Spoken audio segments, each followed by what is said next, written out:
very music. selective on what she picks up on. Listen, Finbars has to defend his title as dumbest Ravenclaw yet.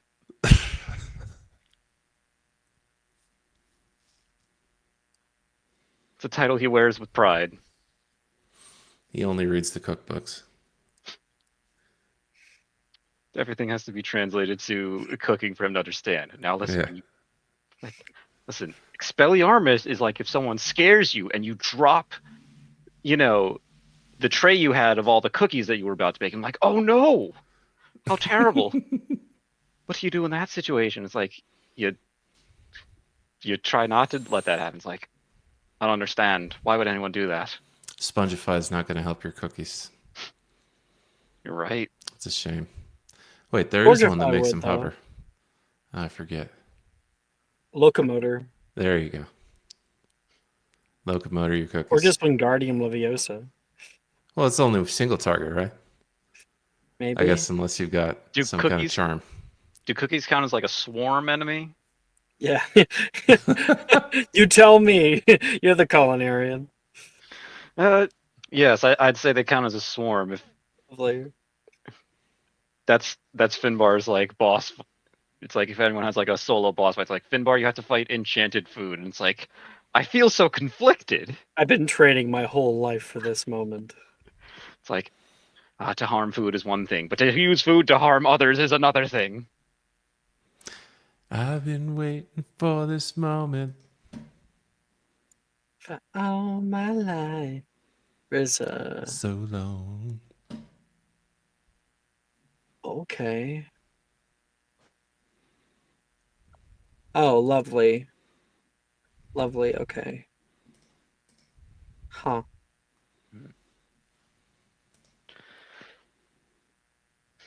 No, but I'm excited. The Devil May Cry series just got a trailer yesterday. Looks cool. Papa Roach. Papa Roach. Now, Last that's Resort. a name I've not heard in a long time. Cut my life into pieces, Alan. This is my last resort. Wow. But unironically, the song fits DMC pretty well for when it came out. That was about the Steam- same time, yeah. Steam Spring Sale just started, and I found out that Wanderstop came out, and I'm so excited. Anyone else know about Wanderstop? No, I don't know what that is. Okay. Anyone else know the Stanley Parable? Heard of it? I've heard of that. Okay. Well, the guy who made the Stanley Parable is a genius. Just a genius when it comes to writing and game design, like very unique game design. And so I've been playing just today Wanderstop, which is his new game. I think his last game came out like 10 years ago or something. I don't know. It's like 7 years ago. And this one is about, it's a cozy game, but he doesn't like normal cozy games like Stardew Valley because there's still like an industry to it. You know, you have to make money, you have to spend it on things, you have to do this and that. And then there's other cozy games where it's like there's not enough to do, or it's just that so simple. And so the game is about burnout. It's about a fighter who can't fight anymore, desperately wants to do so, and finds herself at a tea shop and ends up running it. Nice. It's I know some books like that. Oh, and he's got a new one. Oh, what's his... It's Legends and Lattes is the first one. oh, that And- sounds cute. Yeah. I feel like I and, know the exact book you're talking about. Bookshops and I Bone have that Dust, and he book. just put out another one. I It's have like a book. Brigands and It's something. really good. So I gotta get that one on my read list.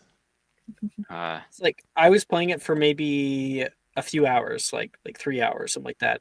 And I think there was like 3 different times, so once every hour, where I get a little teary Oh, playing it. So it's really something. I'll have to get that. If I remember right, I think the Stanley Parable has. Or am I thinking of a different game where it has like a narrator who's like kind of sassy That's to you? correct. Yep, that's it. God, I think it is that. It's the game that has an achievement where like play again after not playing for 5 years or something. Yes. Yes, that is an achievement. The Stanley Parable is a commentary on purpose and choice in video games. That's all it is. It's lovely. And Okay, wonders. okay. Let's begin.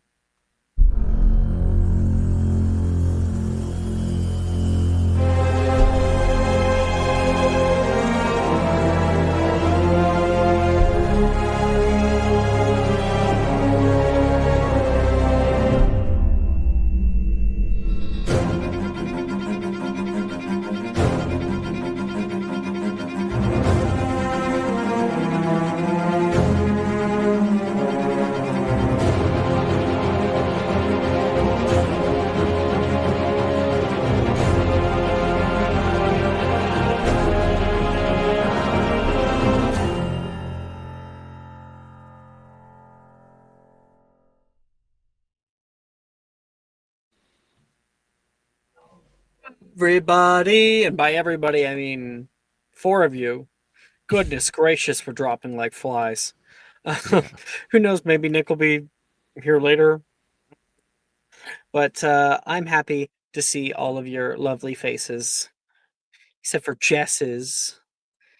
Mm, maybe one day we'll be graced once again. We are returned by Jess. So woohoo! I liked you guys, so I wanted to stick around for a little bit. Aw. Last time on Magic Mysterium, we had our Halloween episode. We found out that the creepy ghost in the abandoned house in Hogsmeade was none other than Barty Crouch Sr. Not only that, was also Janice's grandfather. So, yikes. There's lots of little secrets like that about the world, and I can't wait for you guys to learn more of them as we go along. Of course, not to mention, there was also a whole other issue that was going on that you guys had nothing to do with at the at Halloween. Giant scarecrow, jack-o'-lanterns that came alive. Part of the and you guys burnt down the house. Yeah, committed Dee arson. didn't. So okay, some of you committed arson. Some of you were complicit in committing arson. Lovely. Yeah, that's fair. Yeah. I I participated. wasn't. A younger version of Janice was, and either. She was just at the scene. Yes, the younger version of Janice. We found out that Aurora can change the way she looks. Kind of. It worked this time at the very least. This time. Right. Now, without further ado, Aurora, Oh, you okay. you have been doing various things out in Hogsmeade, much to the dislike of your escort. He's been trying to keep a close eye on you, and you know that soon you're going to be heading off to Hogwarts school once the start of the week begins. There's a knock at your door, a heavy bang, bang, bang. Aurora, we're going to be leaving soon. I'd rather not have to barge my way in. And you're like half asleep. Aurora gets up from the bed, hair a complete frizzled mess. Huh? Half awake. Aurora, I told you 9:30. Don't come in. I'm indecent. You hear a little bang against the door. It's more his head hitting the door frame. You have 10 minutes. Okay. Sorry. Sorry. Aurora, you get up, and I want you to make a dexterity saving throw. Oh, great. You know what actually would help me if I opened my character sheet? That would Likely. be sublime I do if I that did that. sometimes. Sublime! Sublime. Oh, wonderful. I don't have proficiency in this. A 2. Oh, that's Said- a total of 11. Yeah. Said no one ever. Wonderful. I don't have proficiency in this. What do you end up tripping on that you've left on the floor? Lasagna. What is that again? Lasagna is a particularly Right. a large um one might say girthy, just very overweight pygmy puff that she has taken with her. So you throw the blankets off your legs, like move around to try to run up to your dresser, and the moment your foot comes down off of the bed, you hear the most distressed squeak ever, and you flop down onto the ground. You look to your side, and the pygmy puff there begins running around the bottom of the room, running until it ends underneath of your bed, hiding away from what just attacked it. Oh. Sorry, lasagna. Aurora, I heard a crash. I I simply put on the wrong pair of pants. Are you okay? Mentally or physically? Okay. He leaves you to get ready. Remember to wear the robes, the proper ones. I already laid them out for you. They're in your closet. You're like halfway through putting on like your own outfit. Mm-hmm. Oh, Getting sorted tonight. Thank you. Thank you, sir. Damn. And, She will get changed in the quote-unquote proper wear. You're able to Put everything else in her suitcase.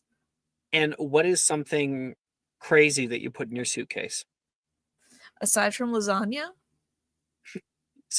Make a magical creatures check to try to get him out of the under the bed.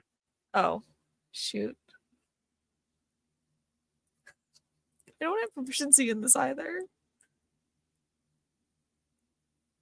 14? Yeah, we just see Aurora like dive under the bed, and then from the other side of the bed we see the pygmy puff like try to get out, but then it's grabbed, and then its claws hit the bottom of the wood panels, carving deep grooves into it. And you throw him into the She suitcase. throws him into the crate with the others.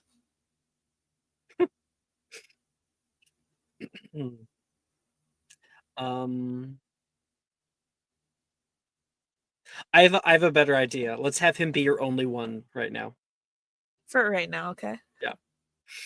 So you throw him in there. Overfeeding that thing so much. And like just as Magnus, we cut to him outside in the hallway. He's standing there back against the wall. Some people walk past. Gives him like a little nod. Waiting. He checks his watch. He goes to turn to open up to like go to the door, and the door opens up with you coming out. Have everything? Yep. Yes. Good. Finally, our arrangement will finally be through. Follow me. Yes, sir. He walks down the stairs into the main area here, and there's somebody seemingly waiting for you at the bottom. You can hear some voices. Madame Rasmerta, who you've gotten to know quite well through your time here, a few weeks that you've been here. She says, "Oh yeah, came in a while back. A little bit of an old one, certainly. Always wears that odd hat. Oh, he still has the hat! You hear a little voice underneath as he's drinking a morning tea or something, and he spills a little bit. Oh, sorry, I'll clean it up. Phileas! Oh, Magnus! Oh, lovely to see you, boy! And Flitwick jumps off of the stool, runs over, and like gives a little like kind of hug to Magnus's leg. He goes, Phileas, I'm an adult now. Oh, now. I knew you when you were almost my height. That is untrue, he says. He turns and says, Is this Miss Aurora Crane? Meet Phileas Flitwick, decorated duelist and master of charms of Hogwarts School of Witchcraft and Wizardry, and his former professor. Nice to meet you. Lovely too. I love the hair. Quite a statement. Thanks, I can't turn it off. Oh, is it a bit of a miscast then? Not quite. It should be all in her file, he says, and then he takes out from like a side satchel and hands it to Flitwick. Oh, I'll be sure to look over it. I'm ready to head off if you are. She like kind of stops and like looks at Magnus like sheepishly, like almost as if to say, "Am I ready to go?" Just a moment, he says. Aurora, he gestures for you to follow him just to the side. He kind of gets down onto one knee, turns, and says, You best be on your best behavior. Your mother Yeah. won't like finding out if there are any more fires that are set. Right. Hogwarts School won't have any kind of tolerance for it. Understand me? The next place we go is in Beauxbatons. Right. Of course. Then, good luck, he says, stands up. You can take her now, Professor. Of course. Wonderful to see you again, Magnus. Mr. Gideon, would you like? Commissioner, perhaps? Magnus is fine, he says, like a little wave. And Flitwick gestures for you to follow. He leads you out into a carriage that's parked right outside. Um, yeah. You can see it seemingly has no horses or anything connected to it. Flitwick gets in. Actually, he will open up the door. He like taps his wand on the lowest stair, and like another smaller one pops down. Head on up, and he'll kind of offer you a hand, and then he'll come up behind you and close, and the stairs like unfurl back together or furl back together. And you can start to hear the creaking of the wheels as it heads down the way. Well, he says. I've got your file here now. Took a little while heading here. There's been a bit of a kerfuffle with the American owl system. I think they're switching over to something new. All the rage in the papers.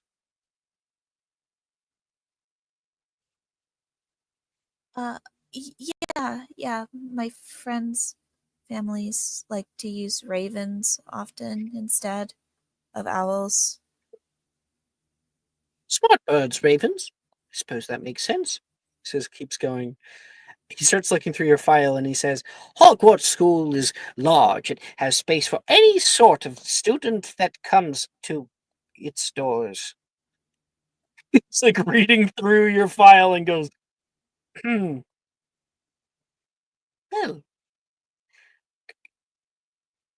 She just are you excited for Hogwarts? like while he's reading, she like gives him a very like kind of like toothy smile, like very nervously, like, yeah, yes. Is there a he flips a few more pages. Particular subject that you are interested in? Um, What does he find on your record that says you excelled in? uh, so very um inconsistent mastery of spellcasting is probably what he reads. Excels mainly in transfigurations based magics, almost ironically, and not much else. Like her Gotcha. grades are all up and down, and I see transfigurations is a little better than the others. yeah. We have a very lovely professor for that. His name is Professor Darius Dildro. He was a student at Hogwarts School, an alumni of Slytherin House, and I'm certain that he'll love to have you in his class. He lies.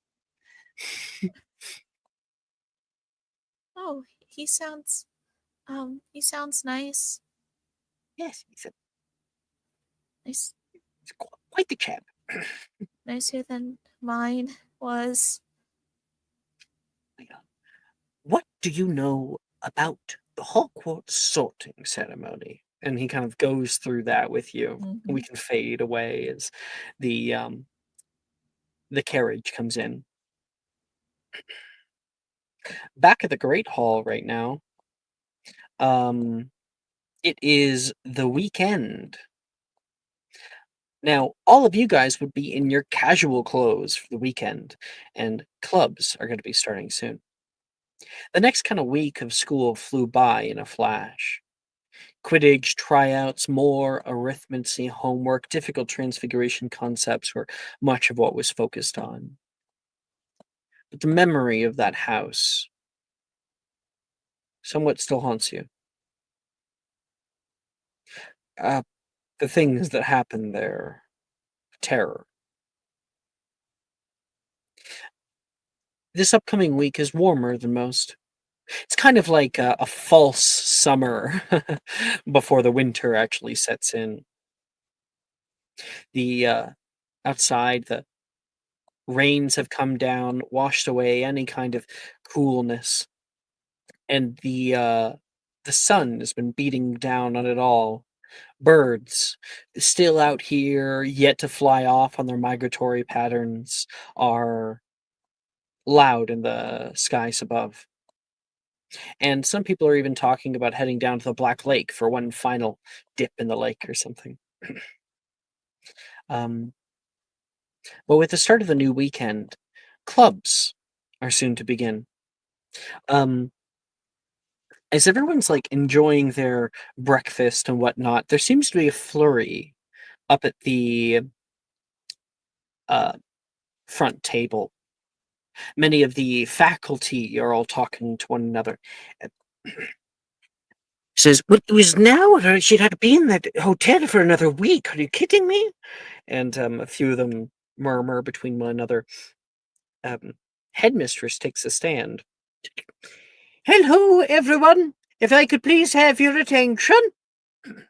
And the jovial atmosphere kind of dies for a moment as people turn a little confused. Like, this is our weekends. We don't have announcements on the weekends normally.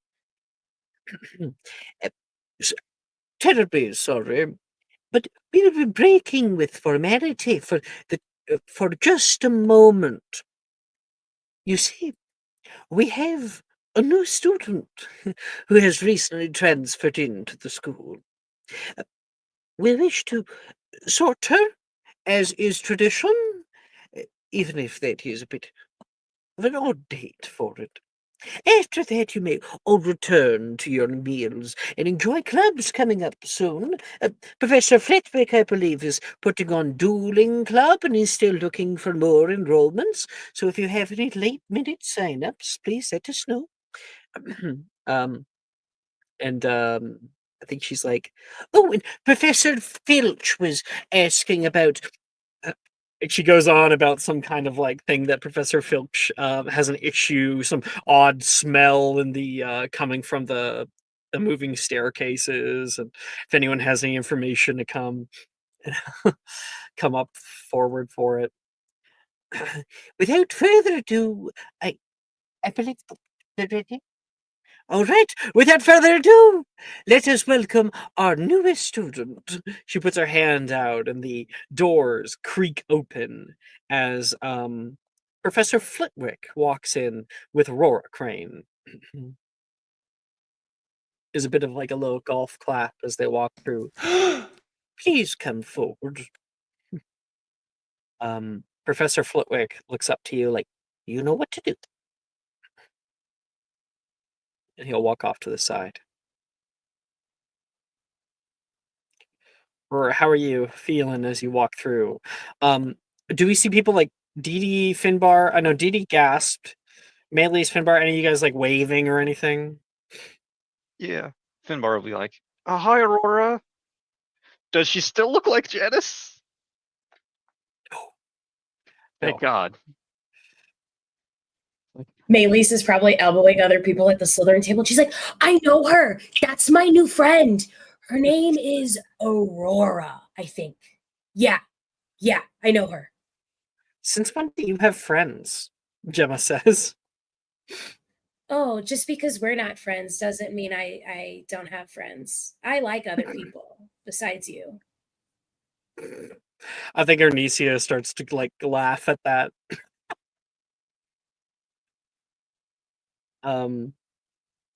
Levi almost spits out like his tea. Aurora, how do you react to some of the people that you know? She like thankfully like she's kind of looking around like the huge room. This place is a little bit more castle like than like old ruined castle like than what she's used to. And I think her eyes like lock on to the people that she knows are here, and she like gives them all like a wave and like almost forgets to walk forward and is like, oh sorry. I didn't Like, catch scuttles. it. Did McGonagall actually say her name? Not yet. Okay. Then Dee Dee would probably, say, Nolan, Nolan, Nolan. What? What? It's Aurora. Oh. Well, I assumed that she was going to be coming in. I didn't know so soon. That's something, isn't it? Very interesting. Morgan goes for a high five because they're in the middle lanes. So he's like, Aurora, high five. She gives him a low five. The headmistress says, thank you all for your understanding. Very soon, you will come up, as so many before you have. You will find where you ought to go. Here at Hogwarts, we have 4 wonderful houses, each with their own unique strengths. Here, you'll be sorted into one of these. Ravenclaw, Hufflepuff, Slytherin, or Gryffindor. Together in these houses, we find those with like-minded ideals. We can move forward as a group, together into the future. As I call your name up to be sorted, I ask that you ponder, who will you be? What shall you be known for? And what will you accomplish here? Aurora Crane, please present yourself forward.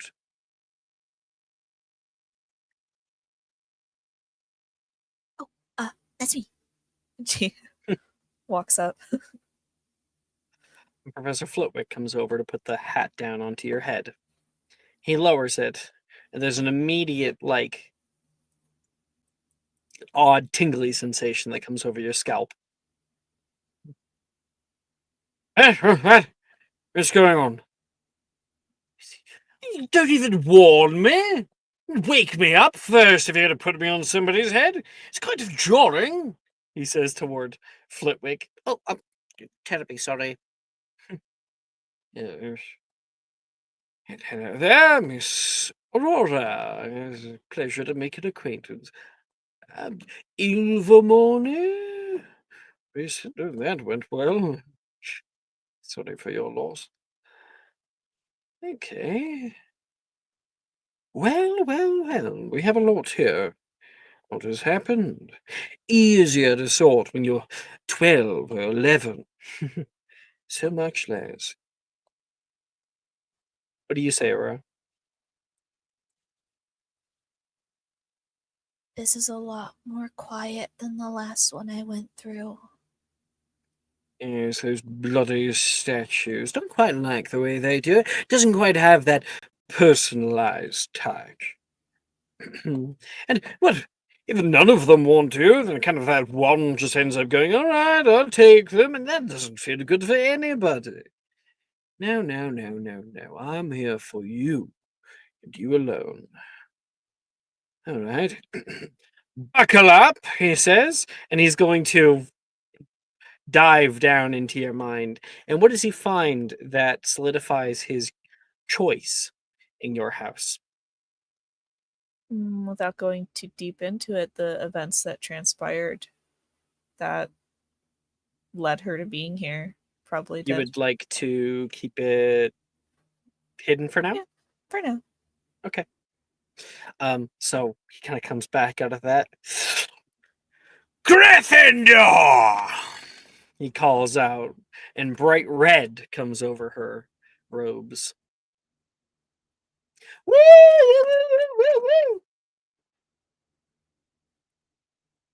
Thank you. Do I Good leave luck. with that? No, give him here. I'm sure he'll like to be put back on his stand. That would be correct. You're terribly tired as of late. The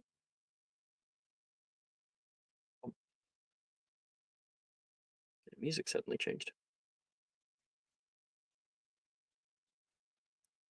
And second. There we go. You go and head off to Gryffindor House. The liveliness returns. People begin talking, and food and cutlery begin cutting. You head by to sit down, and you can see a few people perk up to see you. Hi, welcome. Come sit down over here. You can sit by me if you want. Sam says. Oh, hi. Okay. She'll sit by there. I don't get why they have to interrupt us eating just so someone can get sorted, Levi says. Not Levi. Yeah, Logan says. It's respectful, Logan. Yeah, that's probably what they'd think about it. Hello, Logan Peel. He puts a hand out kind of like this toward you.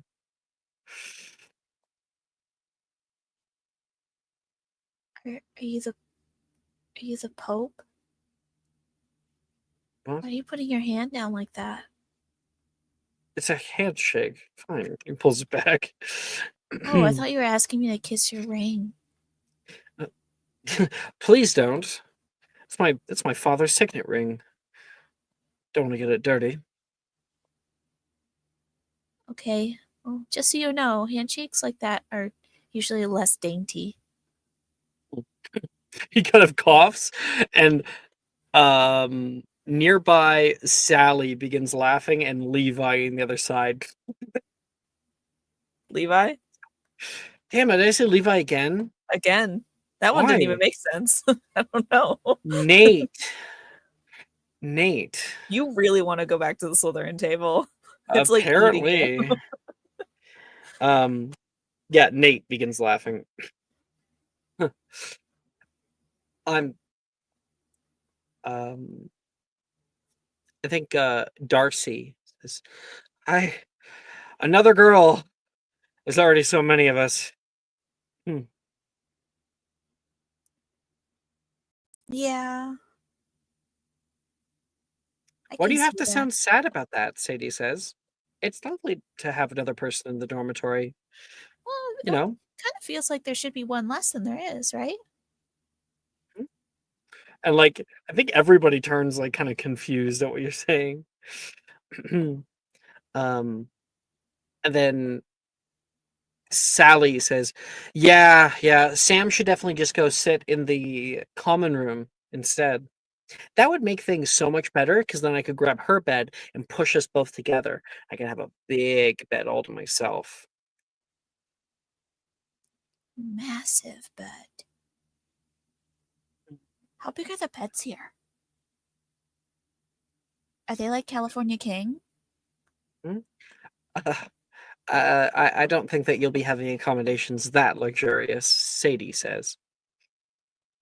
Oh, I kind of figured that like you guys probably had like the fancier stuff because you're smaller. What's up with your hair? Logan says. And then nearby, Darcy says, is that Manic Panic? Oh no, I tried Manic Panic. I dyed my whole head black once and then I woke up and it was like this again. Oh my gosh, So I'm you not actually allowed to know what dye my Manic hair. Panic is? Yeah. Finally, I'm not alone. I was more of an Arctic Fox kind of person though. If it stuck. I think Darcy will go for like a high five. Well, she'll high five her.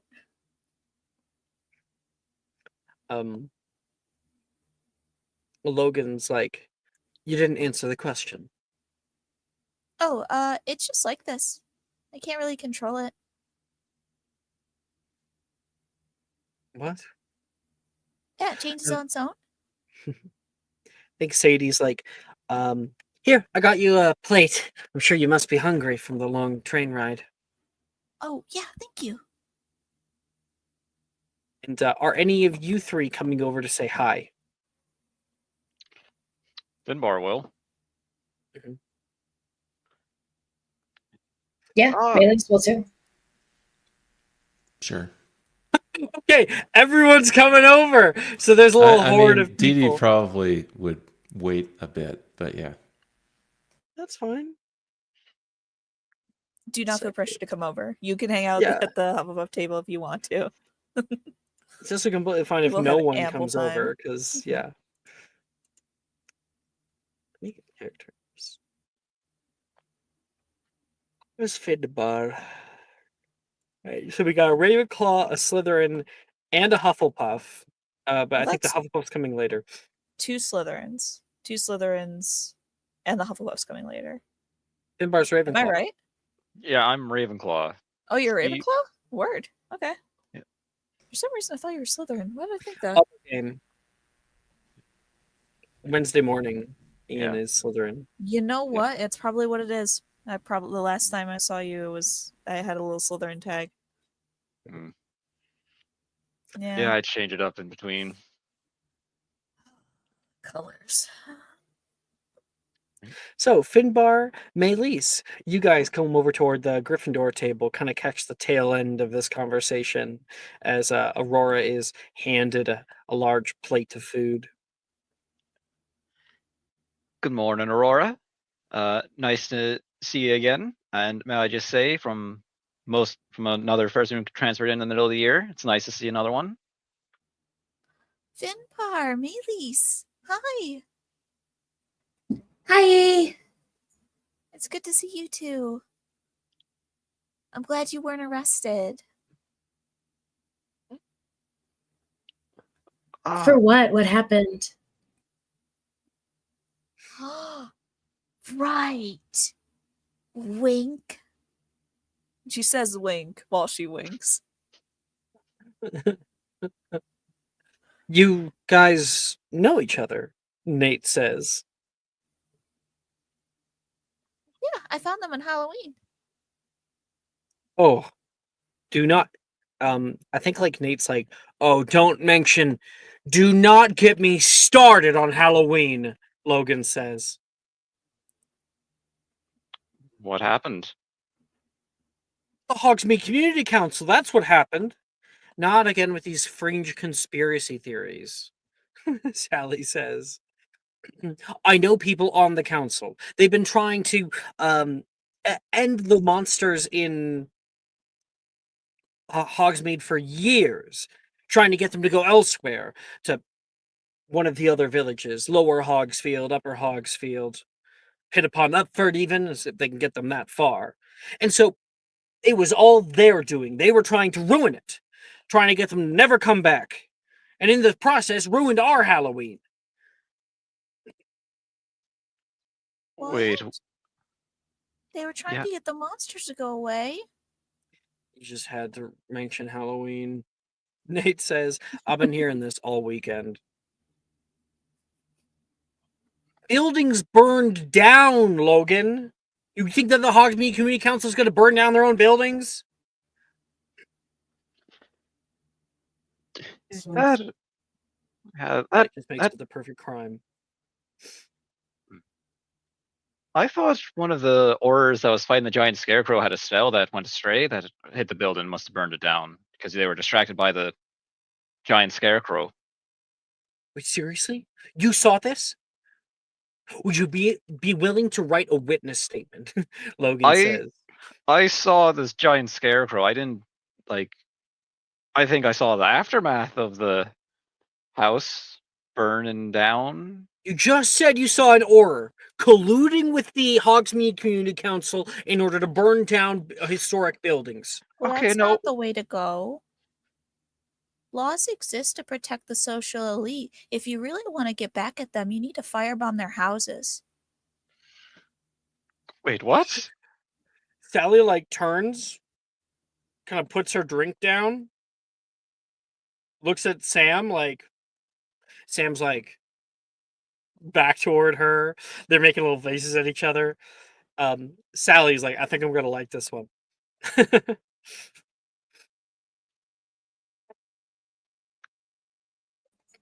All right, well, all this talk of conspiracies is really like lowering my cool points, so I gotta go back to the Slytherin table now. It's good to see you, Aurora. Good to see you. The color green looks nice on you.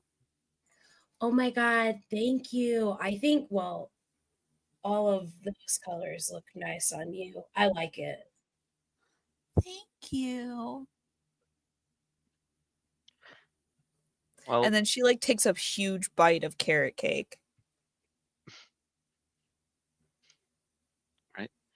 Well, Aurora, I'll leave you to your food, but as someone who got transferred in the middle of last year, if you need any advice or ways to get around the castle, just ask me. Or if you need any food, always feel free to ask me for food. Thank you. I hope you have fun with your girlfriend. No, what girlfriend? I don't have a girlfriend. What do you mean? I see her ponytail from over here.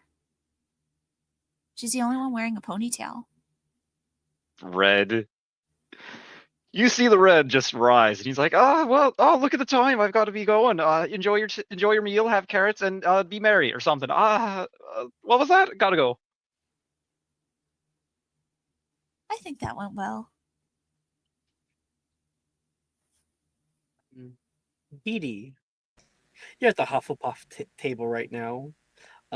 Nolan turns to you and says, she's probably getting swarmed right now, isn't she? A little bit. What clubs are you joining? Oh, well, I heard about one that was wizard chess. I'm not very good at chess, but it does sound fun to ride a giant knight. I've giant. No, I don't think it's giant. I think it's just regular wizard chess. Have you Oh. you never played? No, well, not wizard chess, no. I could teach you the ins and outs of it. It's fairly simple, but as you get going, you start learning some more complex moves. Does it have... Is it just 2 dimensions? Or is there a 3rd dimension? Well, the I've seen pieces these move, if that's what chessboards you ask. where there's multiple levels of chess. Some are even in 5 dimensions. Morgan says, Wizard chess is more of an art, he says, butting into the conversation. Personally, I like to get all of my pieces together and do my special move. No one's ever beaten it yet. Is it a secret special move? Dee Dee says expectantly. Are you in Wizard Chess Club? Not yet. I was going to ask her if she wanted to join me. Well, that's all right. Yeah, if you want to go ahead and beat the blind kid, then I'm going to be beating her, if anything, Nolan says back. Morgan's probably like, true. or if you want to have fun when you play, you come over to me, because I'm also going to be in that club. Can't we just... Is it only 2 players? If wizards, you can't do more than 2 players? Only there's just black and white pieces. Oh, I don't know what game you're thinking of, Nolan says. I don't know what wizard chess. I don't know how it works. Probably Crubble Cup, Wilfred says. I used to play that when I was really little, before they discontinued it. I don't know what that is either. Well, you just described it. You know, you get Oh. like pieces, they move, and then like you can fight between 3 people. You've never played Crubble Cup ever? You put the hot water and the tea in the cups, and then like they run. Okay. Oh, I've done that. It's just making tea. No. Oh, okay. Wilfred's like so disappointed.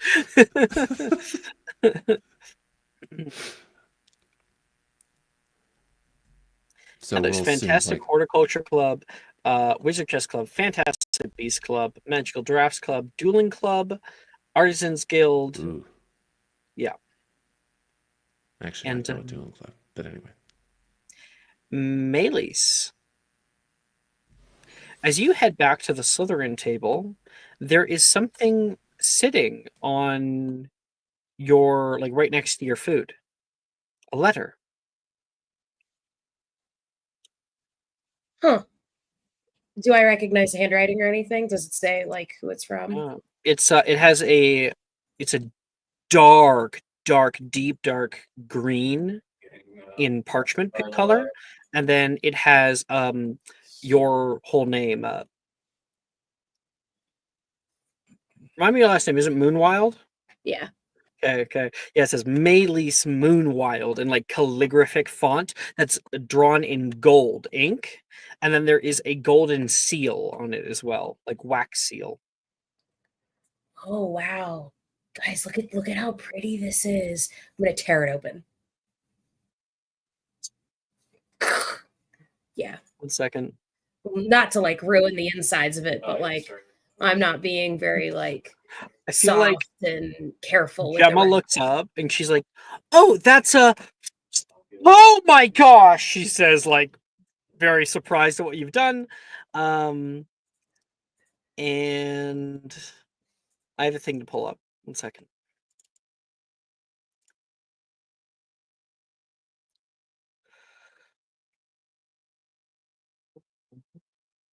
Where is it? There it is.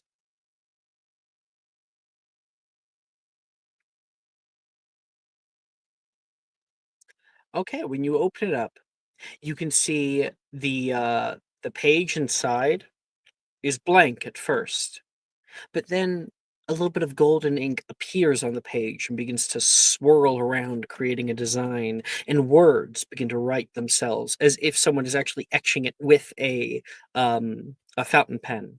And it says, "Your accomplishments have not gone unnoticed. You are cordially invited to the Slug Club for a night of rabble-rousing, strong drink, and good company." Whoa, what's the Glug Club? Do you know what is that? Like a G. I'm also not using the best steel. So I don't know if you guys noticed, but it's a snail. You see the eyes?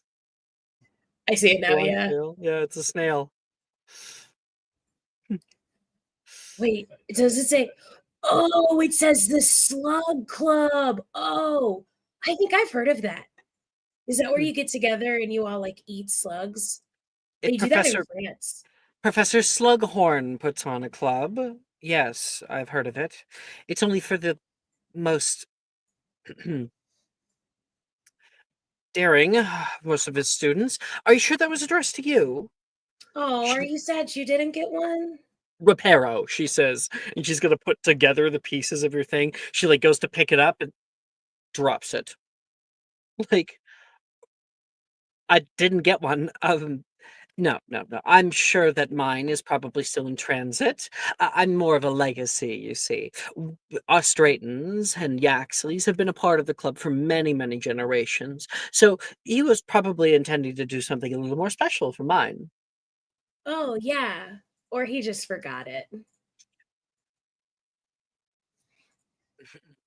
A very funny joke. But he would never forget about me. Well, if that's the case, I can't wait to see you there. Of course. I'll be looking for you. We'll have to break bread. Yeah, we'll break bread. Mhm. What does that That even mean? is, if that invitation isn't an accident, you know. Could be a rescinding letter coming soon. Oh, you think? I think you're just projecting. It's not cute, Gemma.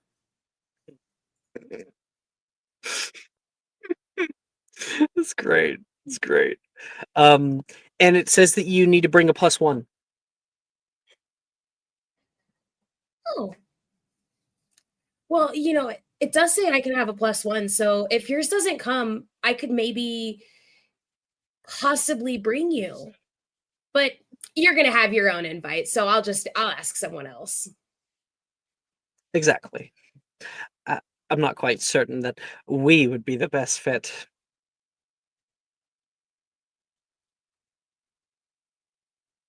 Yeah, probably not. It's a shame that Milva's out though, because I think she'd really like to go to this.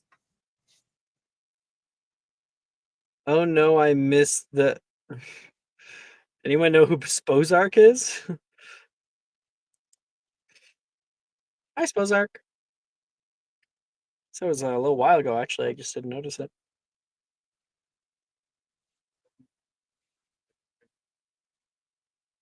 Finbar. You head back over toward the Ravenclaw table. And as you sit down, Janice looks over her shoulder. Slughorn came by asking for you. Really? Any idea why? No, I just told him that I'd tell you. And now the deal is over. Well, thanks for telling me, Janice. I appreciate it. But I have a question for you. Oh, goody. The treats I gave you, did they taste good?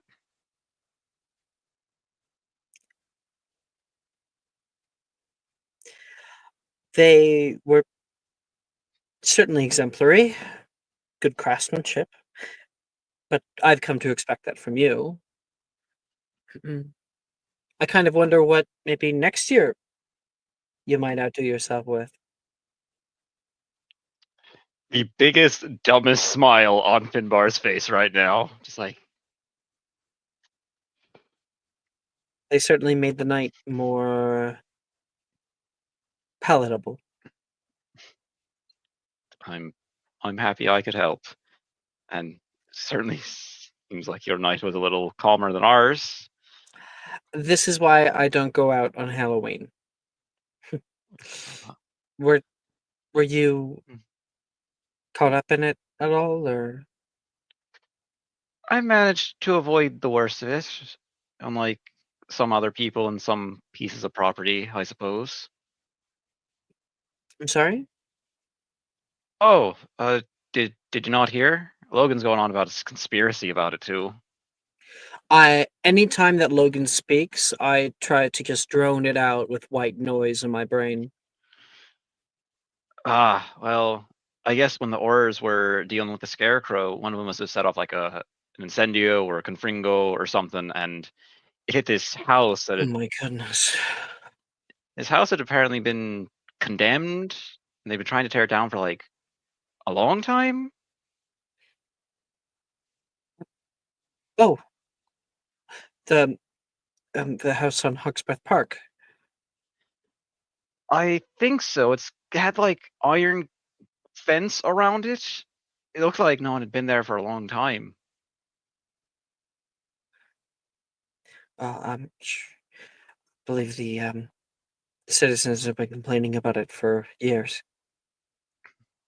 Honestly, surprised it didn't burn down sooner. I guess it's just a lucky thing that no one was inside when it burned down. I'm sorry, what did you say? Well, I haven't heard anyone say there was anyone inside, so I assume no one Oh was. my goodness. Well, I would hope that you would lead with that if there was someone inside. God, yeah, of course I would. But I figure since no one did, maybe I should stop thinking that there's, I should start saying that I got to figure out how to start conveying that information a little better. She tries to return to her meal. It kind of seems a little spaced out. But let me tell you what Drusilla did to me after I got back from the night. You should have seen it. You know how I told you that? Oh, stop bitching. You're going to hear Drusilla from the other side. Oh, Janice needs to hear this one, Drusilla, because you did good. You did good on this one. I'll give you full credit on it. So let me tell you what Drusilla did. Gave her that treat that made her sound like a vampire. And the like. I get back to the tower later than everybody else, and Saoirse comes over and says, "Oh, Finbar, Drusilla wants to talk to you. It's about the treat you gave her. She thinks something happened." And I'm like, "Okay, I'll go over and talk to Drusilla." I'm like, "Drusilla, I'm sorry I didn't tell you what the treat did. That's my fault." Drusilla gets like a devilish grin on her face while you speak. And she turns to me, and I nearly jumped out of my shoes. Eyes are red. Blood is dripping from her mouth. Fangs are sharper. And she's saying, "Finbar, it appears the treat you made was too good, because now I have no longer merely sound like a vampire. I am a vampire." I'm scared. I'm scared stiff. I can't move. And then Serja comes from one side, Reese comes from the other side. They grab my arms and they're like, "And now I will turn you to another minion of my thralls." And I'm there begging, like, "Please don't." I think it was one of my best roles yet, Saoirse says. I'm there begging, pleading. It's like, "No, don't do this. I have so much to live for. I've also had garlic this evening. You shouldn't have that." It's like, "I know you haven't had a garlic in bar." It's like, damn it, you're right. And then as she like grabs me by the shoulders, like, "Any final words?" I'm like, "Please don't." Flash goes off in my eyes. There's Britt standing there with a camera. You want to see? Brett says as he goes into his bag, and Janice is actually laughing. Let me see. Janice goes over to grab it from Brett, ends up seeing it and explodes. Finbar has a smile and says, "She's like, she has such wonderful laughter." Do you say that out loud? I probably say it out loud without thinking. Again. And like, I think Reese next to you like nudges you. Yes? We can hear you. Did I say that out loud? Janice is laughing over there, like on the corner, so she definitely didn't hear you. But Reese kind of like gives a little chuckle and puts Did I a say that? finger to his lips. Oh no, I said it out loud again. Why do I keep doing that?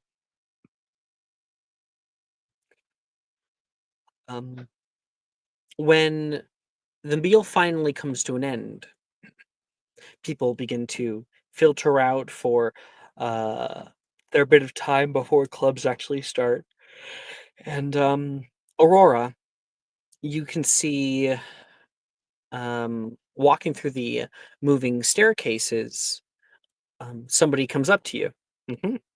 giving like a little wave. Aurora, the staircase begins to move, and she steps on it at the last second.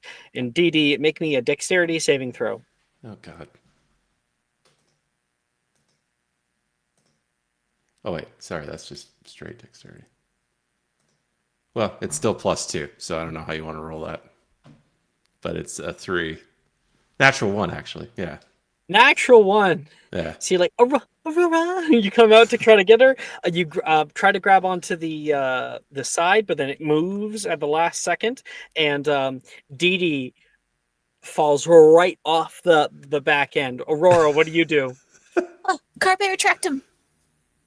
A purple band shoots through the area and grabs you by the chest and like pulls you back to your feet. Are you okay? These stairs are cursed. They hate me. They stink.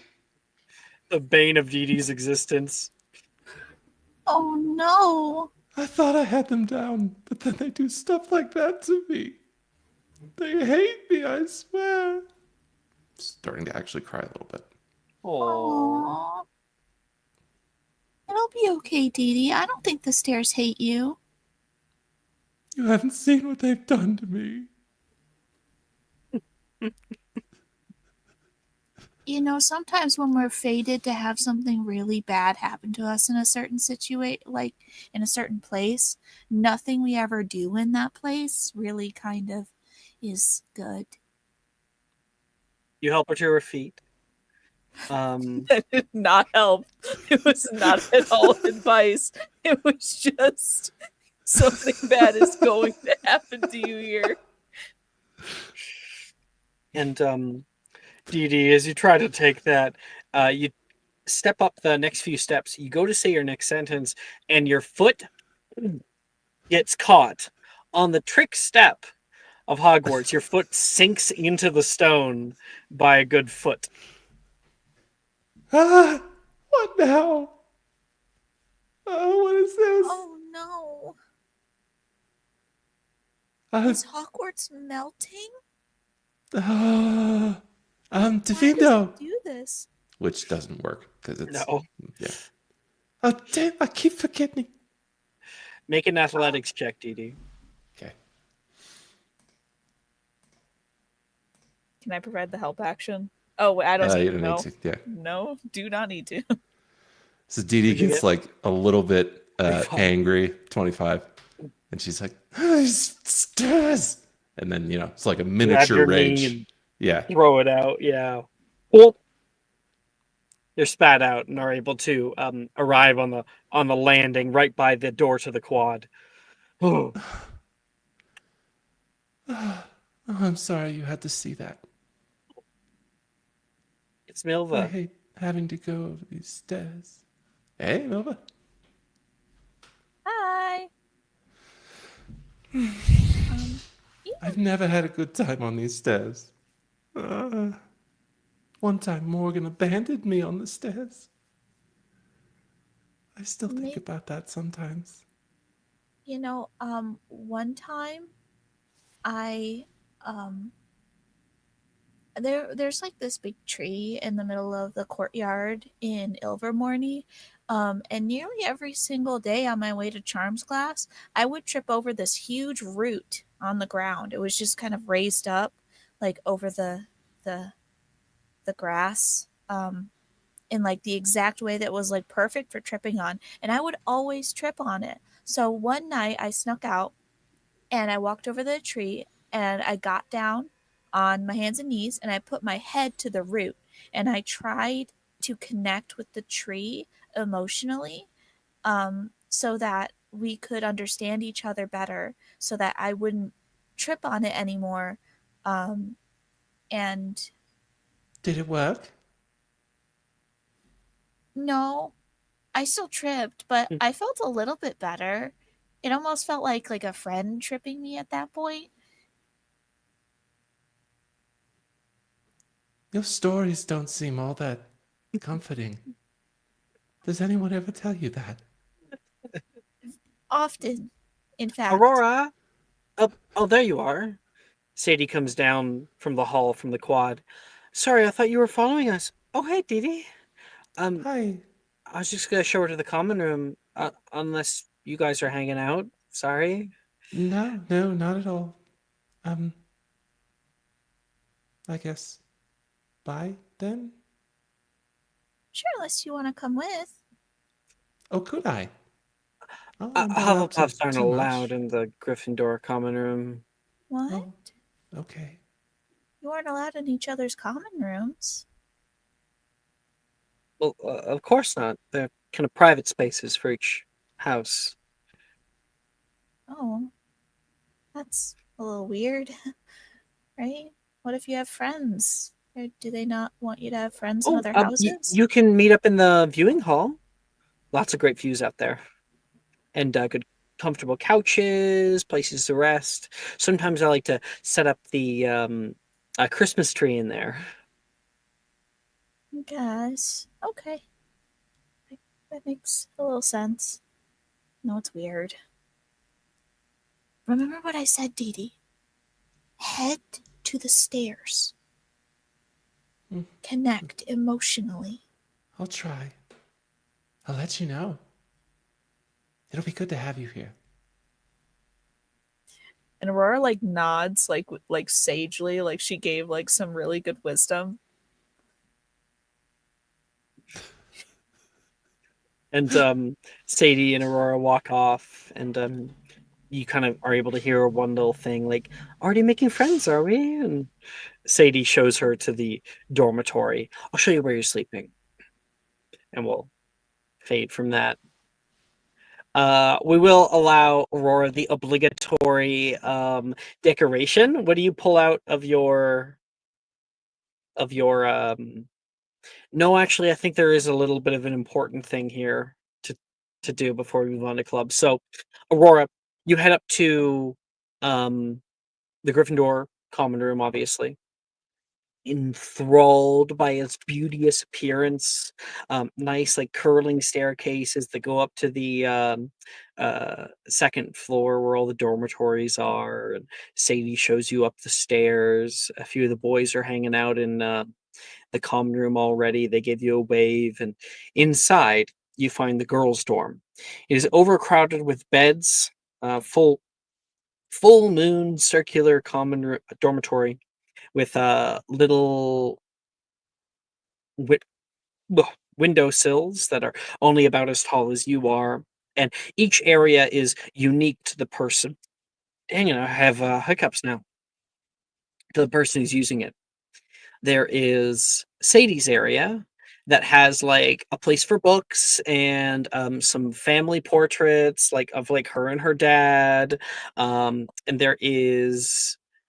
there's Sam's area where she has up pictures of Oliver Wood, the English national keeper for Quidditch.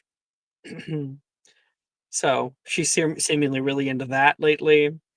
Um, you know, just regular girl things. And then next to her, you find Sally's area. It's there's um, there's clothing that's strewn about. Sadie's sorry.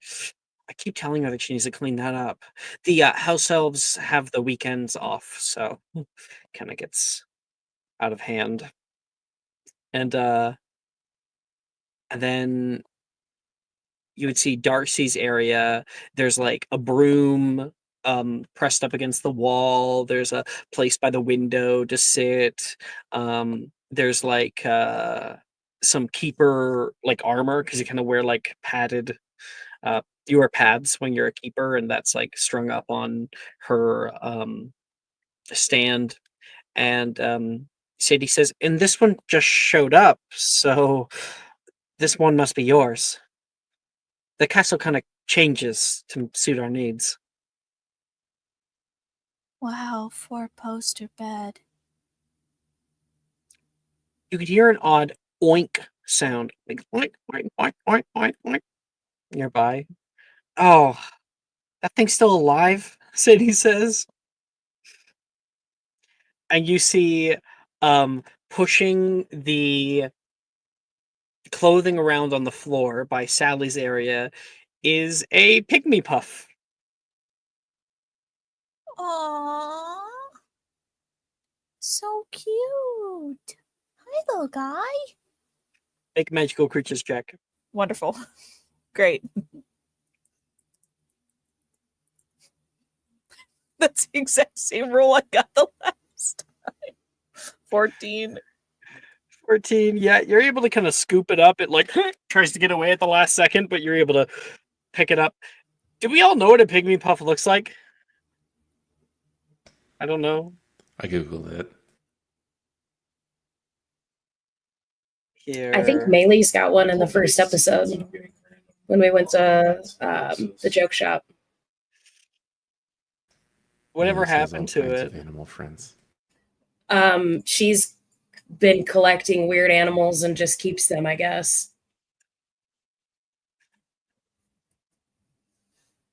Sending in discussion. How to care for a pygmy puff. 8 steps with pictures. Wow. That is outstanding. Yeah, here's the wiki how.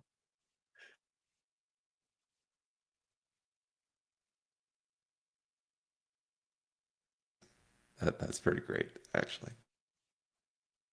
Oh, this is a real one. This is an actual, like, this is genuine. Because it's about, like, a pygmy puff, I guess, like, something you can buy at, like, Harry Potter Studios. Or whatever. Turn your pygmy puff off when it's sleeping. Some pygmy puffs contain batteries. Oh my can't have gosh, look chocolate. at this. Set up a bed for your pygmy puff. Gilderoy. This is a pretty good parody site, Uh, I presume. I don't think it's parody. I think it's honest. Weirdly enough. How to act like a baby again. How to be a scene girl.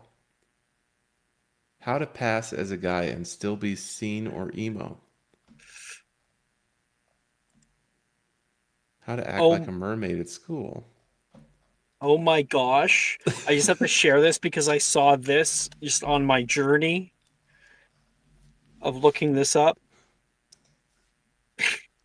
Oh my. Seraphim Kirby. Be not afraid. Yeah, be not afraid.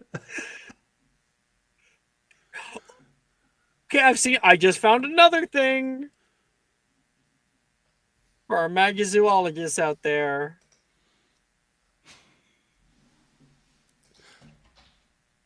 I need it.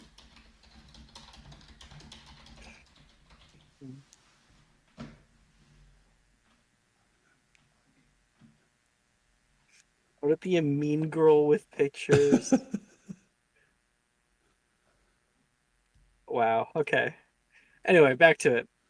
Yeah, you're able to scoop them up, and they seem like they attempt to get away from you for a minute and then will settle into their fate. What's this one's name? Who's this belong to? I'm pretty sure that's Sally's. I think its name is like Burrow or Churro or something like that. Aww. Is it Don't boy or girl? it leaves its hair everywhere. A girl, Oh yeah, I'm pretty they sure. do that. Aw, she'll make a really good friend for lasagna.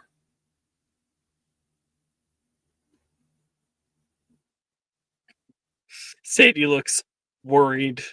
she sets whatever this she sets Jiro down. Hold on. And she'll pull out her trunk and she'll open it. And she looks around. She does not find lasagna. She starts tearing through, like she throws out a quilt, like a bunch of colorful clothing items get thrown onto the floor, and like she stops. She goes, "Oh no." And she goes into like a little hatch on the side where like there's a bunch of sweets and like a bunch of wrappers, and inside there's a long tube of like a cardboard box that's been like one side's been eaten out completely. And she goes, "My cosmic brownies." She like grabs it and she looks inside. "Lasagna." She turns it over and like swats the back, and there's like a couple of times, and there's a and a huge thing with hair just falls straight onto her bed. It's like 4 times the size of churro. "You ate the wrappers too." Oh, it offers a burp. "That's so upsetting. I wanted those." Right, we have another one. Well, I would just say to keep your Pick Me Puff out of other people's areas. We shouldn't have that big of a deal. I have to head down to a Fantastic Horticulture Club. Are you going? There's clubs? Yeah. I mean, you probably got signed up for some, right? They'd be on your weekly schedule. You'll find it Oh. on the back. And she points Okay. over, and there is a weekly schedule waiting for you on your nightstand. It looks like I'm in all of them. Ugh, your dad must really hate you. My dad's dead. Great. My apologies. That's okay. Well, I'm gonna head down. I guess I'll see you down there. Okay. Bye, Sadie.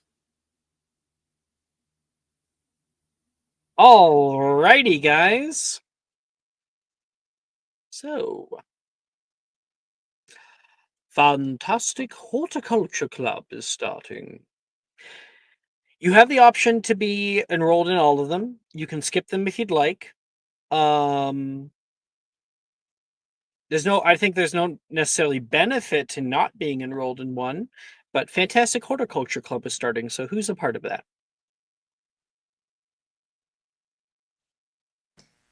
Sure. Yeah, it's one of those. Why not? Yeah, I guess Finbar could just try all of them and then decide if there's ones he wants to drop later. Sure. Yes. That. Okay. So we've got Aurora, Dee Dee, and Finbar. The Fantastic Horticulture Club meets in the Clock Tower courtyard today, where club leader, 5th year Faye Terrell, greets you all. Her soft auburn hair is put up into a bun with bangs coming down on both sides. Light gray eyes look down at you. "Happy you've come. Hope you brought your packs and change purses," she says as she gestures for everyone to follow. You can see a few other people are here, along with yourselves. There is Sadie, Juniper, Nate, and Taylor in the back. And she says, "I don't think that where we're going is expressly impacted by the fires, so we should be good. Just everybody stay close." Fires? From Hogsmeade. What, did you not go to Halloween? It's terrible. Oh, so they're not on fire now. You're talking about the fire back then. Oh, okay. I think they're still cleaning up. And you walk into Hogsmeade that comes over the horizon. You can see the village, quaint. All of the Halloween decorations have been taken down. You can still see some rotting pumpkin pieces in the streets that are being cleaned up by workers. And You can see construction crews that are putting back up siding on the houses and whatnot. It's definitely something. Oh, that is a shame, she says. And you can look across the park, and a part of the grass was set on fire but seemingly got put out. And there is the smoldering remains of the abandoned house. You can see a foreman and a councilman are next to each other and talking with plans. Here, we're just up here. We'll go up the Artisan's Way. Anyone want to stop by Honeydukes? Nah, I'm good. Got plenty of sweets from Halloween. Yeah, I think I'm all sweeted out, Nate says. Fine by me. And she leads you over the bridge and says, Dogweed and Death Cap is owned by a family friend of mine. I've secured some space in Greenhouse 9 to cultivate what interests us. She leads you all into a stuffy green store. There's a whole tree that is growing out the top of the store. Hey, Ratty! She calls through the store, and you can hear someone from the back with the jingling of the door come down, respond. Hey! I'll be right over. Feel free to look around. Sure thing. All right, guys. Go nuts. And everyone begins to look over their stocks of plants, clippings, and seeds. Now, here is all of the plants.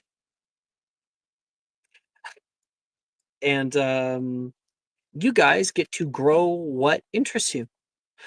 You can either choose a plant like here, or if you want to come up with a idea for a custom plant, just some kind of magical plant, you let me know. Hmm.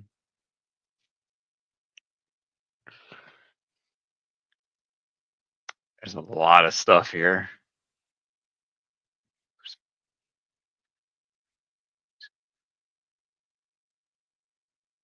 Bouncing bulb. That's a good one.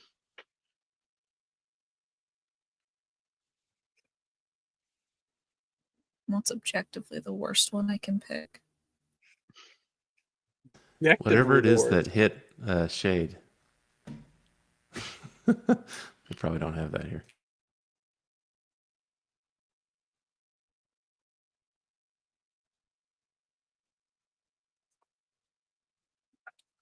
Yeah, not objectively the worst. Objectively the worst that I can pick that's within reason and is not Devil Snare, which I took a look at and was like, that would be the worst. You could definitely get some Devil Snare, yeah. Absolutely not. I do There's not want Devil Snare at all.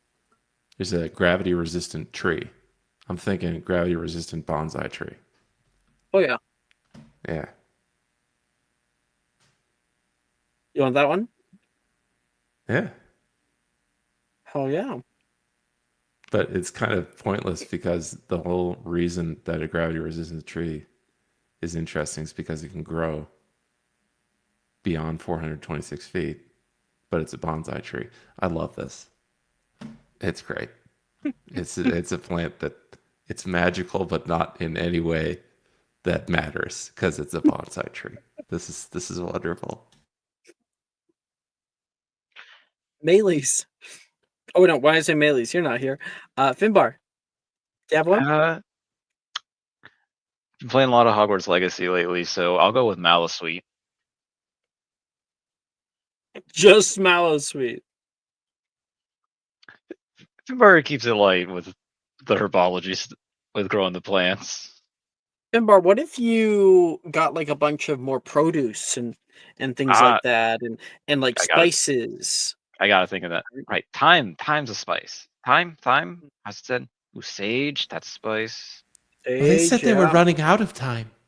Dill, fresh dill is really good. You make your own garlic, your own tomatoes, your own cucumbers.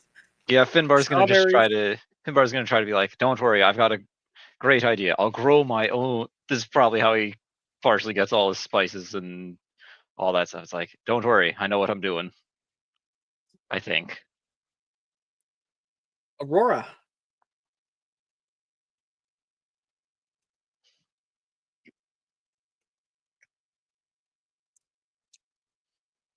Jessica. Do they have reefer here? What? Faye says, kind of confused. You know, like Definitely not. ganja, grass, dope, Mary Jane, hash, herb, skunk, boom, Devil's lettuce. devil's lettuce, It's hard to believe they have none of those things. That's so many Gasper. different plants. giggle smoke, roach. Is she saying it? Is this all the names for one plant, or is this like a lot of them? One plant. Why does it have A so very many? different experience. Nothing for someone your age. You can hear Ratty come from the back.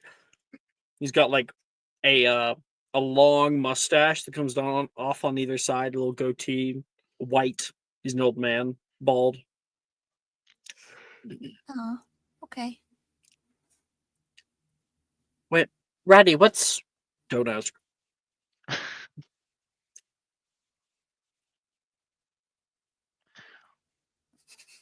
I'm hesitating to say fire seed bush, but I think I've done it. I feel like you look at Fireseed Bush and then have a terrible flashback, Yeah, and you'll never touch it again. no.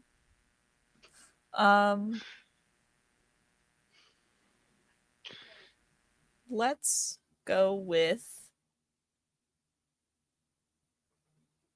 God, what's something stupid? Actually, bouncing bulb.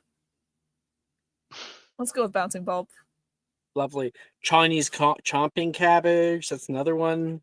Mandrake. You can grow your own mandrake.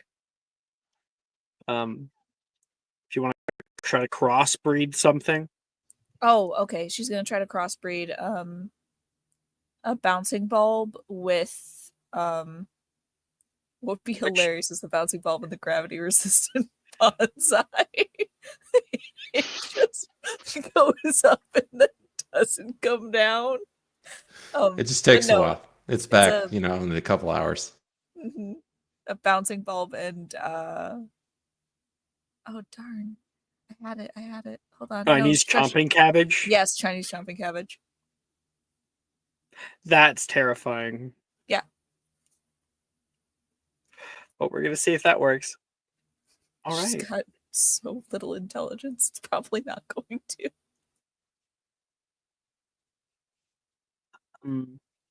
You guys end up in the greenhouses after you guys are done with your shopping trip.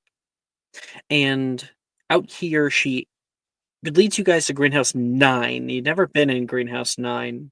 It's one of the end ones, all the way in the north. She goes through her list of keys and finds one, sticks it in the lock, and tries to open the door. And the door does open, but then gets jammed. 1 second. Come on. And she hits the door really hard. Too hard. And shatters the door as it opens. Oh! It's okay. I'm fine. Just walk around the glass for now. Come on in, guys. Reparo, she says, and it all comes back together. Inside, you find a overgrown greenhouse, also disused for the most part. There's large bags of fertilizer. There is some are spilling out onto the floor. There is old pots with dead plants inside, and most of all, there is a single vine that grows up out of the ground on the far side and spiders up the sides of the walls and ceiling, so much so that its leaves span over a lot of the glass out here. Juniper looks up and goes, greedy bastard, aren't you? And you guys can move around and find your own area and start to grow your stuff. All right, time to get No, wait, I can't say time to get cooking. I'm not cooking. Ah, dang it. That was the good, perfect time to say it. Imperfect. Time to get time growing. You're right. That's a good one, Dee Dee. Write that down. I don't have a pen and paper. We'll have to remember it, though. I'll try.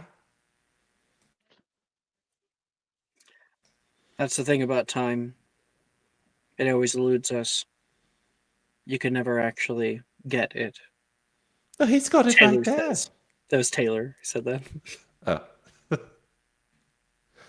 Do you mean time with or without a Y? Because I've got the one with a Y here. I ask myself why every day. Do you have an answer? Not yet. Keep But it trying. won't elude me for long. Okay. You guys all get to make a herbology check, and not only that, but Fantastic Horticulture Club Club. gives you 1d4 to herbology checks. That is, you can only pick one benefit from one club. So, like, you can take all the clubs, but you only get one benefit. If you so choose, you can take that. Or wait and maybe take something else. Gonna wait on the benefit, see what else is there. Let's see how we do. Let's get some rolls. I got a 17.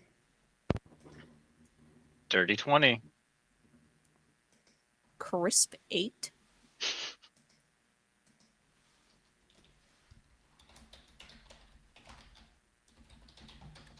Oh, you're not in the inspo tracking, are you? No, I'm not. Do you want to roll again?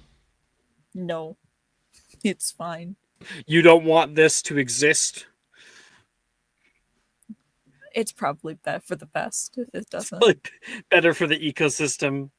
I think she like accidentally handles the bouncing bulbs in a weird way, and it like slips out of her fingers, and she accidentally like swings her arm out to like try to catch it, but ends up like smacking it like a dodgeball, and it just goes out one of the windows and is not seen again. Like, at least I have 4 more. And you keep trying.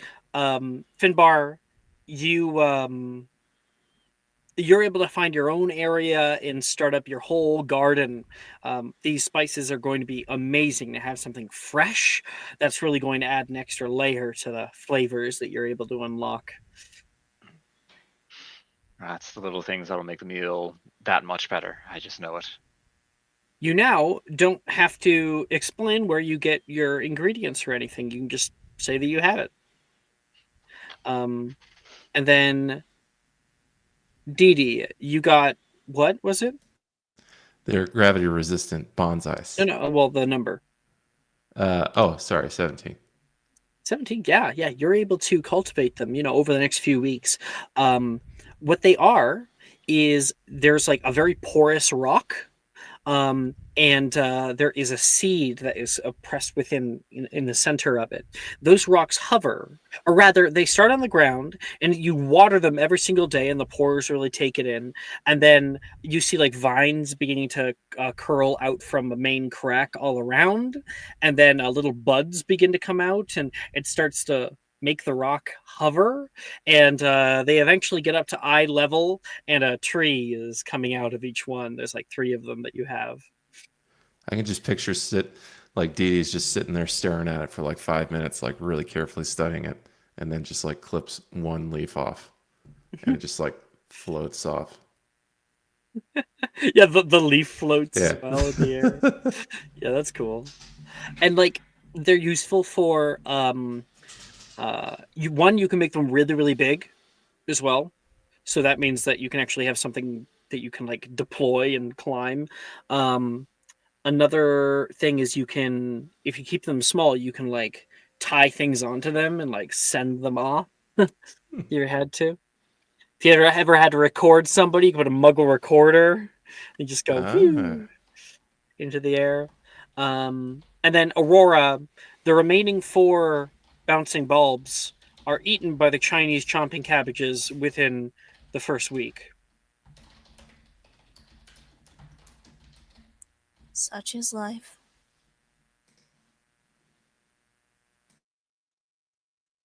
All right. That's Fantastic Horticulture Club. Next up, we've got Wizard Chess Club. Maylis, are you in this one? Yeah, I think I'll join this one. Sweet. The Wizard Chess Club meets in the Great Hall. Sets of chess boards are set up along the length of the tables. Welcome to Wizard Chess Club. The sallow-faced Slytherin boy speaks up. He has straight black hair with a long white streak running through it. His name? Harris Hornet, 7th year. You can see many of the people who are here are Slytherin girls of his year and below, who seemingly are like looking at him and listening to him as he speaks. But he has a very straightforward countenance. Wizard chess is a game of cunning strategy and millions of different possible moves. The Nimzowich defense, the Toray attack, the ready opening, the Queen's gambit, you'll learn them all, and how to counter them. Now, you have all been given a number based on your ranking within the club. Those of you who are new will gain your ranking today. Find a partner of equal or lesser rank, and we will begin. Harris, do you want to go with me? That happens to the side. And there's a bunch of other members here. You can see Reese, Janice, Nolan, Drusilla, Delilah, Darcy, Morgan, and Taylor is also here. Now, I know what you're thinking. You're thinking I'm going to say Janice. I'm going to say Drusilla.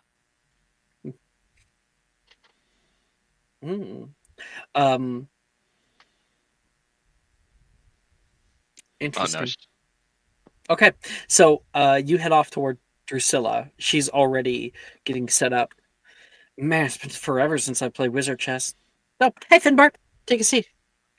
Good to see you, Drusilla. Haven't wanted to talk to you a bit after the frightening scare you gave me earlier. Well, enough people make fun of me for it. Thought may as well give them something to laugh at. I have to admit, I'm impressed you got Sarah. Well, actually, no, wait, what am I saying? Of course, Sarah and Reese would go along with it. It was very funny to everyone else. I could tell Saoirse that I was committing arson, and she'd probably run along with me. Oh, why would you need to commit any arson? I don't. It's just Oh, it's just a hypothetical. sorry. She's so like desperate to make friends. Really? I would have thought she'd have a lot. She seems very social, very outgoing. Kind of like. Well, I guess no, wait. I'm kind of like her because I got here after her, but I hear she'd find it a little easy. Find it a little easy. I don't know. She mostly just hangs out with Gemma. That's like her cousin. I don't think I knew that. What do you hang out with her? I haven't found the time recently. I guess you're right. I guess she does hang out with. Oh, you're right. Listen, I love Saoirse. She's can be a lot. We're being honest. I've heard that before. Towards me, actually. Yeah, well, you're a lot at least comes with cheesecake. That is true. Oh, and I did want to say something to you, given that I hadn't. If it's an apology, just No, can it? it's not an apology. It's a thank you for, a few days ago when I upset Janice. You went after her and you talked to her, and I wanted to say thank you for that.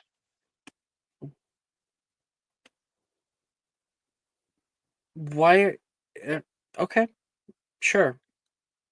Yeah. Janice is kind of like my friend. At least she's my friend. I'm not sure if I'm her friend. So don't mention it. I just wanted to say I appreciate it. I'm glad you care enough about her to make sure she's okay. Mhm. Yeah, it probably would be a lot easier getting close to her if you had somebody to wingman you. Super Red, he's gonna just be like, Drusilla, I think there's a problem with your wizard chess set. The knight's been beating the rook the whole time we've been talking. Just like beating down the things, curb stomping. Oh no. But the rook disobeyed me before you came and sat down. I had to show dominance. Why are you scarier when there's blood not dripping out of your mouth? I think your match will begin. Let's get. Scared. Yep, we're gonna see here.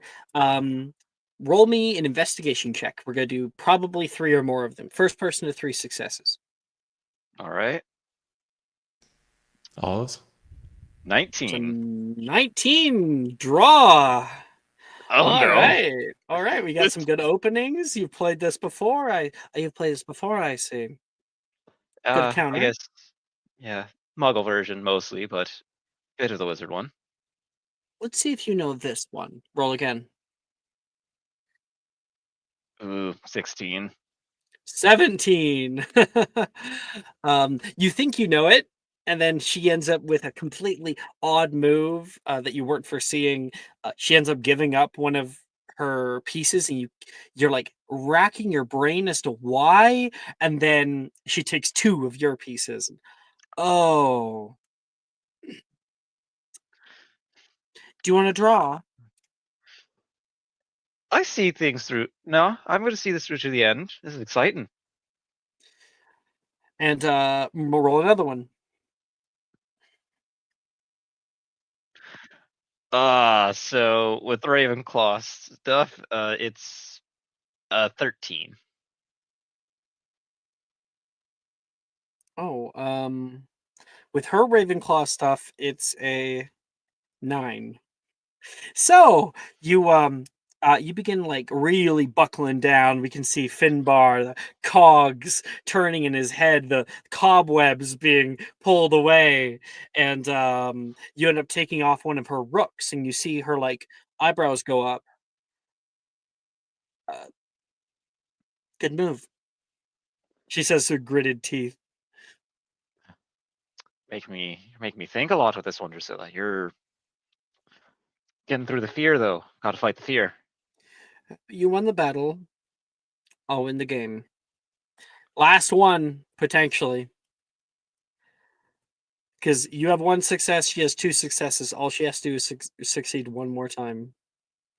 21. 21.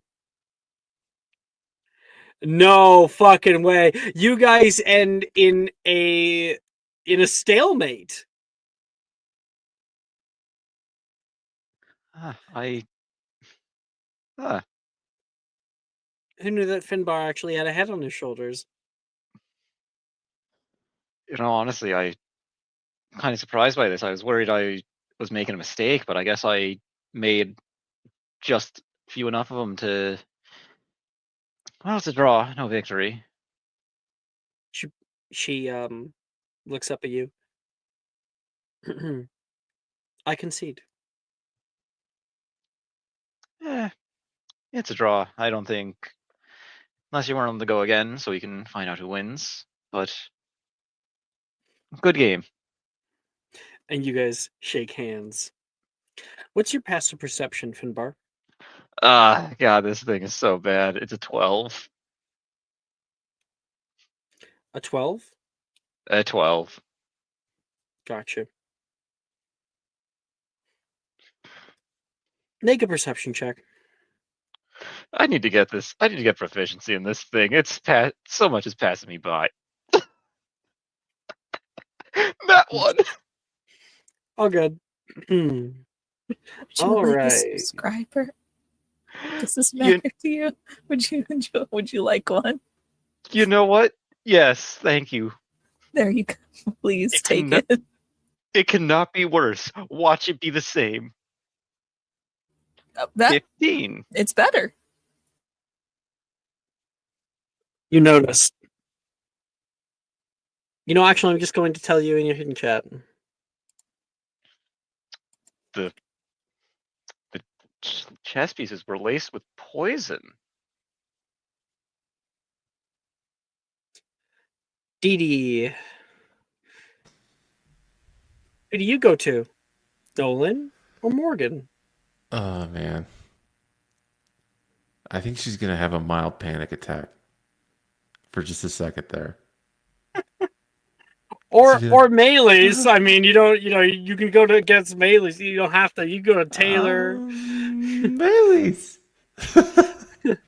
Yeah, I think like Nolan is like sitting there trying to like listen for your voice, and you can tell that he's there. And Morgan's getting his like pieces set up. You see them in like a little array in front of him, and he's giving them orders. And then like he turns to one, no, no, no, no, no, no. Do what I say. I say.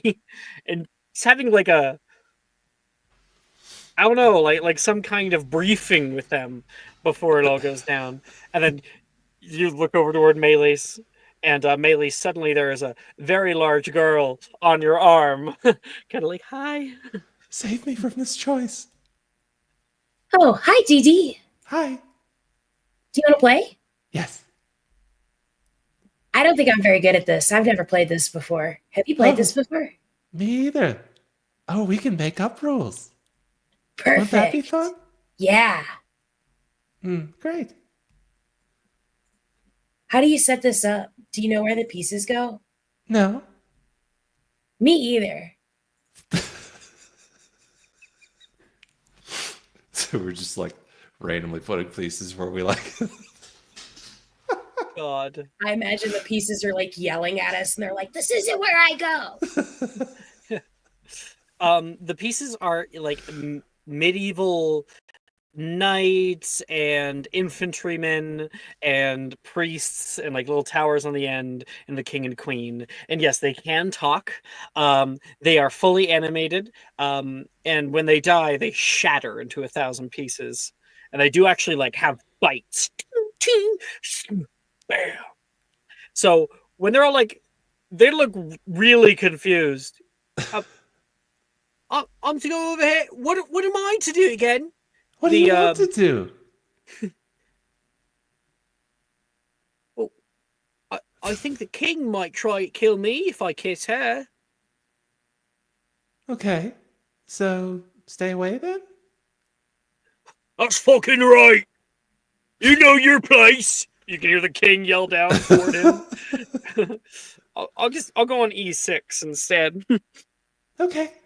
Melee's, Whatever what are you makes you doing happy. with your pieces? Since Dee Dee is apparently like setting up like little scenes with them. Oh my gosh, that'd be so funny.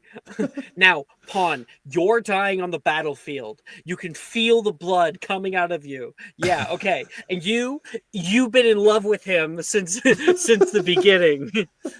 Cradle him in your arms. I want to see tears, people. Tears. Maylise is setting up her pieces in like an audience to watch the show that Dee Dee's putting on. She's like, you go here and you sit next to them. You just watch. See that pawn? It's dying. Aren't you sad about that?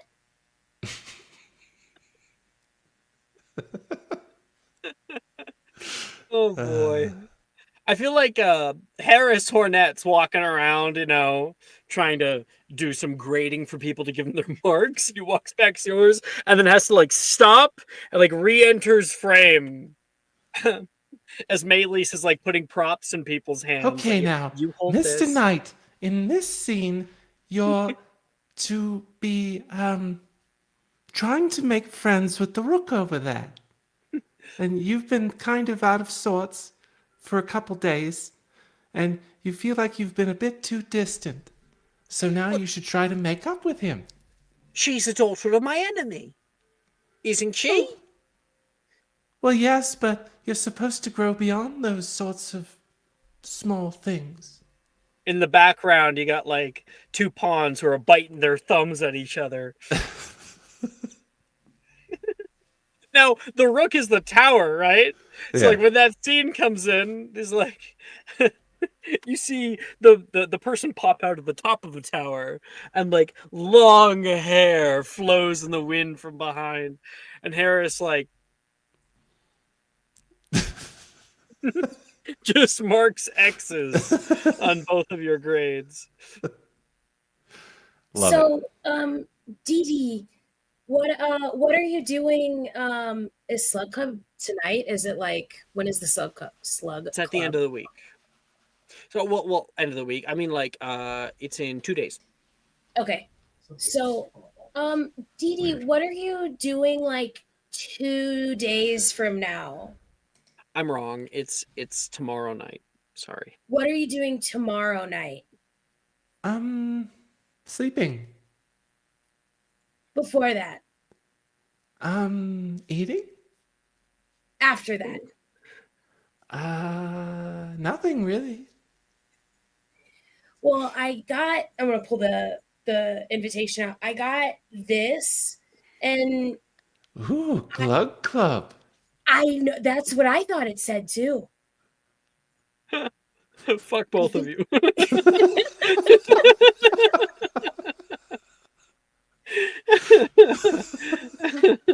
It says that I can have a +1, and like normally I would bring Milva to these kinds of things, but she's got the pox, the dragon pox. Oh no.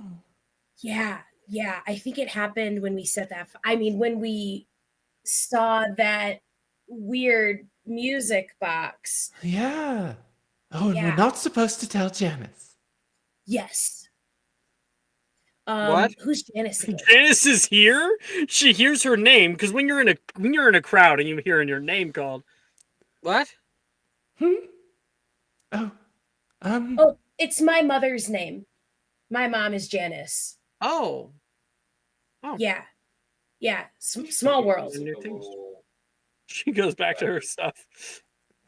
Like whereas you could like I was thinking like if you're not busy, I don't know who to bring to this. So do you want to come to the Glug Club with me? Sure. I'd love to. Okay. So formal attire, or semi-formal to formal. I don't know what you're gonna wear. I don't know what I'm gonna wear, but I think we're supposed to look nice. That'll be a problem. I don't look nice. Oh no, that's not what Dee Dee, no, that's not true. That's not true. I think it's just nice clothes, like Oh. not So school just the robes clothes and have not to look school nice, clothes. not me. Okay. Oh. You're breaking my heart, Dee Dee. Yeah, God. Merlin's beard. Okay. Well, I'll meet you, like around 7 or something after dinner. Sounds good. Okay. Elsewhere, you can hear, no! Back to the front line! Back to the trenches! Morgan screaming as some kind of war is going on between him and Aurora. Aurora, what are you screaming?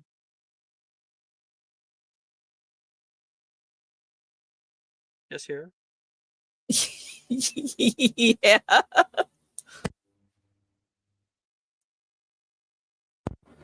Launch the missiles! Launch them! Mutually assured destruction! Our camera goes down into the battlefield. A plane comes down over top, and mortar shells fire from nearby. Two men leap into a pit with other pieces of broken men. From the back, one of Morgan's tanks comes rolling up over no man's land.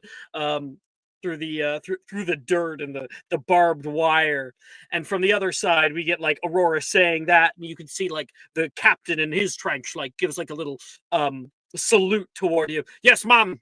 And gets another guy, and the two of them go into like a little dugout that they have in there, and the camera goes down into there, and the two of them open up like a secure line. Here you are, straight to Washington. And um takes it for a second. They both go to two sides and like pull out from underneath of their collars like two keys, stick them into the lock and turn, and then there's red lights that an alarm starts and people start to filter out of the area. Go, go, go! And Morgan's like, yes, yes, we're gaining on them. Don't fire until you can see the white of their eyes. And and then the board by Aurora's side like splits open with a circle, and you can see the missiles slowly coming up. What is that? The hell'd you get that? Morgan's screaming, and it fires up into the air, comes down, and but you'll kill your own men, he says. They know the sacrifice.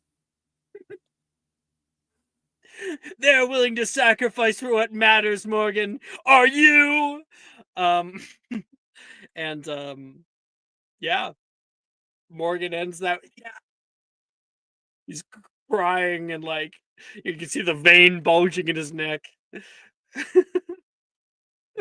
and his forehead. You And, never had the strength to do what needed to be done. that was the best game of wizard chess I've ever had. Puts his hand up. Right? It's so fun. Oh God. High drama in wizard chess today. Yep. Next to Drusilla and Finbar's Battle of the Minds. It's very different. Okay. And Wizard Chess Club gives you 1d4 to investigation checks. Or other checks when thinking critically.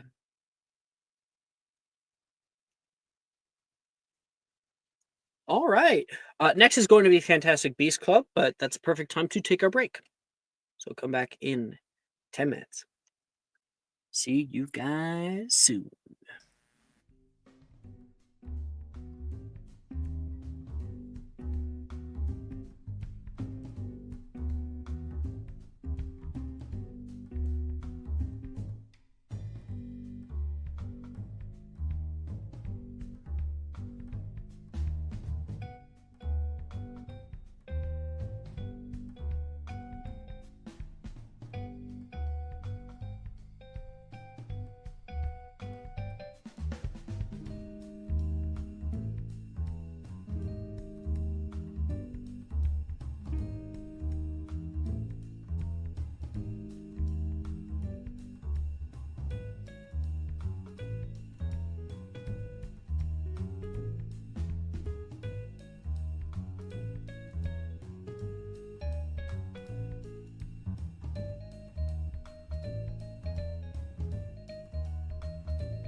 Hello, we're back. Hello.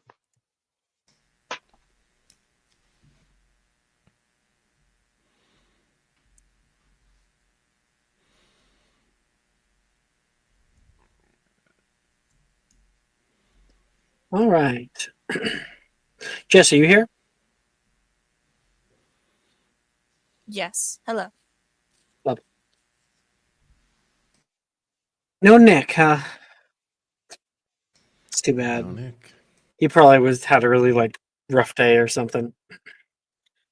Sometimes he has some pretty long days. Don't be an idiot. Like playing with putty. Yeah. Sometimes I like stick it to the ceiling, and it's dumb of me because I'll forget it's there. And then I'll be like, "What is this?" Oh,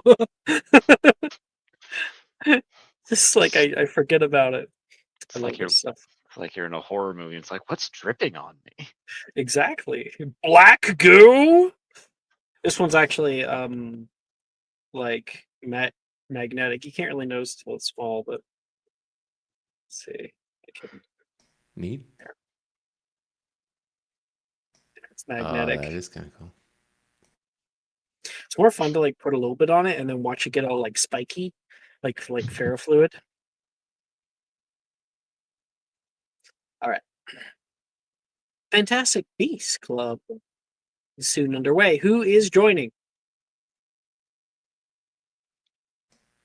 Maylis, Finbar, Sure. not Aurora or Didi. Yeah, I'll actually pass. Yeah, let's make it a Finbar Melis moment. No, I think that Aurora would probably abstain from this one. All right. Well, to absolutely blindside you, Fantastic Beast Club requires a swimsuit today. As they meet down by the groundskeeper's hut, past it, out by where the ground slopes down toward the lake. Down here, old willows droop down and kiss the face of the lake. Catch a few fish jump and splash nearby as club president gathers everyone together under one of the nearby trees. The other members, you got Billy, Brett, Macy, Darcy, Rin, and Taylor. What else we here? Greetings to all the new and old faces today. For those of you who don't know me, I go by Brenneth.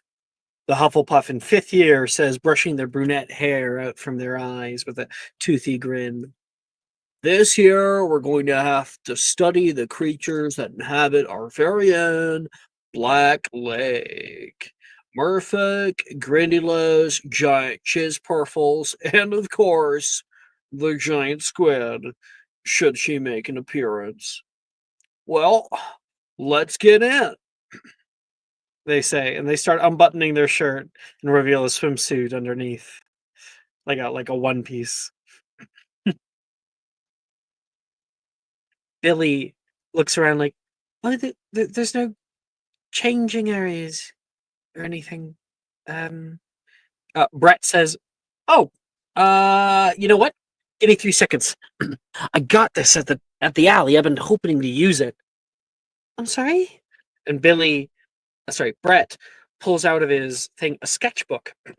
He begins to write down on a page, creating a very quick sketch, taking a few like pastels and rubbing them over, and then takes the page and rips it out and flicks it forward, and you watch it transform and transfigure into a little changing tent. Huh? But that's amazing. It's all in the notebook, so. And she will grin and go inside. That's There's a impressive, few Brett. people. Thanks. Can you make an oven with it? What? I'm curious. Can you? Uh, technically, although it feels like fabric and everything, it's all made of paper. If it were to rain right now, it'd be bad. Looks pretty clear, doesn't it? Wait! You want me to make an oven right here, right now? No, I'm just curious because I'm thinking it would just light itself on. Could it even have a fire? Could it even be heated? No, because it would just all Ah, go up in flames. but that is impressive, though. I didn't know such a thing like that existed, but that's pretty It's impressive. imbuement. No one ever looks into imbuement. I swear.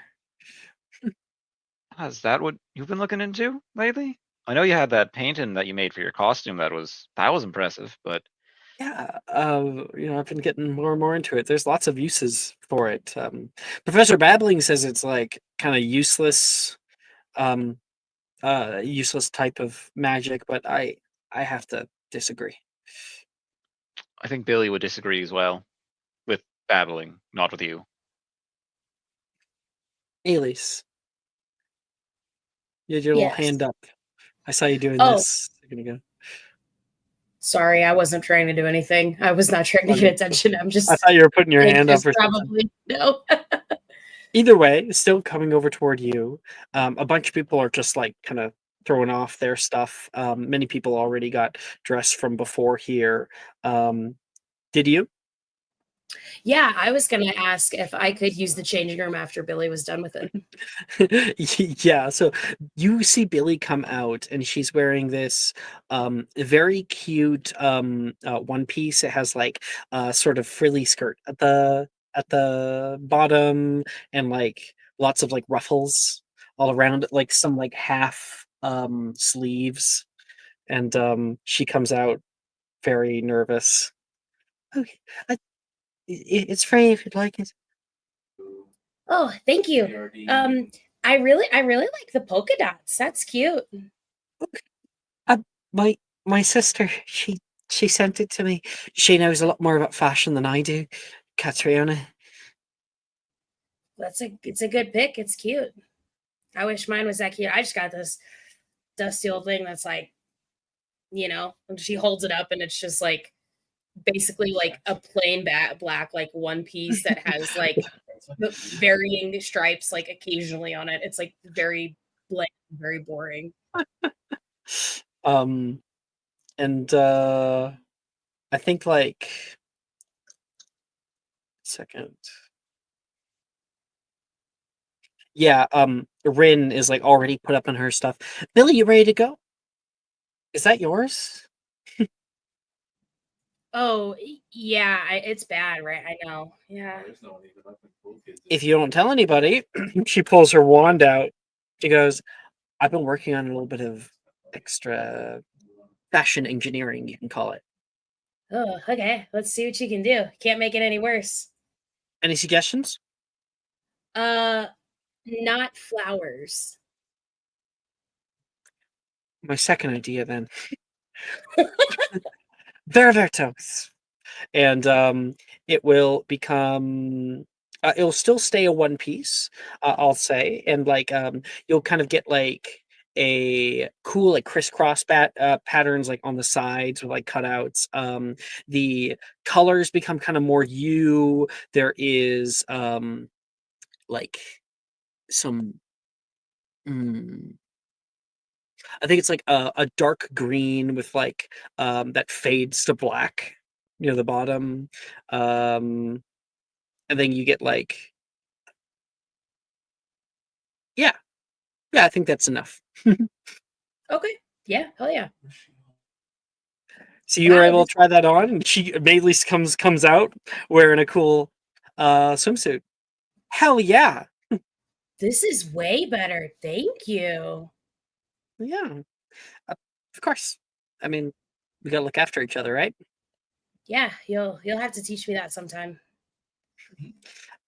Billy said that she was gonna try to show me the giant squid or something. I said no such thing. I just said that the giant squid is actually quite rare, Rin, and we're probably not going to see it. You really not listening? My mom often says that I only hear things that I want to hear. My dad says that. He calls it selective hearing. I have no idea. And Dee Dee. Oh no, not Dee Dee. You're not here. What am I thinking? Um, you would see Mealy, so you can see Finbar and a few others have like leapt into the lake already, and there's a little splash fight going on between Darcy, Macy, and Brett. Taylor is nowhere to be seen. I don't know whose Well, fault that is, I or guess- if that's I guess fault, we but should, they said something, like, about never changing jump in, huh? because- Last one's a rotten egg, and Rin's gonna start running. Billy's like, "Oh, I'm not wearing any shoes. I don't want to step on anything." She's running out after her. I guess that means you're gonna be the rotten egg. And there's a cannonball as you all find yourself under the waters of the lake. At first, it's dark. Then your eyes begin to adjust. You can see shafts of light coming down through the silted ground, through down into the silted ground below. There is foliage and plant matter that grows throughout here. There's a little bit deeper. As the lake actually gets deep very quickly, but has these sort of like little shelves before it gets deeper each time. You can see a long length of a kelp forest that sways together. You can see schools of fish fly through the water down here, and a gulping plimpy go past you. Down below, things move in the darkness, and even deeper, the darkness of the lake is paramount. There's a reason why they call it the Black Lake. It is an abyss. And then you're able to get back up to the surface, and people are playing games and whatnot. Both of you, roll me a magical creatures check, which just so happens to be the D4 that is associated with this one.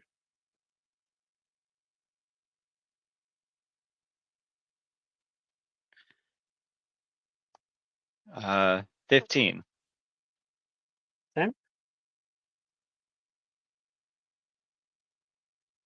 I think Melee's also rolled a 15.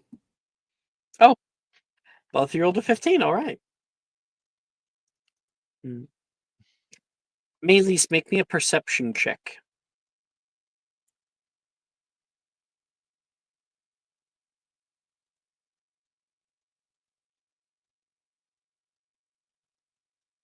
$13.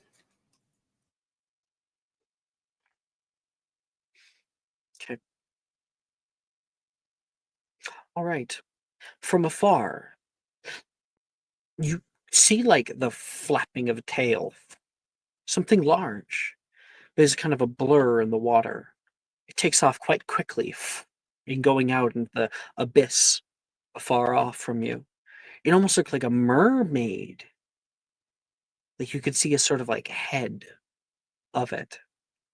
You try to swim closer, taking a good look to try to find it. And something comes flying through the area like a school of fish. It goes right through you, which kind of gives you a little bit of a panic as you can feel they'll flap as they hit you and keep swimming. And then to the right of you, something else is coming. Something was chasing them. There is a fleet of about 5 or 6 odd octopus type creatures, about the size of a 5-year-old. And a few of them accidentally hit on and attached to you. Oh! And Make with your magical creatures check. You know what these are. I'll get a quick picture for you. They have like tentacles, like 9 or so of them. They have a little body and like 2 arms and a wide alien-like face. I almost got the right picture. There it is. This is a little copy. They are like greenish. This is a Grindylow.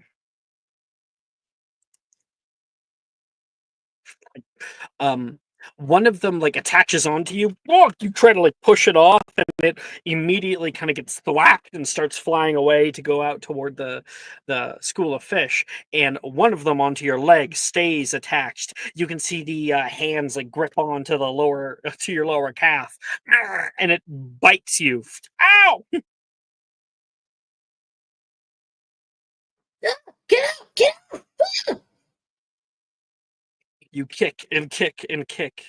And then there is a whistling sound through the water. Dennis! Fuck off! You can hear echo through the water, and this thing looks out and flies away. You swim up to the surface and cough up some water. As you are treading water, and like, what the fuck just happened? Coming up, bobbing nearby, maybe like 20 feet away, you can see popping up out of the water is Taylor's face. You okay? Oh, I mean, I think I just found what my boggart's gonna be the next time we see one of those, but yeah, they're not actually that scary. Dennis just has bad eyesight. He thought you were his food. oh, Fucking idiot.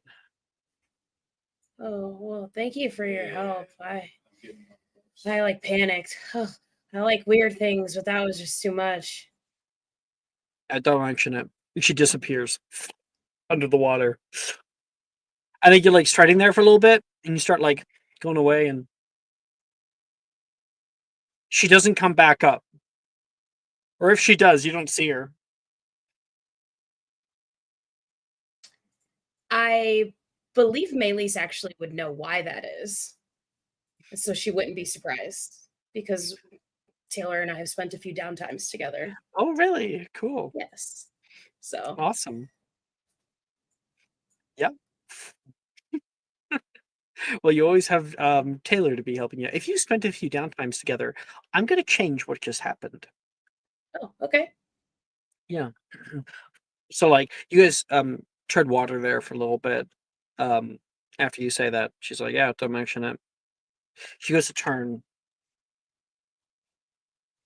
Are you a good swimmer?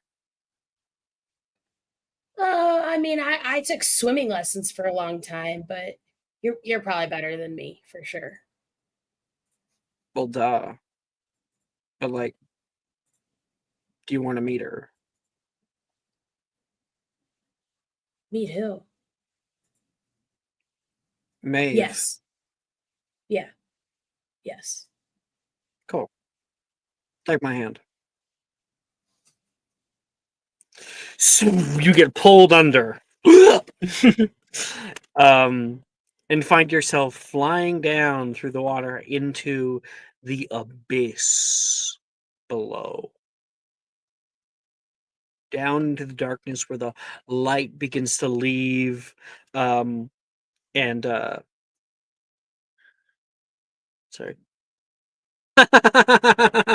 Alan, I just saw the Men in Black reference. Yeah, yeah. Honestly, I think that's a cuter version of a Grindylow. It's a baby Grindylow. And you guys go for a little while, for maybe 10 seconds. And, we're in movie mode, so we have like extra air lung capacity, you know what I mean? So you're down there, and Taylor goes, Maeve, May, May, May. It echoes through the water, even though it's not possible. And there's nothing for a moment, and no, I was just thinking something. I think like Taylor looks and notices that you're like struggling for air. You're like, I gotta go, and Taylor swims over and can see this like one plant. She picks up this kind of odd bulbous plant and kind of comes up and stops you and presses it to your mouth. And you can see these like bubbles coming up from it. Come on, put it to your mouth, and you're able to breathe in the gases that come through. You good? Cool. I'd be careful though; it's slightly hallucinogenic.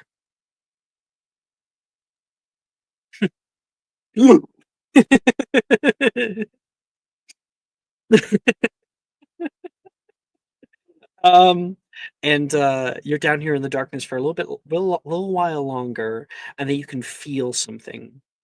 The water begins to displace this sort of current that flies through. It gets a little bit warmer, and as you look up toward the fading light high above you, something blots it out. Well, there you are. You can hear like a reverberating sound echo through the water. Are we gonna have to wait here all year? Seriously?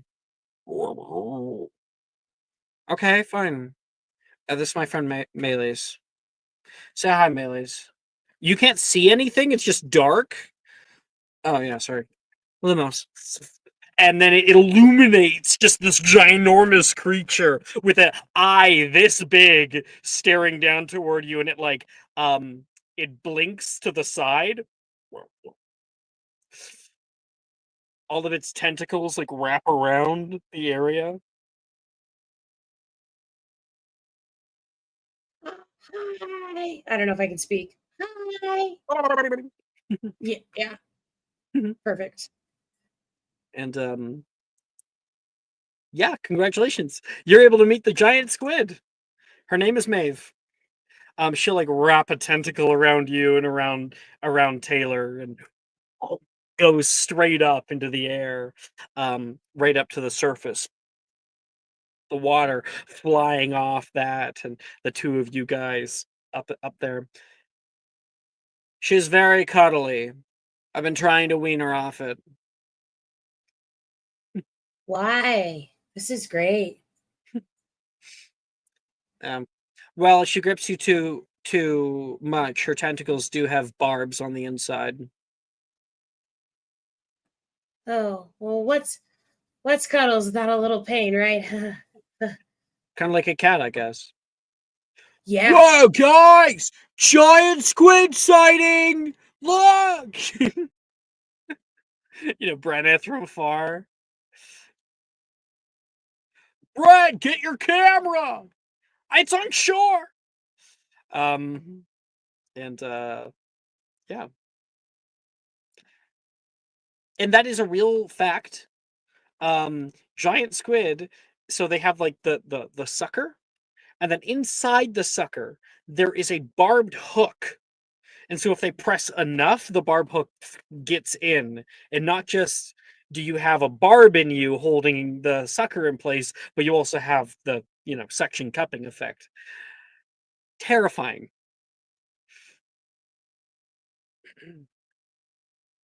Yeah, I'm not sure how much I like that part, but They are terrifying creatures. Finbar. Finbar. Decided squid is not on the menu today. There's no reason for this. Just he had a feeling. But you know what is on the menu? Macy says. Toward you. Sushi. She pulls out a net. You think you're gonna catch anything with it? Yeah. I'm plenty strong. Oh, I don't know anything about fishing, so I guess you'd be the expert? Oh, I've never been fishing before, Oh, but I've caught a lot of butterflies. they're like butterflies. They're like the fish of the air. I don't. You get it. Come on down. I think I get it. All right, let's see if we can catch us some fish for some nice lakefront fish fry. Front fish fry. Yeah. All right. So if you wish, you can roll a survival check, and so will she. I actually have proficiency in this. I forgot. 16. 18. You guys do a pretty good job. She'll like makes like markers toward you, like telling you what to do. You're Right. like not sure at all what she's talking about, so you guys have to surface. Go around and scare them into my net. Oh, Goes God. back down. We're going to. Or wait, I can't. I should say this below. I can't speak below water. Right. Wait, what am I thinking? I'll just use my wand to do something. I'll scare him with light. That's it. Whoop. Go down. It's like whoop. Can't speak underwater. Lumos. Go back down under.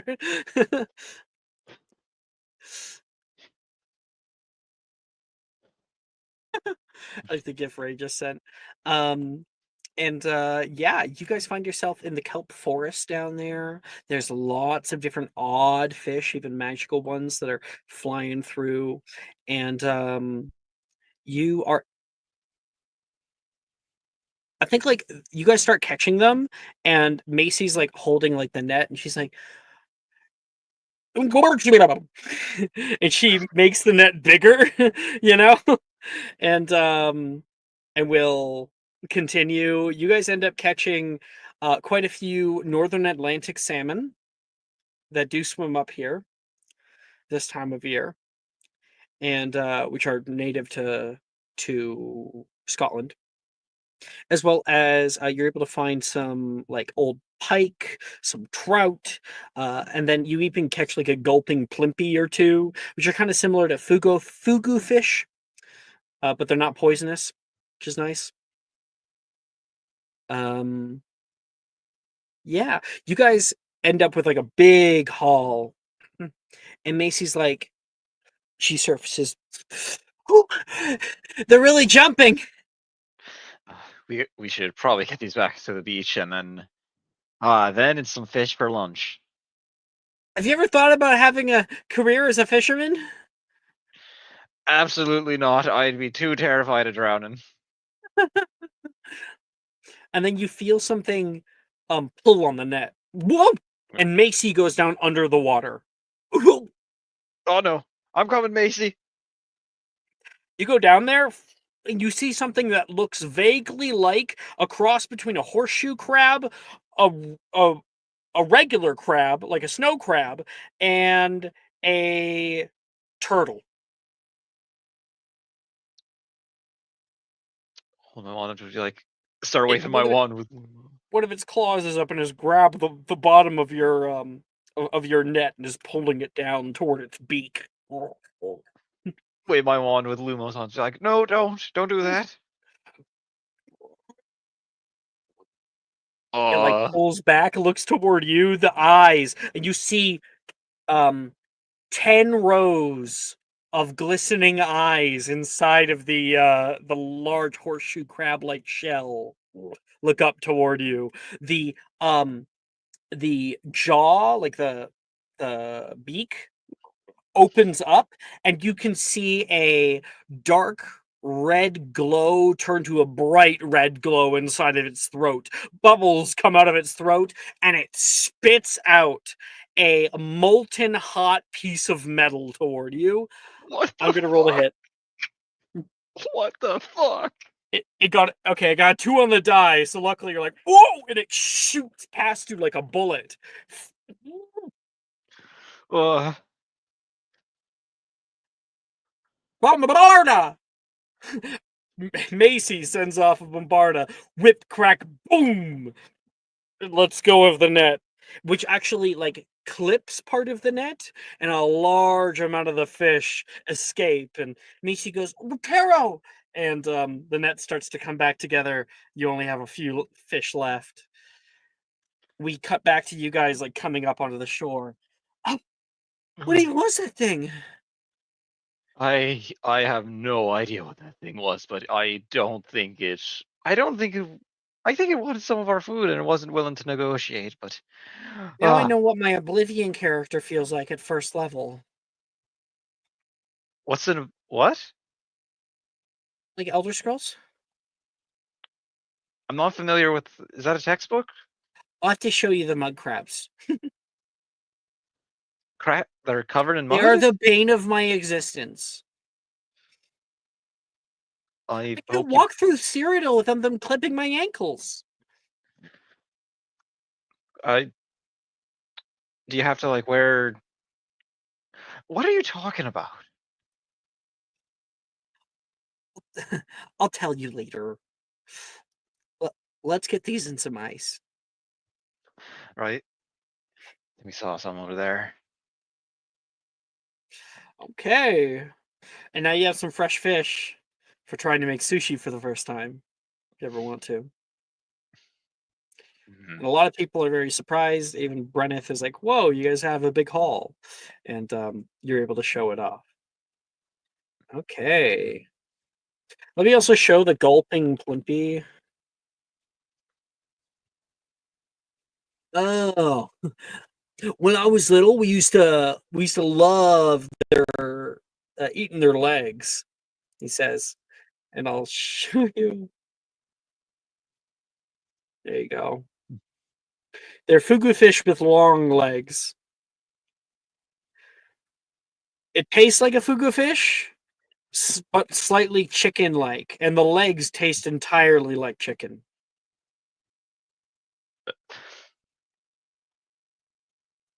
I feel so weirded out looking at this thing. And yes, they are semi-aquatic.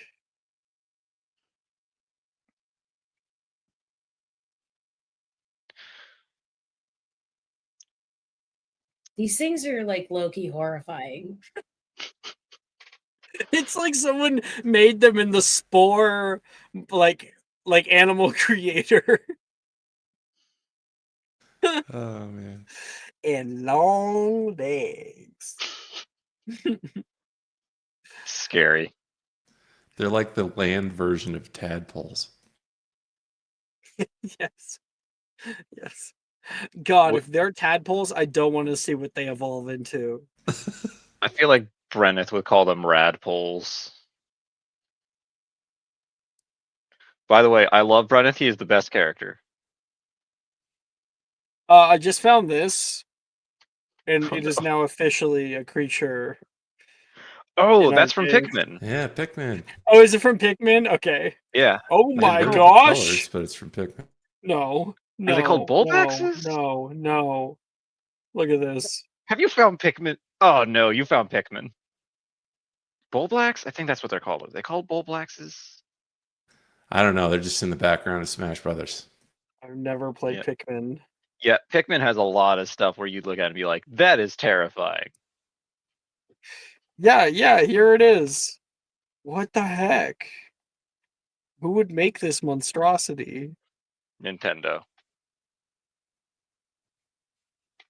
Yeah, there's a lot of Pikmin has a lot of stuff that you'd look at and be like, I don't want to be near this thing. Who would make this monstrosity? Oh, the Japanese. Just- Oh God. What is that? What is that? It's one of those, Dreamcast games that everybody played. Yeah, everybody. See, man. It's like the reverse. It's like the world's worst mermaid.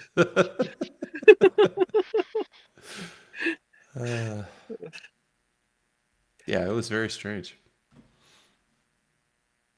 That's Fantastic Beasts Club. Next up is Magical Drafts Club. Maylis, you're gonna want to be in this club. This is the one I've been waiting for. Anybody else? Magical drafts. What is it? Highly recommend it. Okay. It's potions. Let's Sure. do it. Okay, everyone's in it. Magical Drafts Club meets in the locked room across from the potion storeroom in the dungeons. But as Taylor is like, I don't think this is the right way. No, reading the instructions correctly, Taylor. It's this door. Drusilla opens up the door. See? Huh? You can see the room is illuminated by a Lumos Maxima that hovers as a globe in the ceiling. Oh, sorry. You looks like we have some new members, he says. A boy gets up. One of the students comes to welcome you all to the club. He's a Ravenclaw boy in kind of curly blonde hair. I'm President Pentelius. more like President Dumbtellius. You can hear a Slytherin girl in the back say. Well, that's You- mean. A few of them will laugh, and Quinn rolls his eyes. Could you please not embarrass me in front of the newbies? He says back to them. Get it cleaned up. Oh, fine. Okay. Let's put away the minis, guys. Club's starting. You guys walk in and see in like a little table in the center of the room, there is a miniature depiction of a Muggle office. It's highly detailed. Little minis. You see two of them are by the water cooler right now. What's that thing you got there? Oh, that's my character. His name is Roderick Smith. He's the head of IT. Do you know what IT is? It's outstanding. International technology? Right? Well, can you look up in the office manager's guide what IT is? IT stands for. And one of the other boys goes, "Ugh, it's not this again." I'm sorry, what game is this? He goes through it. Information technology. Why do Muggles have to name things such weird names? I say. You're gonna say that, but you're calling them muggles? Yeah, that's normal. Who are you? Hi, I'm Aurora. And Finbar, I think the other boy from Far says, "Oh, why? You want to know?" And he hands you a book. Pick it up, and it says Money and Management. Ah, is it like Monopoly? 2 seconds, okay? They go in the Is notes. this a real thing? It's a D&D, but it's muggles. They're pretending to be muggles. I get The it. role It's playing good. Muggles. It's good. I approve. It's like, all right, you have to make a roll to get your promotion. Joke's on you. There is no DC for it. You just automatically fail. You open it up, and it's like it's published by the Lockhart Press, and it says, "Welcome to Money and Management, a thrilling new tabletop role-playing game about the cutthroat world of corporate Muggle management. You and your fellow players will take on the roles of ambitious Muggle office workers, each competing to climb the corporate ladder and become the ultimate boss. But beware, in this game, it's not just about hard work and talent. You'll also need to navigate office politics, make savvy financial decisions, and schmooze with the right coworkers to get ahead. Are you ready to take on the challenge and prove yourself as the ultimate office strategist? Sign up and play today."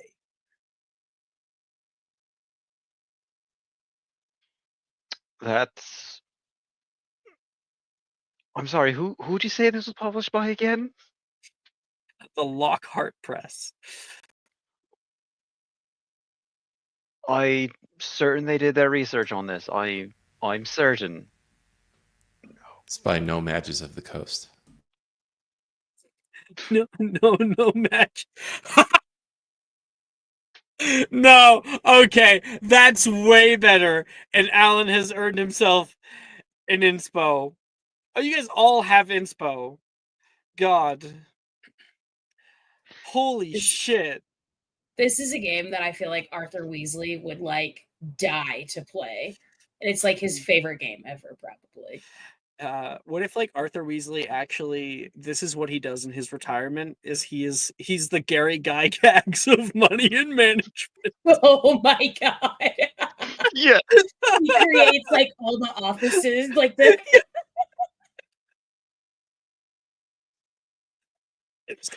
He's got like extra books that are like startups and you and like Silicon Valley. There's like yeah.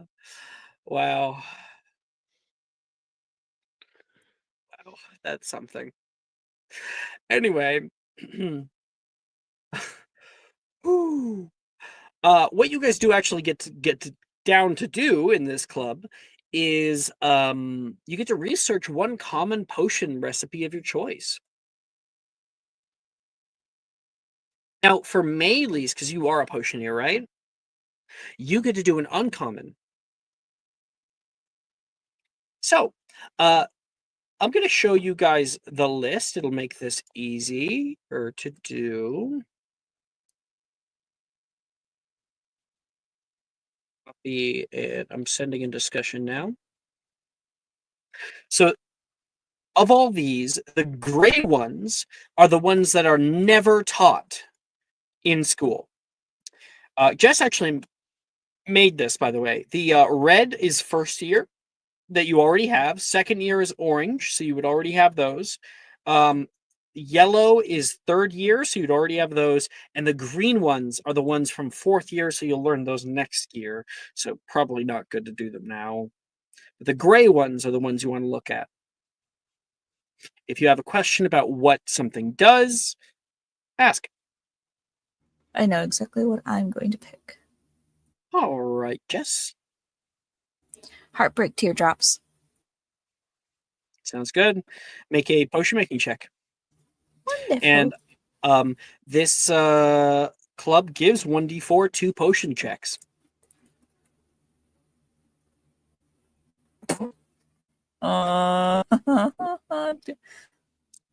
Inspiration?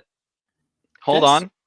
So, during the break, I subscribed to tier 2 of the Twitch channel. Jess, as repayment, do you want mine? Maybe, yes, please. Take it. Thank Aw. you. You know, it's thanks. 12 is better. 12 is better. It's just common. It's fine. Thank you. I do what I can. Tier 2, I Unfortunately. see it right there. So is it a permanent 1d4 to go to all like potion making checks here on out? Mm-hmm. For Hell for potioneers, it's like really good. It's a really good one because it just boosts what you already have. You can get like a really cracked down score. All right, hell yeah. I'm gonna research the hiccuping solution. Hiccuping, whatever, however you say it. Hiccoughing? Coughing? Hiccuping. But yeah, Oh, it's like a hiccough. It's it's a hiccoughing. right? Okay. Yeah, so I'm gonna research that. Also, before I totally forget, I put it in my private chat at the beginning of session, but I did roll to make a potion at the beginning of session. And that was in the rolling channel. I think I got like a 21 or a 22.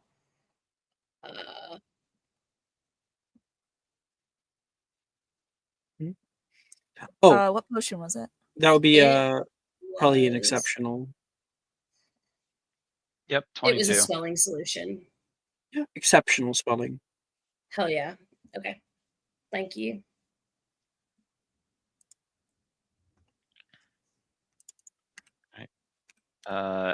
I'll go for Stargrass Salve.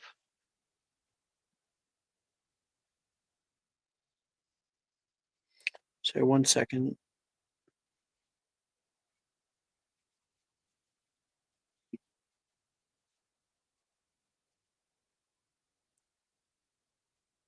Okay, Stargrass Salve, yeah, great choice.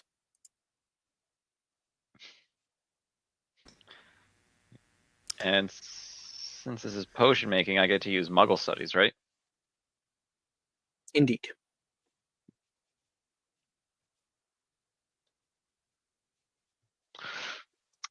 Luckily, with Ravenclaw stuff, it's a 16. But I don't think you do get to use Muggle Studies because you're researching, not making a potion. Oh. And you want me to... Well, it was a 2 Yeah, on you the just- die, so it would be a 4.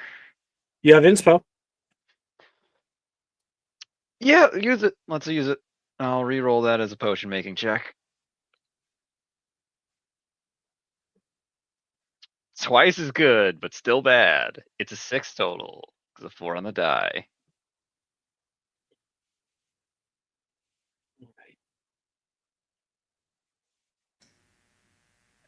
Okay, so you do not successfully research the potion. However, if you wish to do so in the future, like use a free period to do so, remind me that you did it here. You'll get a lowered DC. Got it. 80. I'll just do rejuvenating potion for the saplings. My gravity saplings. My gravity yeah. bonsais. Yeah. So You're Guess going I to be able to should- make them really big with rejuvenating potion. yeah. Why can't I find it? There it is. I'm gonna do really good at this. 11. 11. Rejuvenating potion? High or low? Low god. Nick blesses you this evening. Hey, look at that. Oh god. Use it with And us. you're able to get that under your belt as a research potion. So you're now Nice. able to make that. Okay. That was everybody, right? I didn't say what mine was, but Oh, I'm okay. gonna assume I successfully researched it because I rolled a 25. What was it? The hiccuping one, hiccuping. Oh, right. Yeah, you hiccoughing. said it. Yeah, I Hiccoughing just didn't say what potion. I got.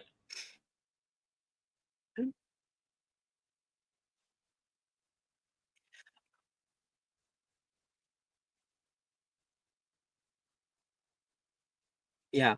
I think like throughout all that, there's like a knock at the door. Hello? Oh, crap. Slughorn? Oh, hello. Is this the Magical Trash Club? Yes. Can I help you? It's really gone downhill since I was in school. Well, I just wanted to talk to Mr. Dempsey, if I could. Of course, Professor. Be right there. And you get kind of pulled out of the club. Hello there, hello there, Finbar. Glad I was able to catch you. Not a bad time, I hope? Well, my research into Stargrass Salves is abysmal right now, but so you're not really interrupting anything of progress. I wanted to talk to you about something, but perhaps a bit of a entrepreneurial task. I was hoping that you might consider catering an event of mine coming up tomorrow night. I tried to get a hold of you this morning. I told Janice to tell you that I was looking for you, but I didn't hear from you. Sorry, Professor. I had to go check up on the plants I had for a horticulture club. They're using my food a lot. Well, the event is coming up tonight, full of lots of fun parties, good little bit of rabble rousing and good company. Hoping that you might attend and offer your services. Ah, I would pay you, of course, handsome wage. of course, Professor. I'd be happy to provide my catering services for this event. What's it called? The Slug Club. It's a bit of a play on words, you say. And I've been running it since, God knows, since the Stone Age. Of course, Professor. I'd be happy to provide catering. Any recommendations you have? Anything you want, or shall I decide myself? I've heard a lot of people commend your cooking, so I'd say something highbrow, something worthy of lordly company. That be done. It can be done. It Also, can be done, perhaps a Professor. little hors d'oeuvre, something to snack on here and there as we converse. Ooh, I've got some ideas, some stuff that can fit both categories. I think this will work. We have multiple meetups per year, and there's always a need for some good catering. So, should it go well tomorrow, consider perhaps keeping you. Oh, am I allowed to attend the club, or is I'm just catering? Oh, as long as the food is served, I don't really mind if you stick around. Ah, that sounds great, Professor. I'll make sure to be there and make sure to bring my best food that I can. Bully, he says. And yeah, you now have a commission. And if it goes well, that means that you're going to have a lot of commissions from a wealthy man. Lots of money. Lots of money for. You know what? There's several jokes I could make about this. I'm not going to. He's your new sugar daddy. Welcome to Glug Club. What? Horny jail right now. He's going to horny jail. Alan, welcome. Welcome to horny jail. 1,000 years horny jail. That was fantastic. Nah, great. Love it. Now Finbar has to not fuck up the food. Like, don't mess up, Finbar. Don't mess up. Money's on the line.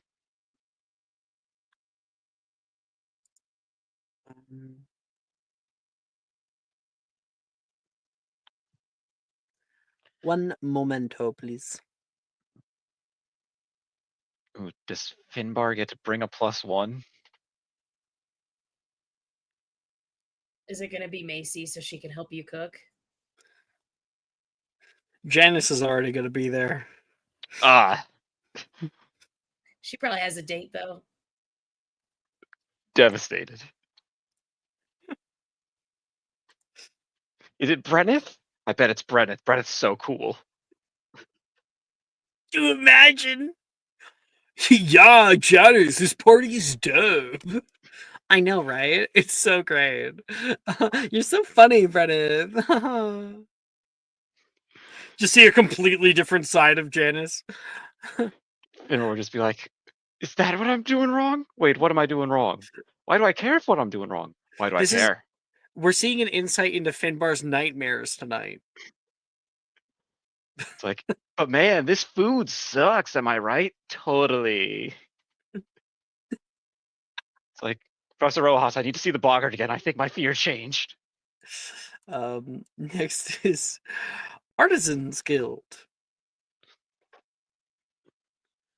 So, this one's kind of fun.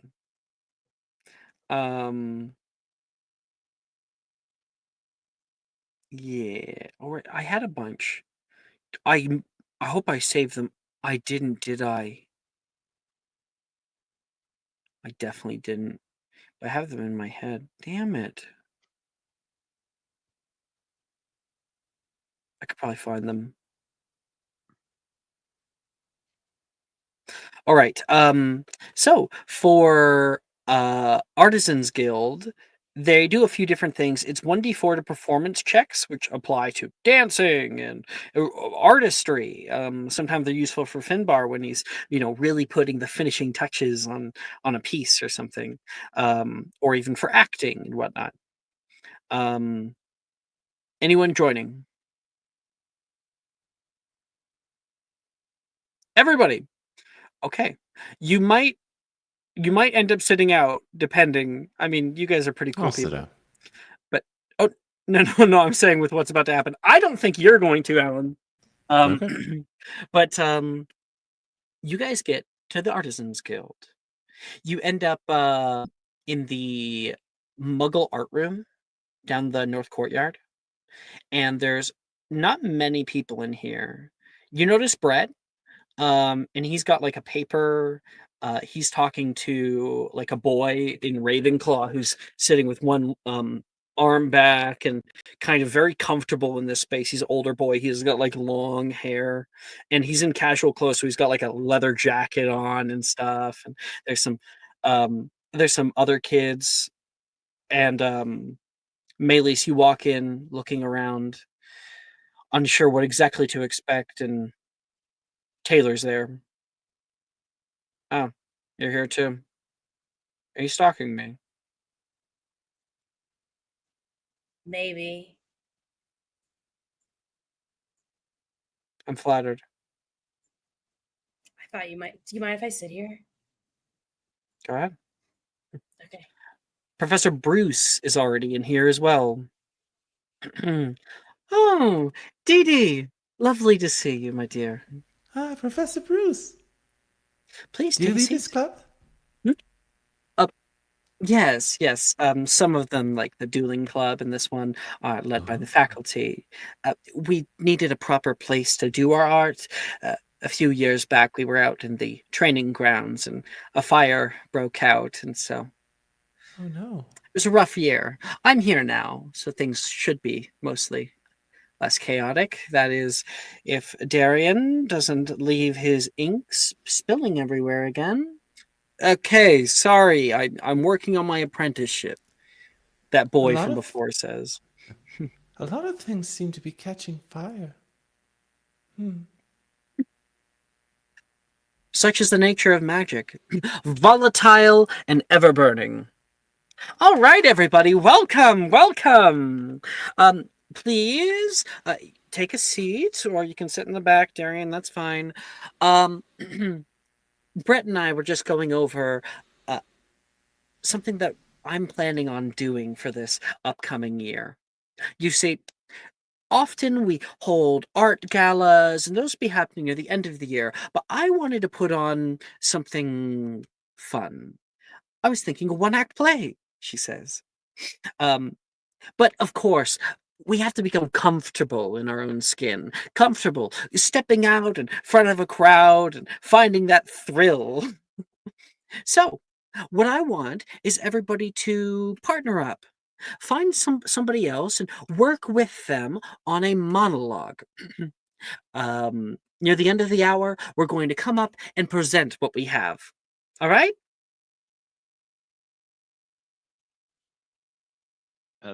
Right, got it. And so, I have a few monologues I can pull up if you guys want. And I was thinking that we could have some fun and actually do them. I'll also be doing one. If you want me to throw you one your way, tell me. If you want to sit it out, that's fine too. I thought so. Let's go. Monologues.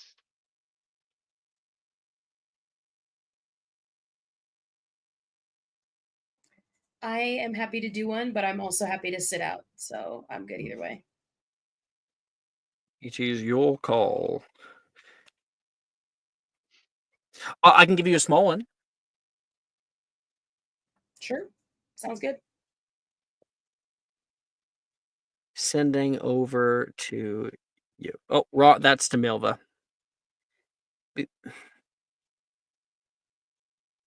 we go. And then, Finbar, you want a fun tongue twister? It's a good one though. I'm ready to try it with this accent. Let's go.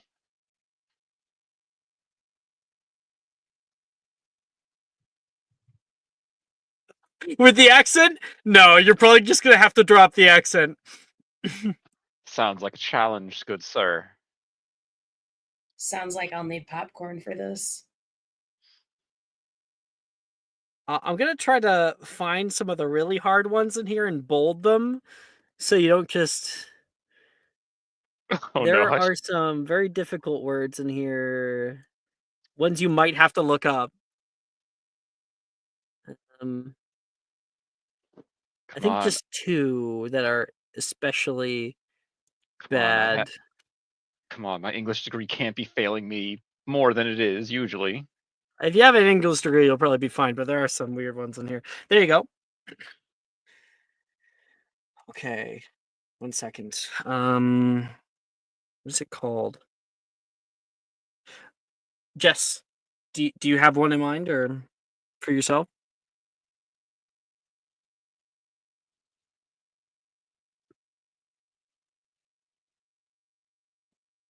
Jess?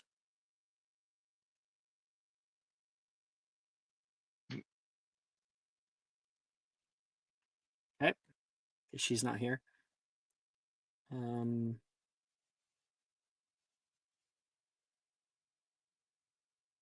Trying to find it.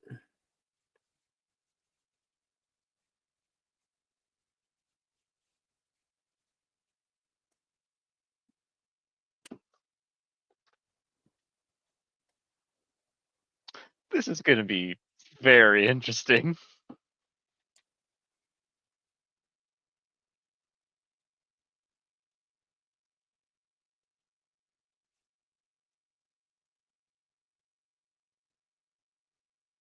Oh, why didn't I do theater in high school?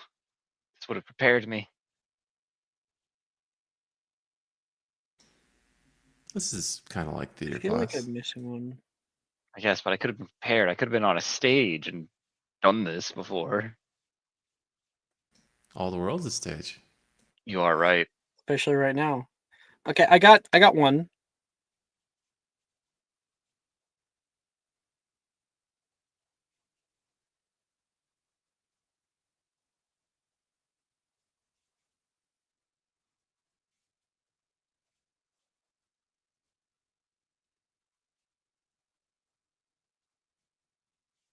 Just the last. I think there's one last line. Okay.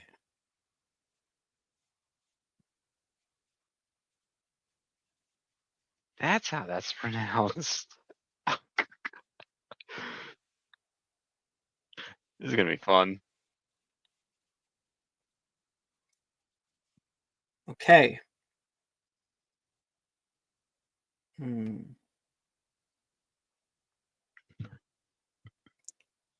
Lovely.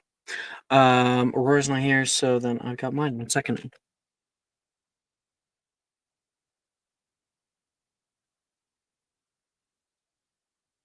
I was gonna tell Finbar he's muted until I realized he's probably practicing the monologue. Yes, I've got to practice it in the accent. This is gonna be difficult.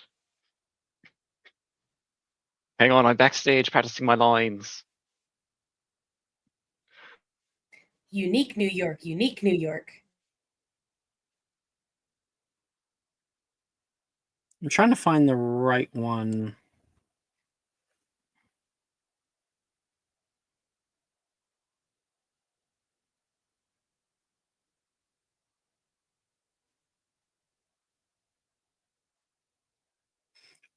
Okay, Act 1, Scene 2.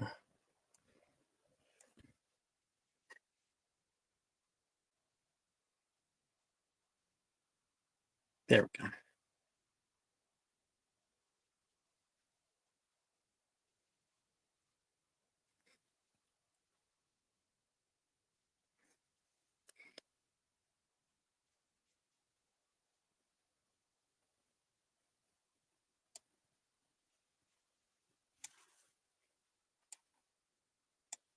I need to find the right one. There we go.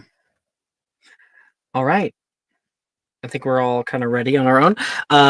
So, for as everybody goes around the room, Mayleys, you team up with Taylor. She's got hers on like a little piece of paper, and she's very little help for the most part, other than just being supportive. Finbar, Brett like comes up to you wanting to team up with you. All right, let's go, Brett. I gotta. This is gonna be interesting. This is a lot, but I'm ready. Let's try it. Am I too late? You can hear from the door. Oh, Mr. Anderson, come on in, come on in. And they bring him in. This is the Artisans Guild, right? Yes, yes. We're just doing monologues. Here, I'll hand you one. I can't read. Oh, oh. Why don't you work with Dee Dee? This is gonna be more difficult than I thought. And she will like think back. In Adamatis Conjurus, and she conjures up a book. Flip through that and see if you can find anything. Okay. And walks off. Oh, Jess, you're here? Yes. Do you want to do monologues? All All the rest of us are doing one. I'm gonna sit this one out, I think. All right, all right. All the I'll join, but I won't do it. All the cool kids are doing it. peer pressure. And he walks over toward Dee Dee. I accidentally clicked start camera. Really sorry about that. I didn't even see it. Dee Dee, Professor Bruce, is like, Mr. Anderson, you can be partnered up with Dee Dee here. Oh, hey, you're in this one. Yeah. Good to see you. What are you working on? Well, there's this very otherworldly sort of monologue that I'm working on. Sort of about philosophical things. Well, I'll dig into mine, see if I can find anything, eh? Oh, do you need me to read it to you? Oh, Braille. Found me a Braille book. Oh. I can't read Braille. Does that make us even? Hardly, he says as a little bit of a chuckle. And when everybody has their time to practice and whatnot, Professor Rojas says, not Rojas, Bruce says, all right, we're down to the last 45 minutes, so let's get started. I want to get through at least a few, okay? And who wants to go first? Nolan puts up his hand. I'll go first, Professor. Oh, wonderful! Everyone give a round of applause for Mr. Anderson. He walks up to the front, takes a deep breath.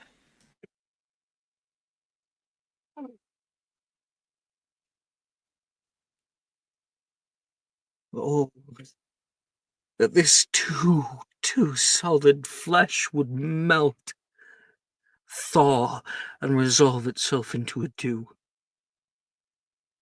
Or that the everlasting had not fixed his cannon gates 'gainst self-slaughter. God, how weary, stale, flat, and unprofitable seemeth all the uses of this world to me.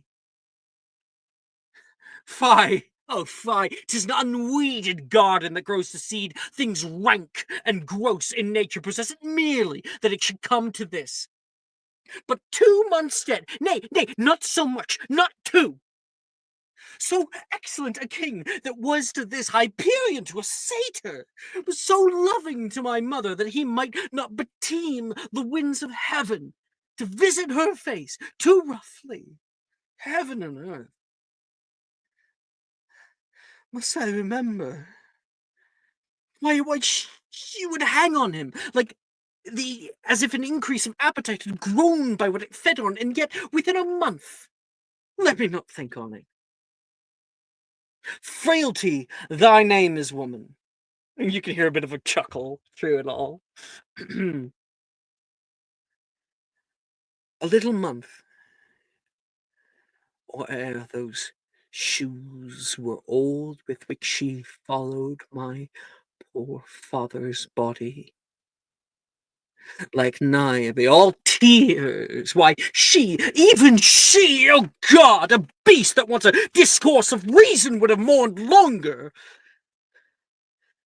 Married with mine uncle, my father's brother, but no more like my father than I to Hercules within a month.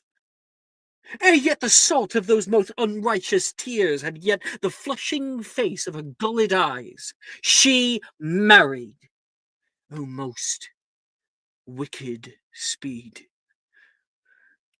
to post with such dexterity to their sheets. It is not, nor it cannot, come to good, but break my heart, for I must hold my tongue.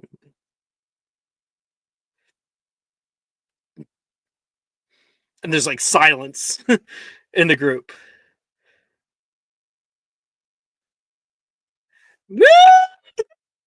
Bruce is like, that was amazing! Very, very good, Nolan. Thank you. Thanks, Professor. And Nolan goes to go sit down.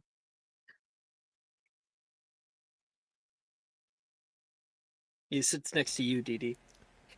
Good job, Nolan. Okay. Sounded cool. I thought it was great. I'll have to read this one. Professor, can I keep this? He says, oh, go right ahead. I think it's from some kind of Muggle museum somewhere in Chesterworth, but don't worry about it. I'm sure they won't notice it's missing.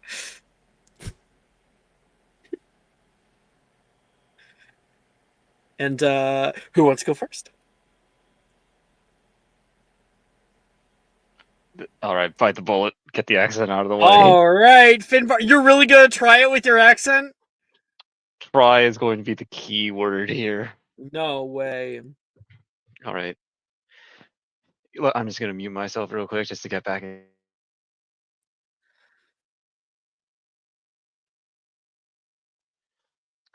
All right, Brett. Watch me attempt to monologue. It's going to be something. Good luck, man. I think I'll need it. All right. Voila! In view, a humble vaudevillian veteran, cast vicariously as both victim and villain by the vicissitudes of fate. This visage, no mere veneer of vanity, is a vestige of the vox populi, now vacant, vanished. However, this valorous visitation of a bygone vexation stands vivified, and has vowed to vanquish these venal and virulent vermin vanguarding vice, and vouchsafing the violently vicious and voracious violation of volition.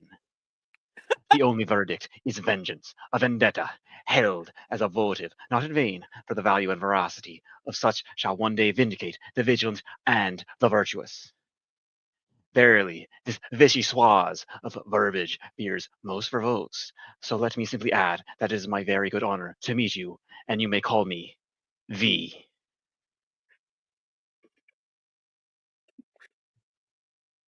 Hell yeah, you did it with the accent! That's crazy! Hell yeah! Nailed My Hell finest yeah! moment. Maylee's, yours is pretty quick. You want to get yours out of the way? Sure. Let's do it. Everyone gives a good clap for Finbar as he goes and heads back down, and Brett gives him like a high five at the bottom. And Taylor is like tapping her foot. If you go, I'll go after you, she says. Okay. Yeah. I think I'm going to be really good at this.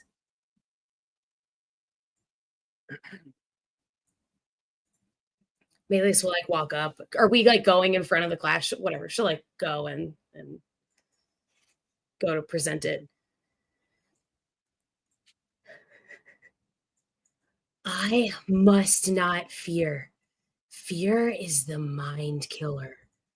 Fear is the little death that brings total obliteration. I will face my fears. I will permit it to pass over me. And when it has gone past, I will turn the inner eye to see its path. Where the fear has gone, there will be nothing. Only I will remain. Woo! I love that you like kept like the character. You kind of kept Maylis in there. Like, yeah. Like I feel like she was like moving around the stage, trying to like creep people out and stuff. I thought about doing it like slam poetry, but I think that was Yeah. better.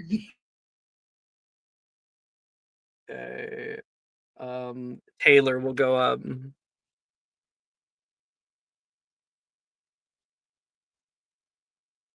Okay. She comes up holding her paper with her. Hello. She says, standing at the front, and you immediately realize, oh, right, it's Taylor. It's all wrong. By rights, we shouldn't even be here. But, but we are. It's like the great stories, Mr. Frodo. The ones that really mattered, full of darkness and danger. She tries to do the thing that Maylis was doing, but very badly. They were. And sometimes you didn't want to know the end, because how could the end be any happy? She flashes a smile. How could the world go back to the way it was when so much bad happened? But in the end, it's only a passing thing. This shadow. Stop, I can't do it. Fuck. Even darkness must pass, and a new day will come. When the sun shines, its shine out the clearer. Those were the stories that stayed with you, that meant something, even if you were too small to understand why. But I think, Mr. Frodo, she like looks directly at Maylis. I do understand. I know now. Folk in those stories had lots of chances of turning back, only they didn't, because they were holding on to something. Oh, Professor, can you read this? What are we holding on to, Sam? She says. You, Mr. Frodo. I I've been thinking about our time together ever since our first encampment. Your meaty thighs. Oh, I think that was. I think I printed that out from the wrong site. She says, pulls it off of Taylor's hands. Thank you, Taylor. Thank you. That was really good, Taylor. Thank you.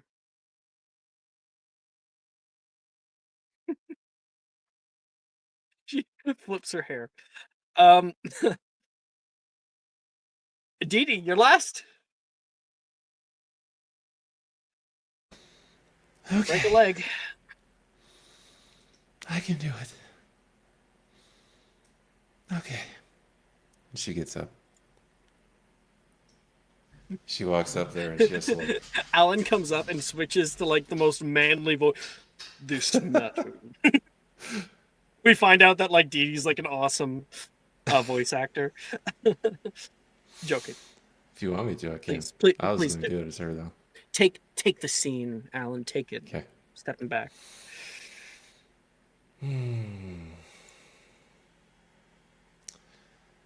This matter This body is mostly empty space after all. And solid matter? It's just energy vibrating very slowly. Why, there is no me. There never was. The electrons of my body mingle and dance with the electrons of the ground below me in the air I'm no longer breathing. And I remember there is no point where any of that ends and I begin.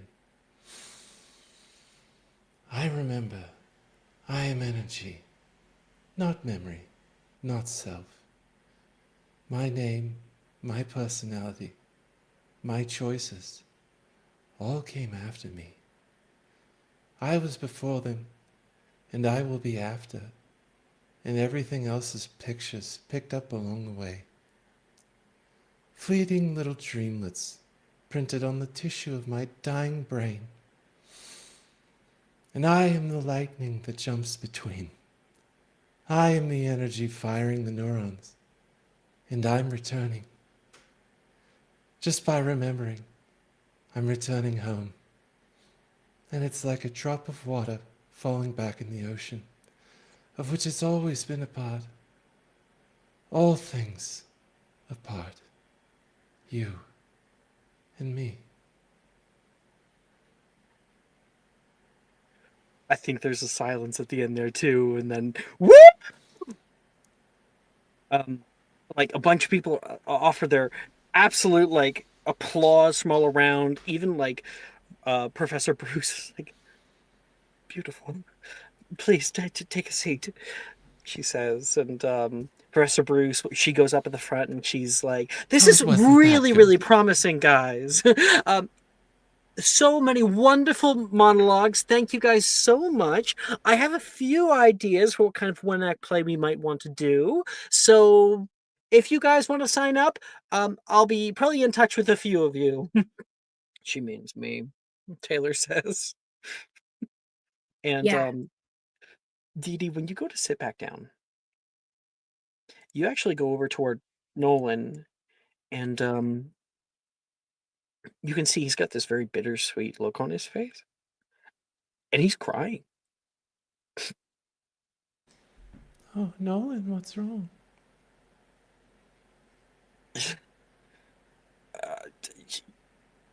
That was a great one. I really like that. Hmm. Whatever that was. I like yours too.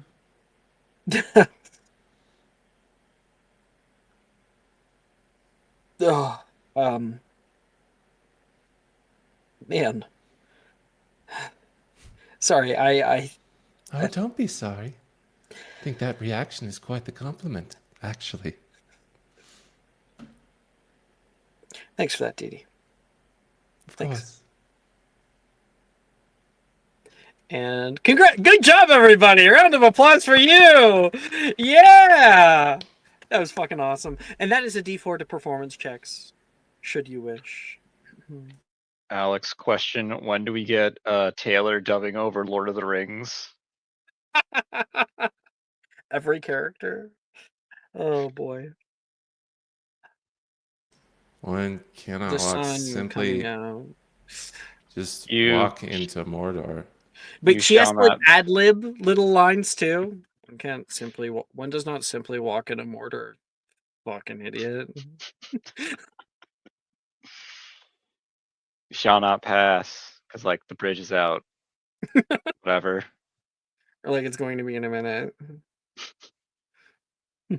You get like the little like things that she says because it's like it's not edited well, so you get like her little comments that she's making to whoever she's recording it with. Like, I fucking hate this part every time. It's like the speak friend and enter part, and she's just like silent. Oh, What's this word? It's friend. Taylor's like, yeah. What's it? I can't understand it. Friend. Yeah. It's like friend. It's like I don't know.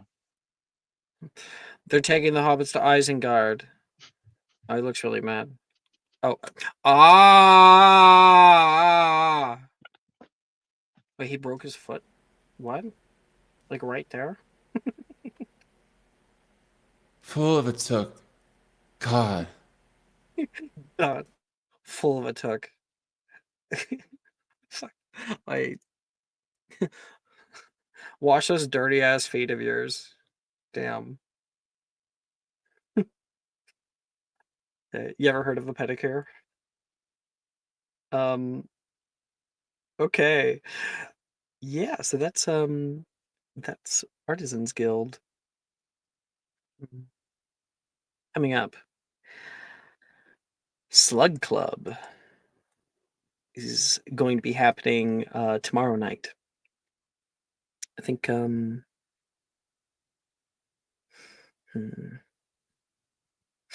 Aurora. You here? You're Why do you have to respond to me with yurt? Why? Why are you the way you are? word up. You go up to the girls' dormitory after your first day here at Hogwarts. You head up and kind of collapse back on your bed. What do you think?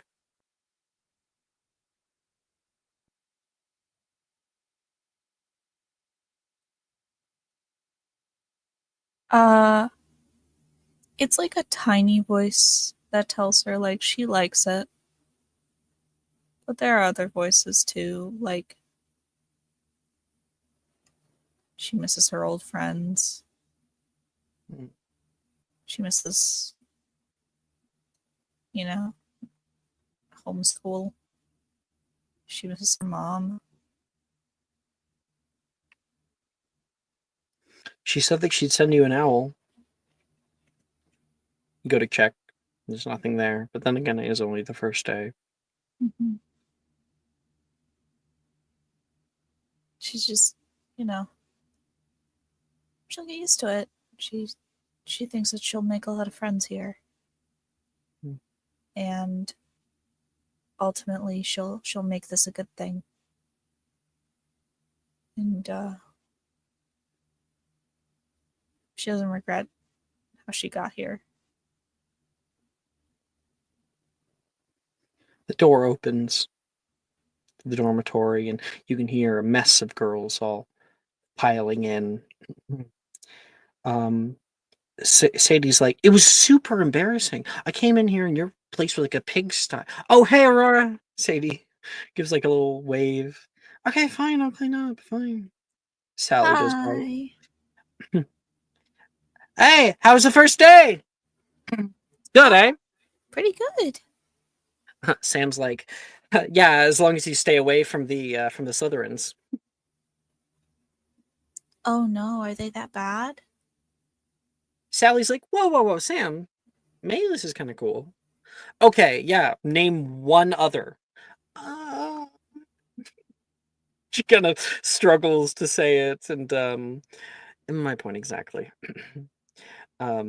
Plus Victor is like the biggest asshole I've ever met. Darcy comes in from behind, and looks a little beaten up. Whoa, Darcy, what the fuck happened to you? A dueling club. Got blindsided by an older boy. Well, sit. I'll clean you up.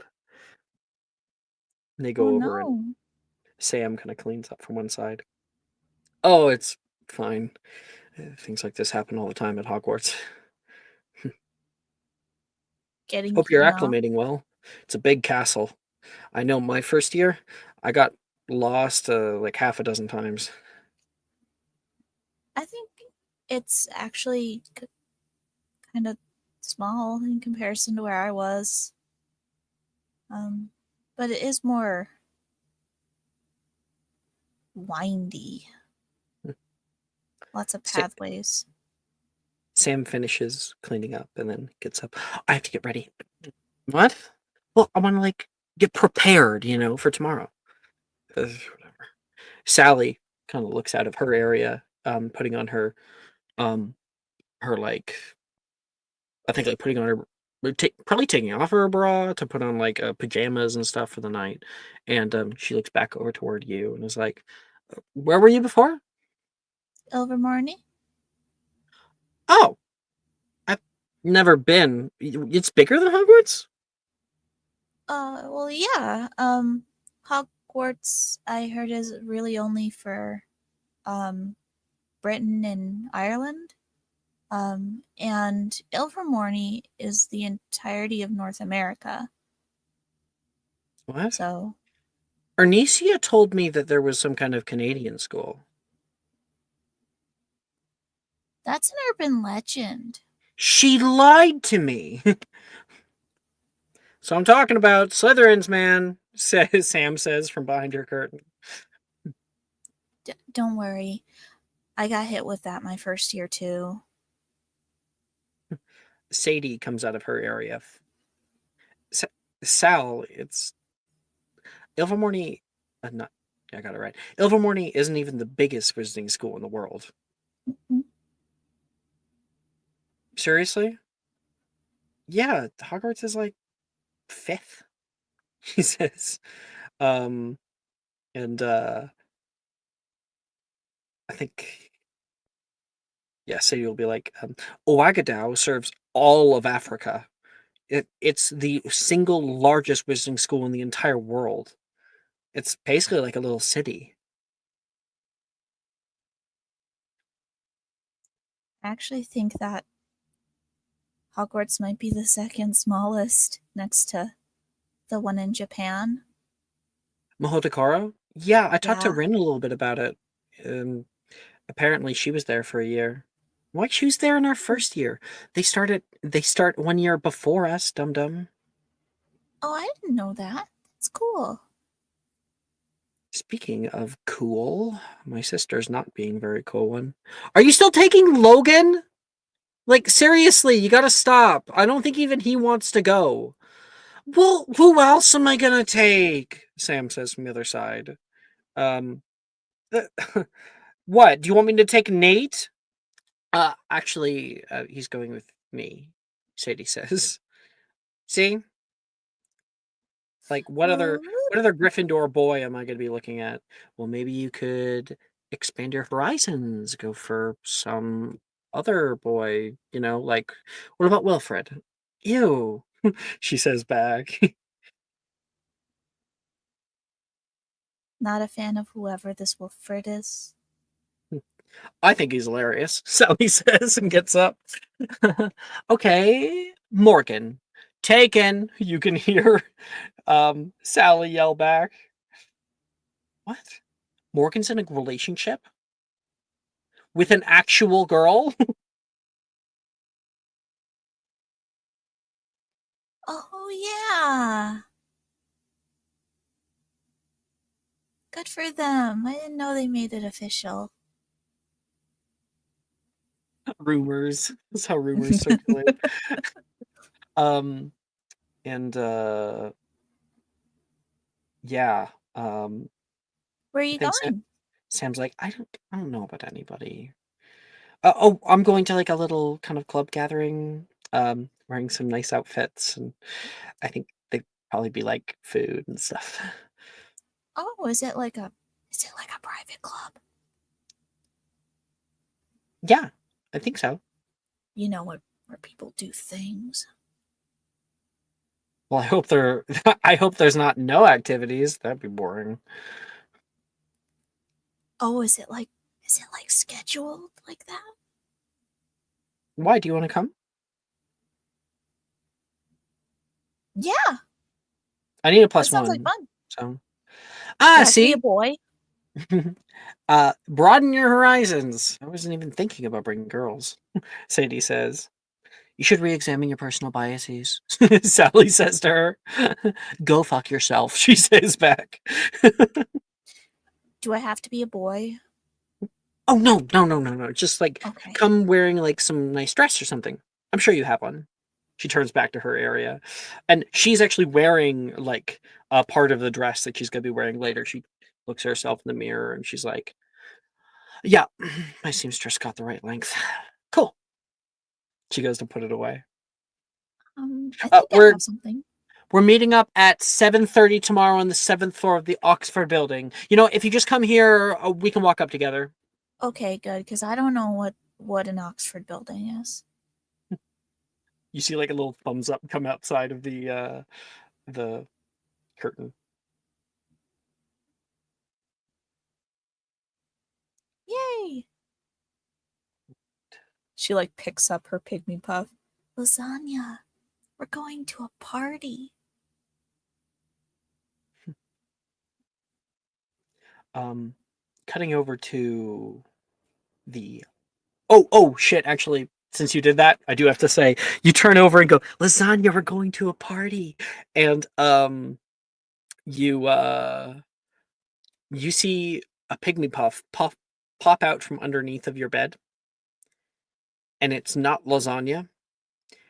And it is not churro. And it's really small.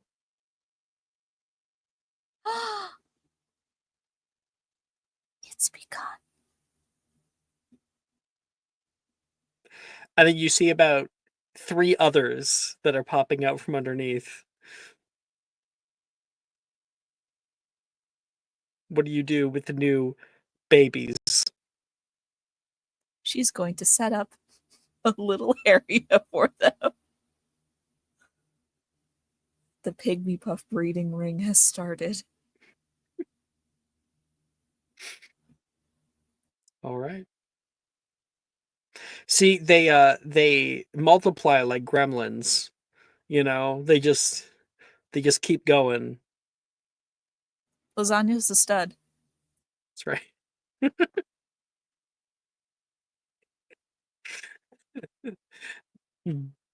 You set him free, he'll find other pygmy puffs, you know, around the school, very slowly.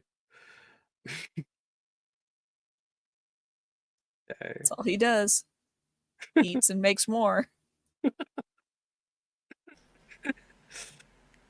They're basically born pregnant.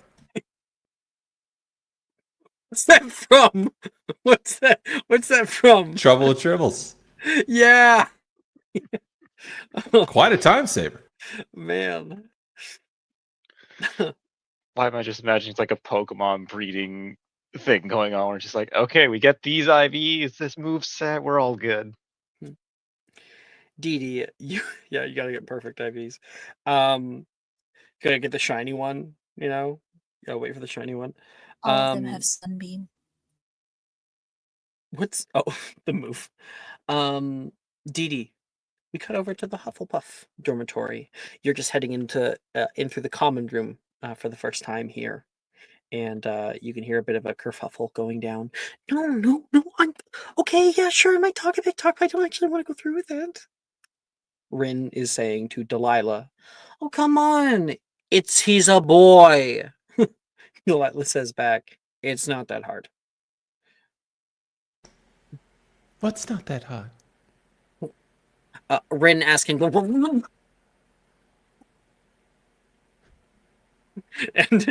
Rin, nothing. Oh, Dee, I've been meaning to ask you something. Don't. Delilah says back, "Do you want to come with me to Slughorn's party?" Please say yes, please. She comes up to you and she's like I grabbing would, onto you. but Maylee's already invited me. Great. That's really great for you. No backing out of it now. You can hear Delilah comes up from behind her. Oh, here he comes now. Don't you have anyone else you can invite to the party? She says loudly in front of the person who is walking down the steps. Maybe 1 or 2. And what party? Wilfred comes down the steps. Come on, Rin. Look up. It's Grab some Professor balls. Slughorn's party. He calls it the Glove Club. That's disgusting. No, it's called the Slug Club. That makes so much more sense. And he's like, "Oh, cool. I didn't see that on the elective sheet. Oh no, it's like a invite only thing. I think my dad was a part of that one." He says, Rin was looking for a +1. "Thank you, Dee Dee." turns around like, I'm gonna fucking kill you. Uh, really? I mean, I could dust off the old dancing shoes or whatever. Did you dance? No. He says, yeah, you know, if you're free tomorrow night, you know, if you're not doing anything.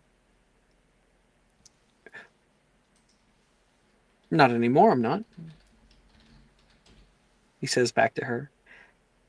"Oh, yeah, I'd love to have you. We're meeting up at 7:30 at Slughorn's office, so Oh, good. I'm glad that all worked out. And she goes upstairs. I think like Delilah's like, I need to start taking tips from you. As the two of you go up to the girls' dorm. Why? What did I do? And Rin and Wilfred are now going together. All who are invited. Oh, I have new music to send your way. Highly recommend it. I think it perfectly sets the mood. You might laugh, but it's good.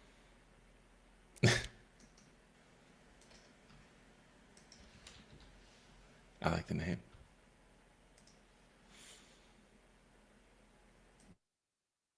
So all who are invited. You put on some semi-formal attire and make your way up the serpentine staircase onto the 7th floor. Far down the hall, and on the right, you see the doorway to Professor Slughorn's office. And a few people who are meeting up with each other up here. Maylis, you walk up. You're meeting up with Dee Dee, and when you step up, Finbar, you wouldn't be here. You're getting shit ready. When you step up, you can see Sally and Aurora standing in the hallway. Thank you. I think my mother ordered it. She knew before that I was going to get an invite, so.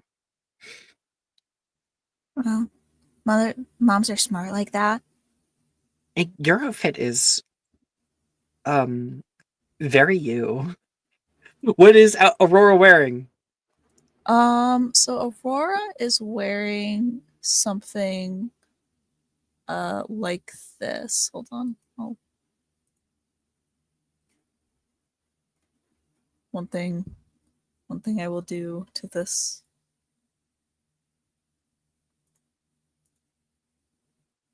Definitely gonna add Pinterest boards at some point. God, it's taking me so long to do this. Ugh, computers. Thing like this. It's actually pretty understated for her. Like her hair It's kind of already a has, lot, yeah. her hair is a lot, but you do notice that it's more muted, like it's more pastel colors, like that kind of match with the dress. And her makeup is something that's like the most attention grabbing. It's like got little hearts and like stars and stuff near her eyes. She did like little designs. Yeah, Maylis, you walk up there. And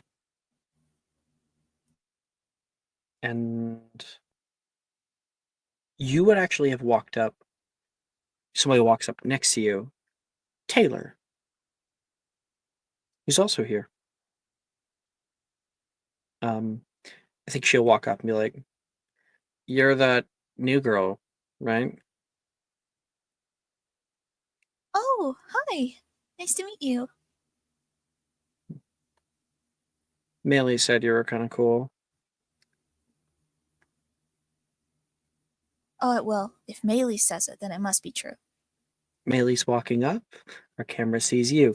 Taylor would probably wear like a cardigan and like some kind of like a flannel long skirt in like a simple black shirt on underneath. Be very comfy. Maybe she wears like a beret or something, kind of fuzzy beret. What about you, Maylis? What are you wearing?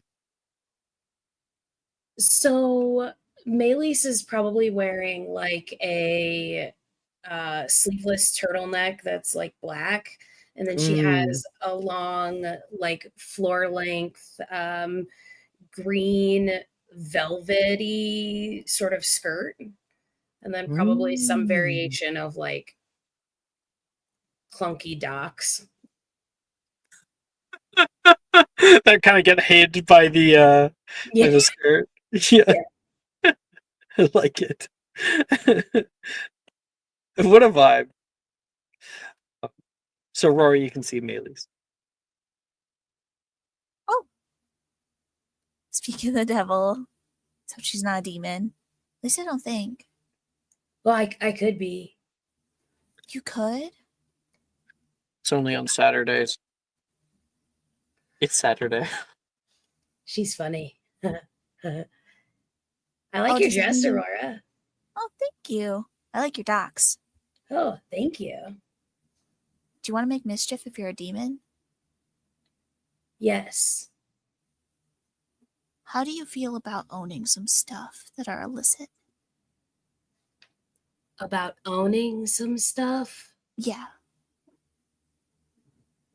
I mean, I don't know. How do you But feel yeah. about live animals? I love animals. Really? I love animals too. Taylor like slowly pulls in. She, Feeling like, like she's pulls left out. She has like a little side bag that's in the shape of what's something that's really gaudy.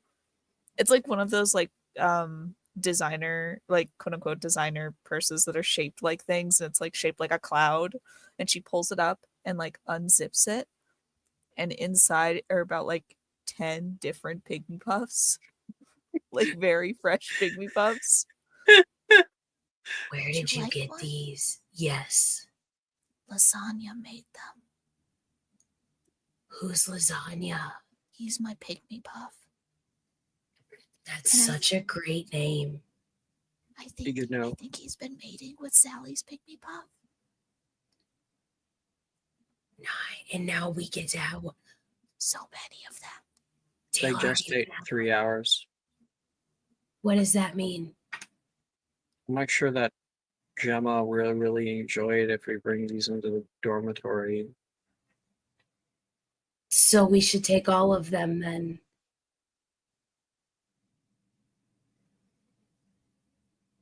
I'm staying out of this.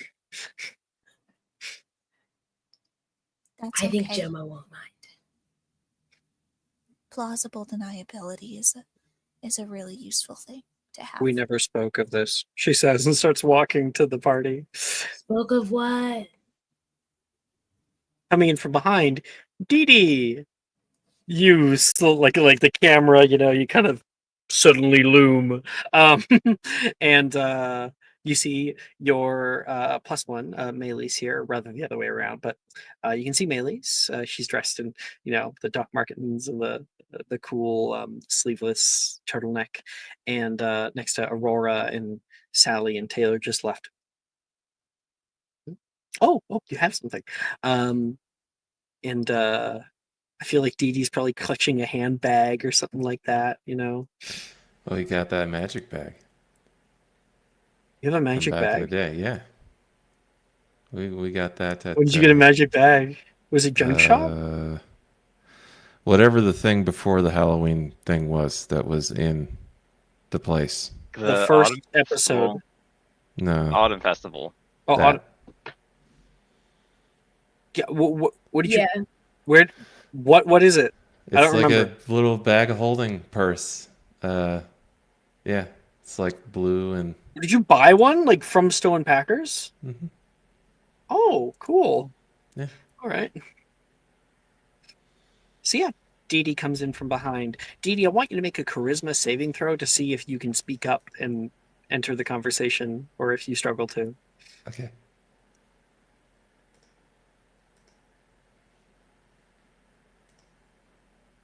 Six. You guys keep talking, and then Sally kind of like, "Oh, I thought my shadow just got really large. Hi, Dee Dee." Hi. Sam I think I said Sally earlier. I meant to say Sam. Sam kind of shuffles away. How long have you been standing there? A little while.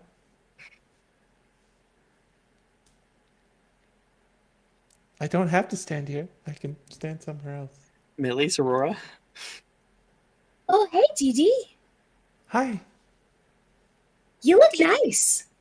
Oh, thank you. Very elegant.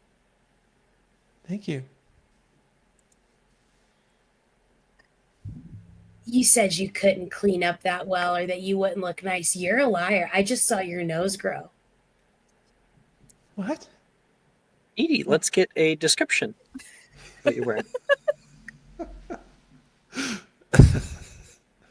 I don't really know how to describe that, but it's that sort of purplish pink, low saturation color. Purplish pink. Lavender? Lavender, sure. And it's just like a fairly modest dress that happens to have this sort of cape-like affair going on. Mm-hmm. I like it. I feel like it needs something. Like either some jewelry or like a fur lining to the cape part or like a fur hood. It's Dee Dee. What do you think? It's understated. Understated, It's like, okay. let's just blend in. Yeah, I'm already a giant. Let's just wallflower blend it. in. Yeah. Uh-huh. That's the style for her. For better or worse. The far down the hallway, you can hear a door click. Oh, I think he's ready. Come on in, everyone. Come on in. You can hear from around the bend.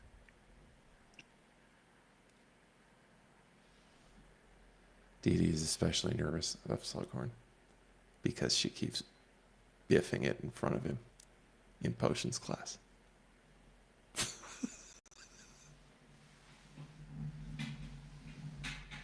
Are you ready to go, Dee Dee? Yeah. She's gonna like put her arm up so that way they can lock arms to go in together. Kind of like bend down a bit. Okay. Far down the hall on the right, the doorway to Professor Slughorn's office waits.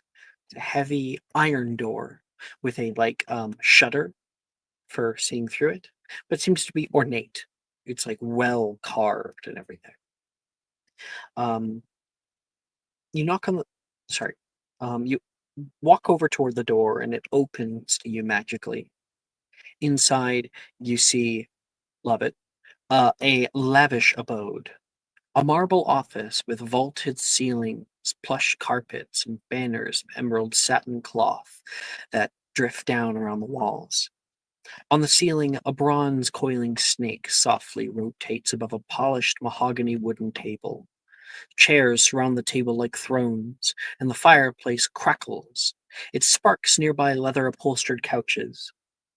I see you've all found your way here, okay? We are just about to start with our first course.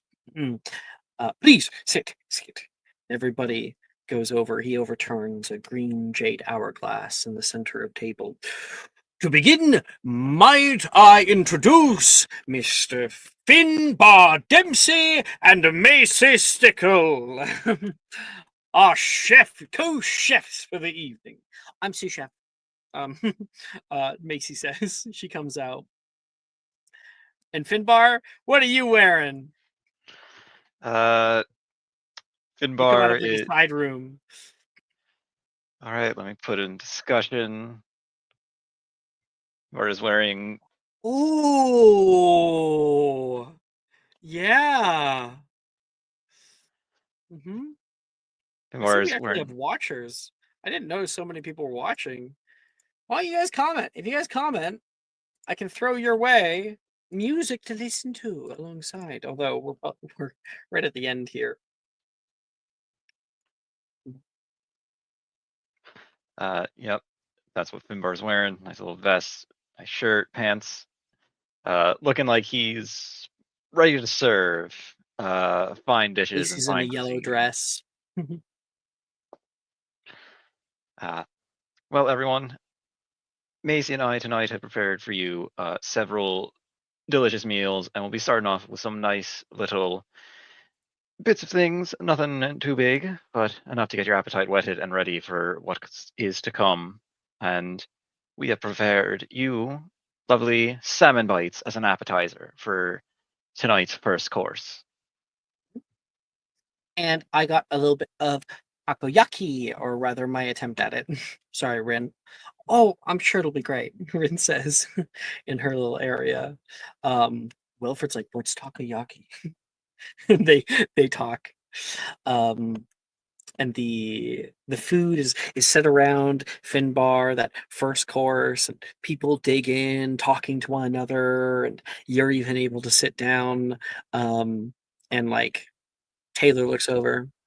Dempsey, you clean up. Taylor, thank you. My dad said that this would be useful one day.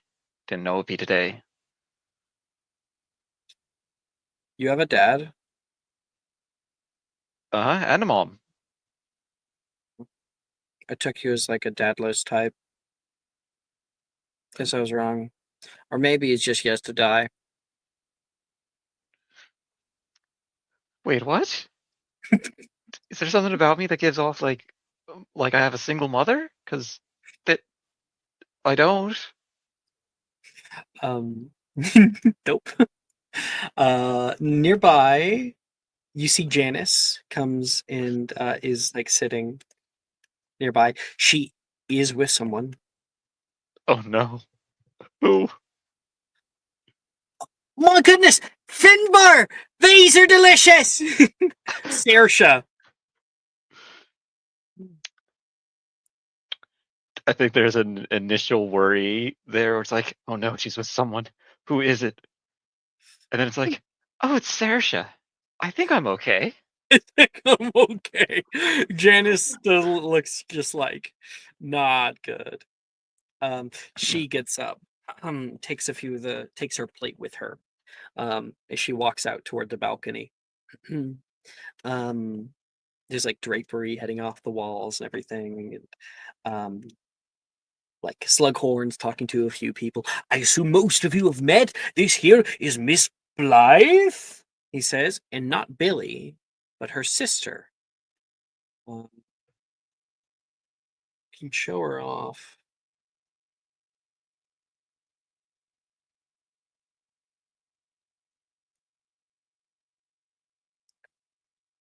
Hi, everybody.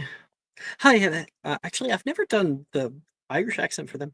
Hi, everybody, she says. Nice to meet you. And this is Roderick Barnsby, has been with us for a while now. His father invented the omniocular, you know? Yeah. Go. He's like halfway through eating. Drusilla is here as well. She's with Reese.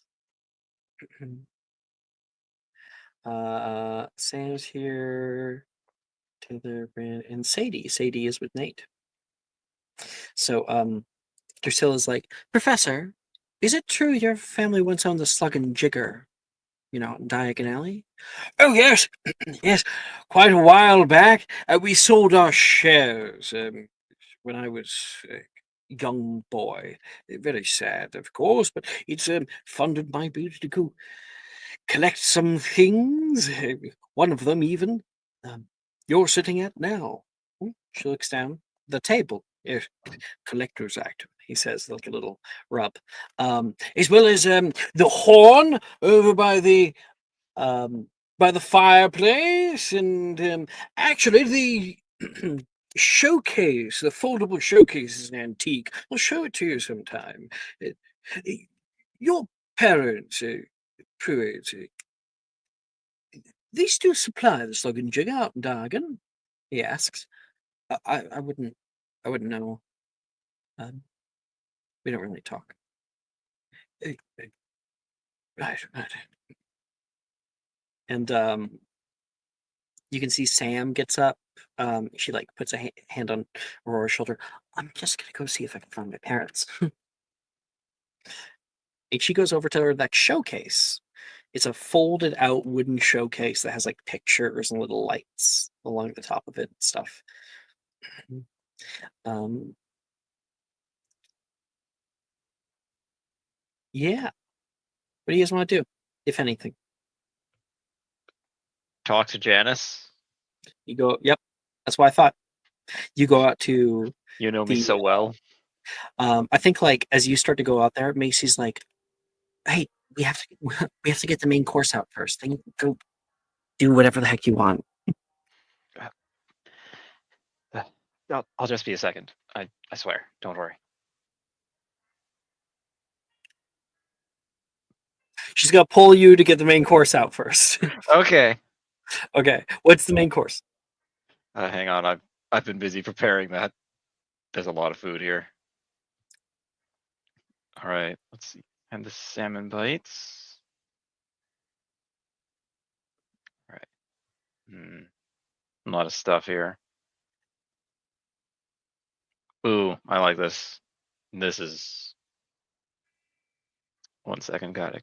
I love This- salmon bites. Those look so good. All right. Oh, We're going with pan-seared garlic butter lamb chops. you're killing me! You're killing me! Like Macy made some herbs, so like one of those are like pan-seared artichoke hearts and stuff. Really good stuff. Fuck. Dead. I love lamb. Love lamb. And so yeah, that's going to be sent out toward everybody. And like as you're handing out the food, you can see Janice is still out on the balcony, and you actually look down. Oh, this is perfect. I can like bring her meal out there.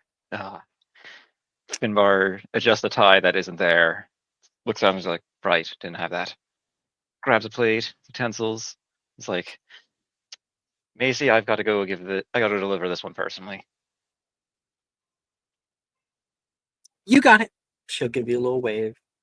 In the background, you can hear Slughorn be like, "So, Rin, what would you say was the biggest difference from Hogwarts School to Mahogany Court? Never been." And they have a little conversation on the side. You slip out into the balcony. She's out there, like her like empty plate with like her first little course of salmon bites. The toothpicks are left, and she's leaning on the balcony, looking out toward the northern grounds. You can see the twinkling lights of Hogsmeade afar off. Deep breath. Right. Sorry, ma'am, but I thought I'd bring you your order personally, seeing as how you might not have known. What did you just call me? Sorry, Who am I I, saw a this- 40-year-old woman? sorry, I saw this happens a lot where my dad works, where people try to do something fancy and Well, sorry, sir. Can I help you with anything? would you like this? Would you like some garlic lamb? Here's some of the stuff here's what I made for the main course. Oh. It's very good. She kind of like looks down and sees you're kind of just standing there, and she takes a bite. It's probably be better to have in the dining room.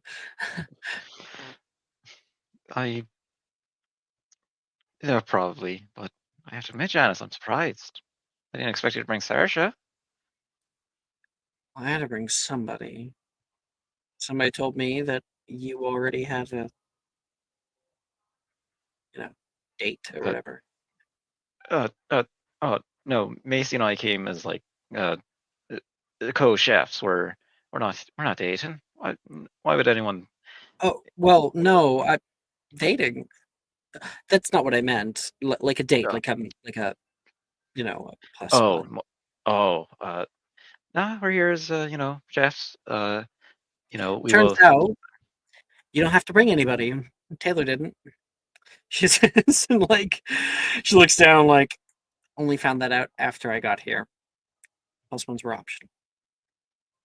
Well, guess it's good to know in the future, but maybe there'll be someone you want to bring next time. Prosersha, maybe next time you'll bring. Who knows? I don't really know of anybody else that I'm that close with. I And that's mean, I think I'll probably just do it alone. Do you think you'll be coming back? he said he might be. He said if this goes well, then I can look forward to some commissions for the food later for Like other turns meetings. around to kind of face you, leaning on the balcony still. You look nice. Thank you. My dad kind of said like you're gonna need this one day to if you ever get asked something important, and I guess today might be the day. Some lucky boy gets down on one knee. She says as a joke. No, not that Not yet. for you, huh? Not for me, but I Yeah, I you, didn't quite take you as the type.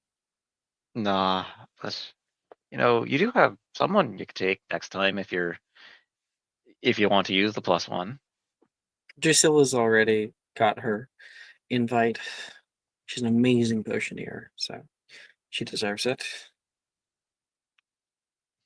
Well, you got what you called just a few days, just day or two ago.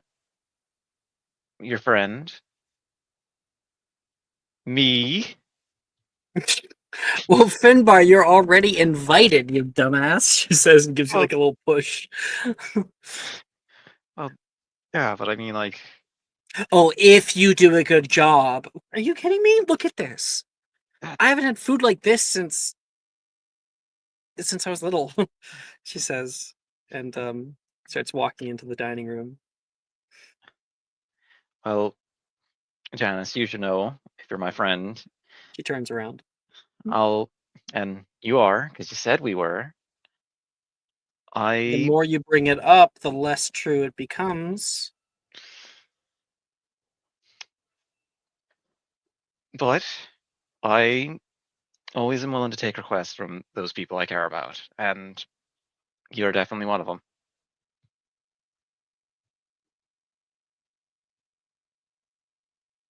I don't know what what's someone put in your drink tonight, Finbar. You're acting weird. Am I?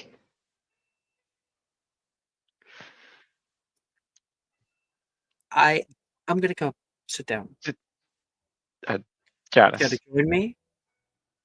I, I do want to say though that you look, well, I know I say this about you all the time, but this time Look like what? you look amazing. Like you always do, but it's hard to take my eyes off you. Wait, no, sorry. Finbar. Thank you. I ordered this in from 12 Fit and Tattings, so Well, you wear it well, and I'm. well, I didn't wear it for you.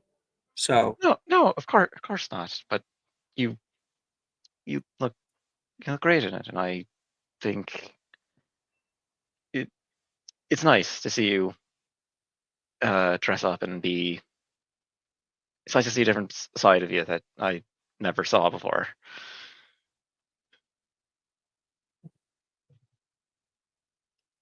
do you have some time right now? For you, always. Save me from my bad decisions, she says, pointing towards Sersha. I think I'm capable of that. And you guys go to sit down.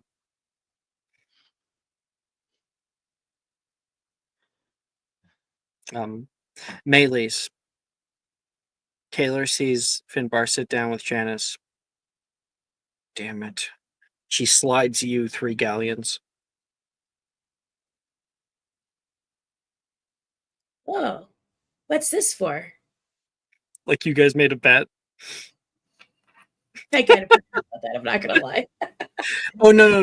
We Oh, didn't I was- actually. I was okay. just coming up with it on the spot. Okay, I was like, did we actually? You got me. No. Yeah, she slides you 3 galleons. You win. I'm honestly surprised myself. You should. He's. I like Finbar and I like his food, but he's just a little weird about girls. I'm kind of surprised he pulled it off.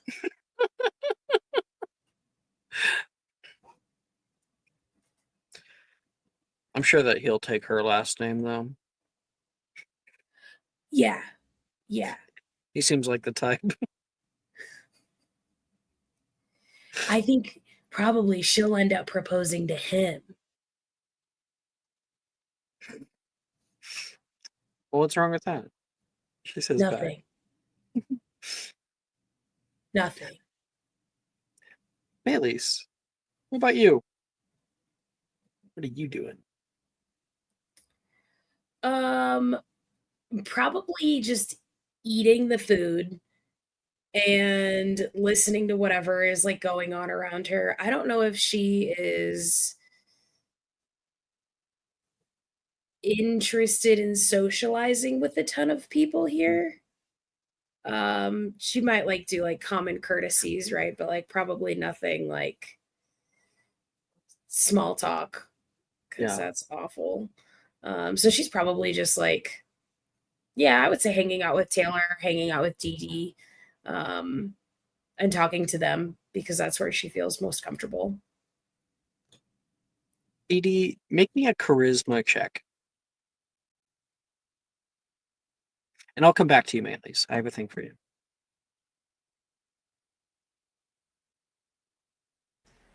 $21.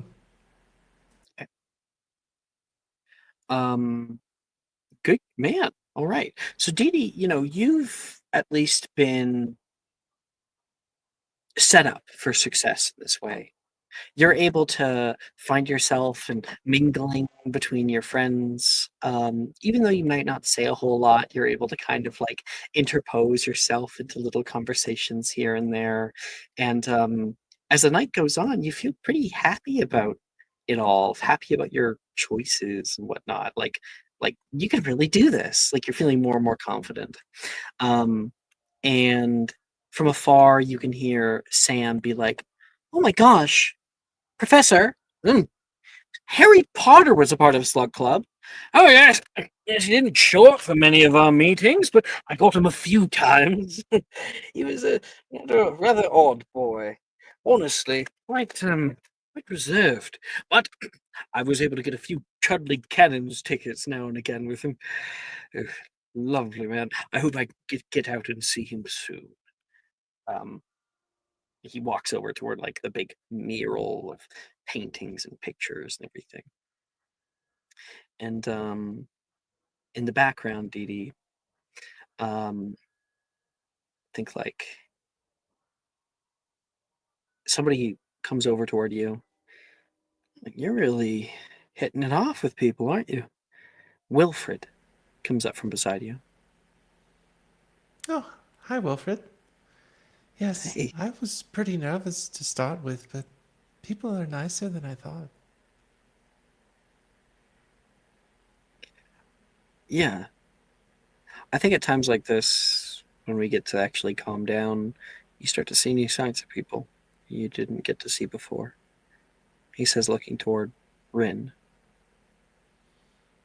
I wanted to thank you. I saw what you hi. did. What did thought I I'd do? take my chance. Like you're gonna play dumb. Come on. Well, are you talking? I thought it was just lucky that Rin had an invite and you were walking down the steps. Oh, wait. He's gonna make an insight check. See if that's really, really true. 17. It actually is like she's just now putting it together. Yeah. Oh, she was. Oh. Oh. Right. I've had a crush on Ren since first year. Oh. Well, that's news. Can you blame me? Um, well, I don't really swing that direction, but she's nice. She's really cute. And she's nice. And like you said, she's funny to me. And I love going out and getting up to trouble with her. Yes, you're both rather bombastic. I heard her ask you before. Oh, yes, I think she was trying to just find somebody. I mean, at the time, I just felt like she had an extra invite she was handing out to anybody. But now I get it. Oh, Even if it's just for one night. I guess maybe she did look a little nervous. I'm just going Wonder going why. to enjoy it. You know, us boys talk.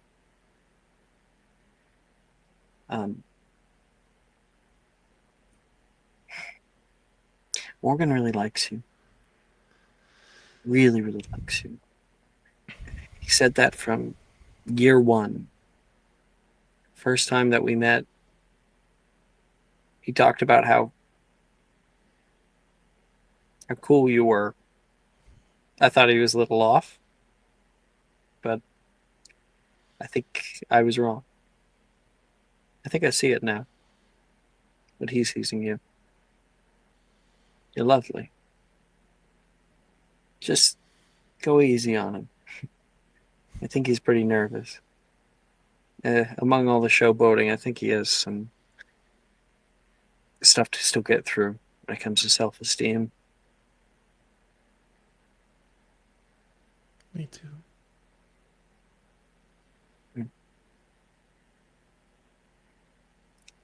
Maybe next year, there'll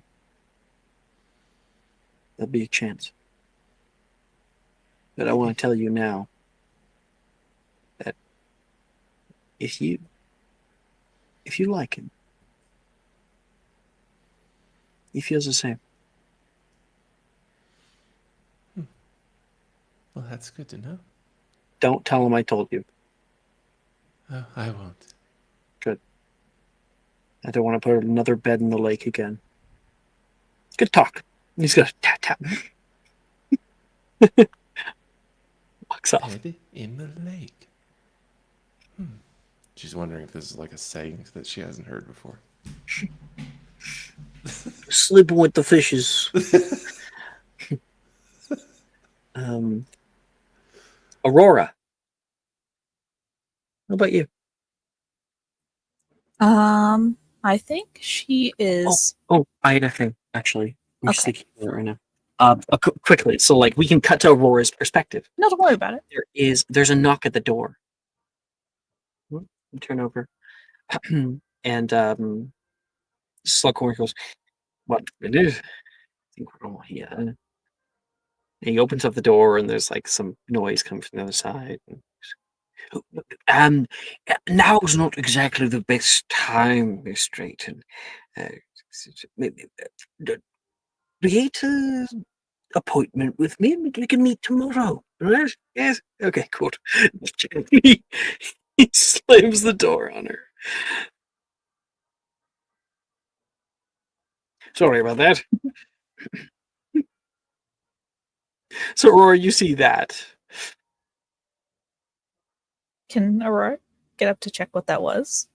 Yeah, definitely. Kind As of like Slughorn sneak over to the goes door over. as he goes back. You creak the door open. You can hear a very slight whimpering.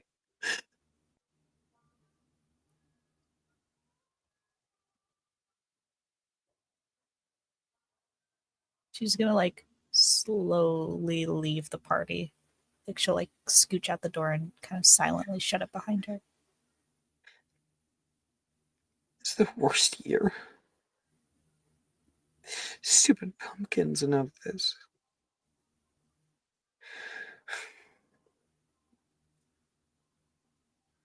Hi. Are you okay? Yeah, I'm fine. She's in a full ball gown. Aurora's gonna like reach into her purse and pull out like some tissues. I was just walking around for a little bit, and I thought I heard something coming this way. I was trying to get in the party. I didn't get an invite, so she takes the Oh. handkerchief. It's kind of difficult to make up some kind of story when you're wearing a full gown.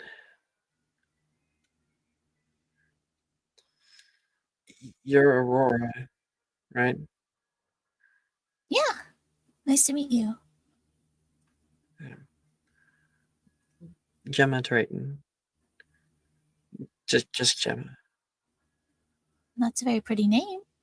Like gemstones. I always thought it was kind of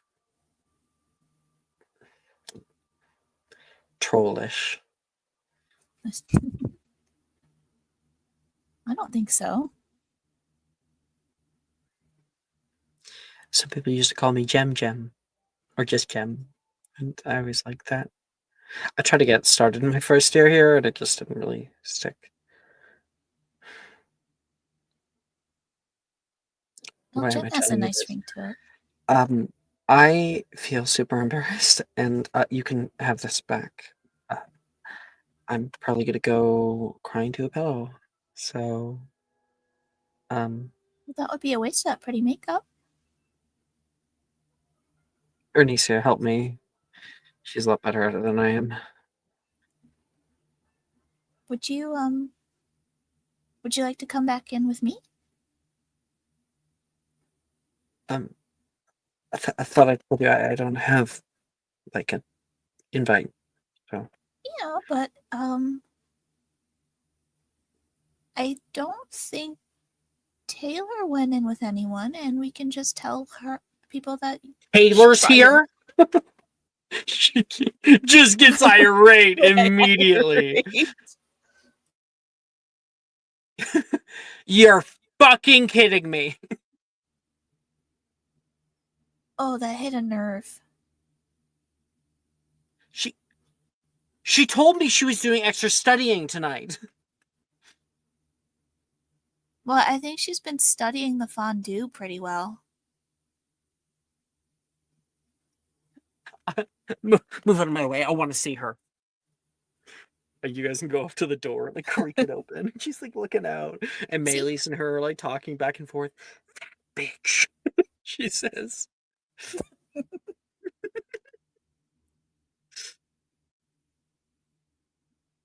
Why not come in with me? What? Like,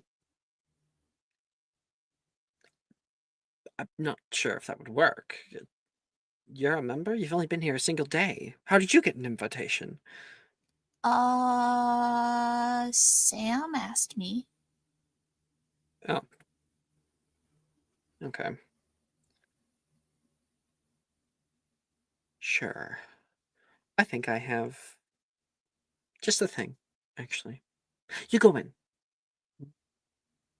Okay. Oh, you got like she like reaches up and like wipes a little bit by her eye. Got a little smudge there. No, you're good. Okay, bye. She'll like go in. What not, girl? Knock, knock, knock, knock. Another. It might be calling this time. He said he was sick. And he comes up and heads off toward the door. And Gemma, I thought we had this conversation. Oh, no, you misunderstand, Professor. I'm here as a +1. Oh, sorry. For who? Taylor. Miss Moreno invited me. Oh, of course she did. Terribly sorry. Come on in. We're in the middle of dinner. And might I take your coat? Oh, certainly. She like comes right over toward Taylor. Taylor, I need to have a conversation with you. She'll take Taylor away. What are you doing here? Okay. Mayleys. As Taylor leaves, and you're all alone for a minute. You know what? I'll add this. Aurora, you come and sit down.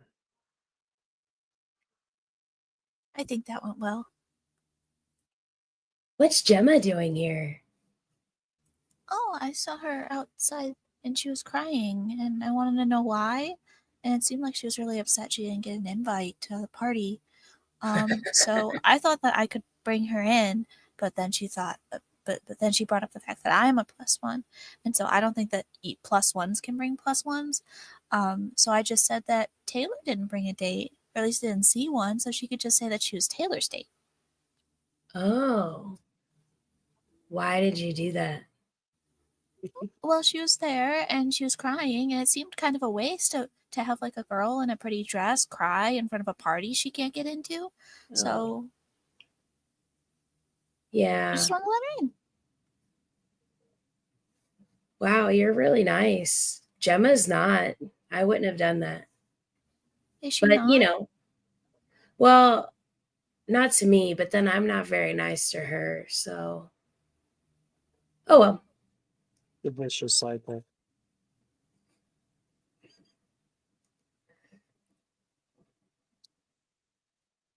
I guess I'll have to get to know her better. But she seemed kind of nice to me. Well, until she found out that Taylor was invited. But then again, I think it was mostly because Taylor lied to her about the fact that she was apparently going to be studying tonight. Yeah. Well, Gemma got really upset whenever I got the invitation, and she was all like, "Oh, my mom said I was going to be invited, and are you sure that was really for you? Because I think that was for me." And she even like took my invitation from me and like repaired it to see if it was to her instead, but it was to me because I deserved it because I'm good at potions. And she didn't like that. And I just thought that was really rude. Oh, But if she was nice to you, that's really what matters. Don't let my opinion like influence you. come to think of it, Sally also said something to the effect of that her mom told her that she was a shoo-in to be in here. Huh. So is that just a thing that wizards say? I mean, I could say it right now, but it would be a lie. My mom thinks that I can do anything I set my mind to.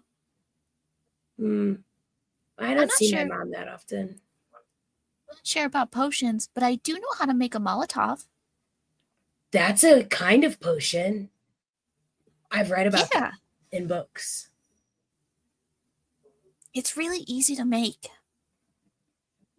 Also, Very napalm. difficult to handle. Very easy to make. Mustard gas is also really easy to make. Yeah. I've heard about muggles cleaning their house wrong and then they make them like mustard gas and like gas themselves. Yeah, my mom almost did it once back when we lived in our old apartment. Wow. The place had to get evacuated. So Nice. we didn't renew, if you're wondering. Oh. Well, there were probably better places to live. It Yeah. probably smelled like mustard after that, right? Oh yeah. Mayleys, you have a high passive perception, right? I believe it's a 14. Oh, not as high as I thought. Aurora, again.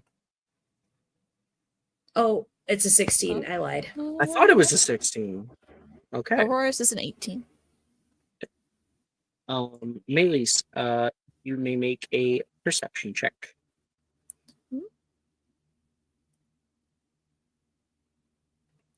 That is a 13. All right. You're sitting there and you're eating your meal, and it takes you quite a while. I think the dessert comes out. Finbar, what are we having for dessert? Sorry, I've been prepping. Let me take a look at it.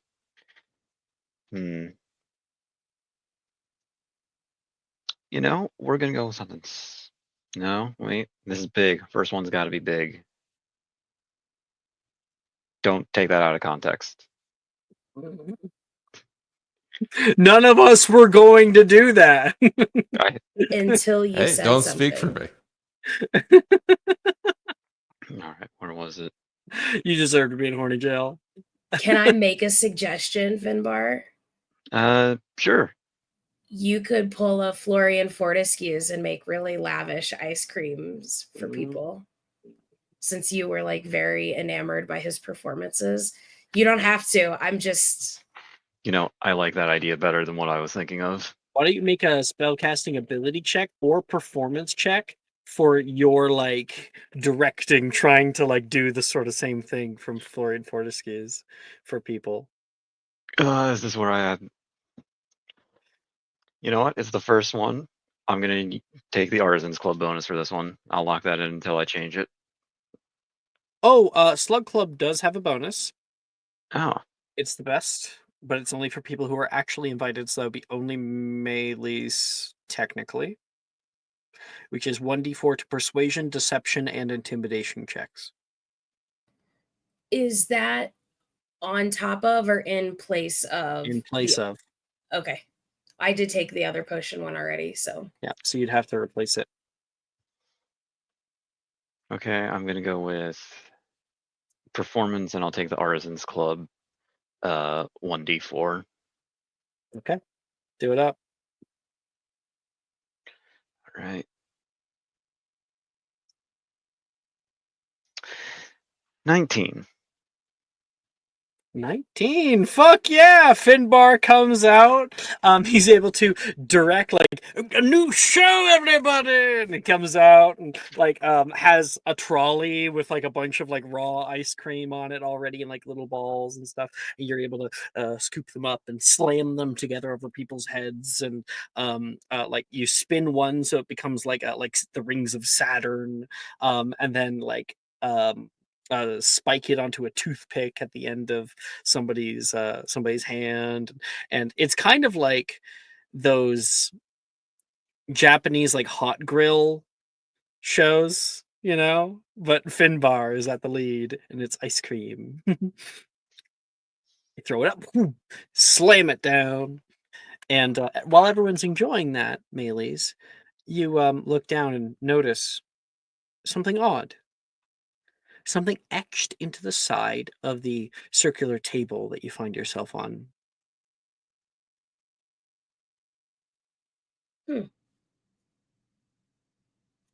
Interesting. What is it? There's a script, a word, like a name. It's carved into the wood prior to whenever the polish was added. It says Galahad. No way. This is the Knights of the Round Table. Were you saying that too? No, I'm saying that. I'm like, wait, Aurora, wasn't Galahad one of King Arthur's knights?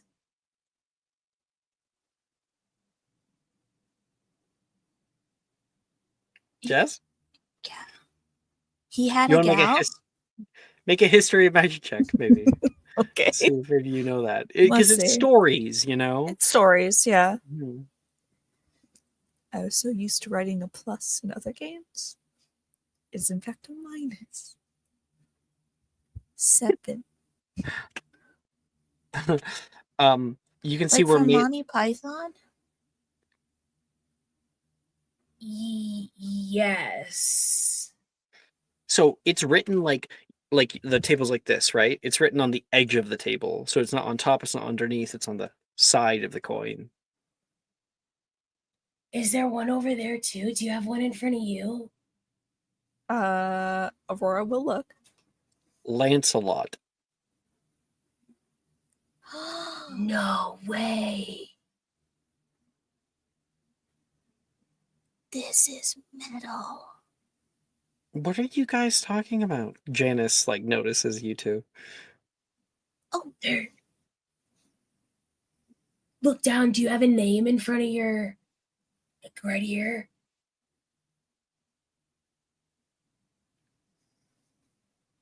Professor, she puts a hand up. You know, Finbar's performance has ended. Everyone's eating their ice cream.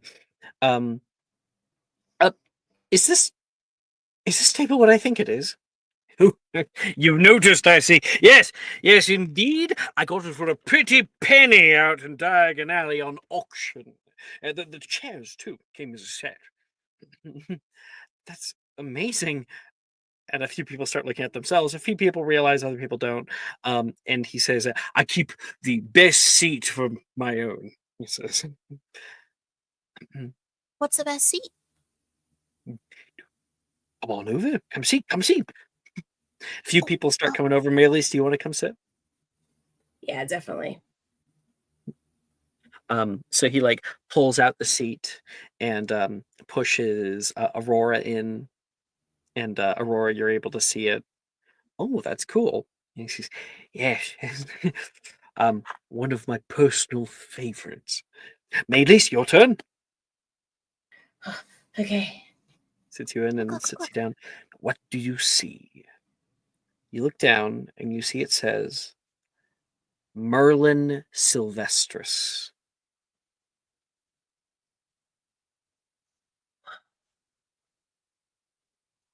I didn't know that these guys were real until like this very moment. Merlin? Why, he was a Slytherin, much like us. He was part of the first graduating class of Hogwarts School. I didn't know it was that old.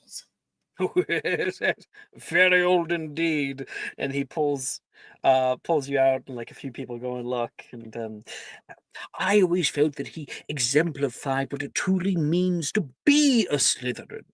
He wasn't concerned with blood purity. In fact, he fought for Muggle rights at his own time, as well as finding their own wizarding, finding a place for wizarding life to flourish.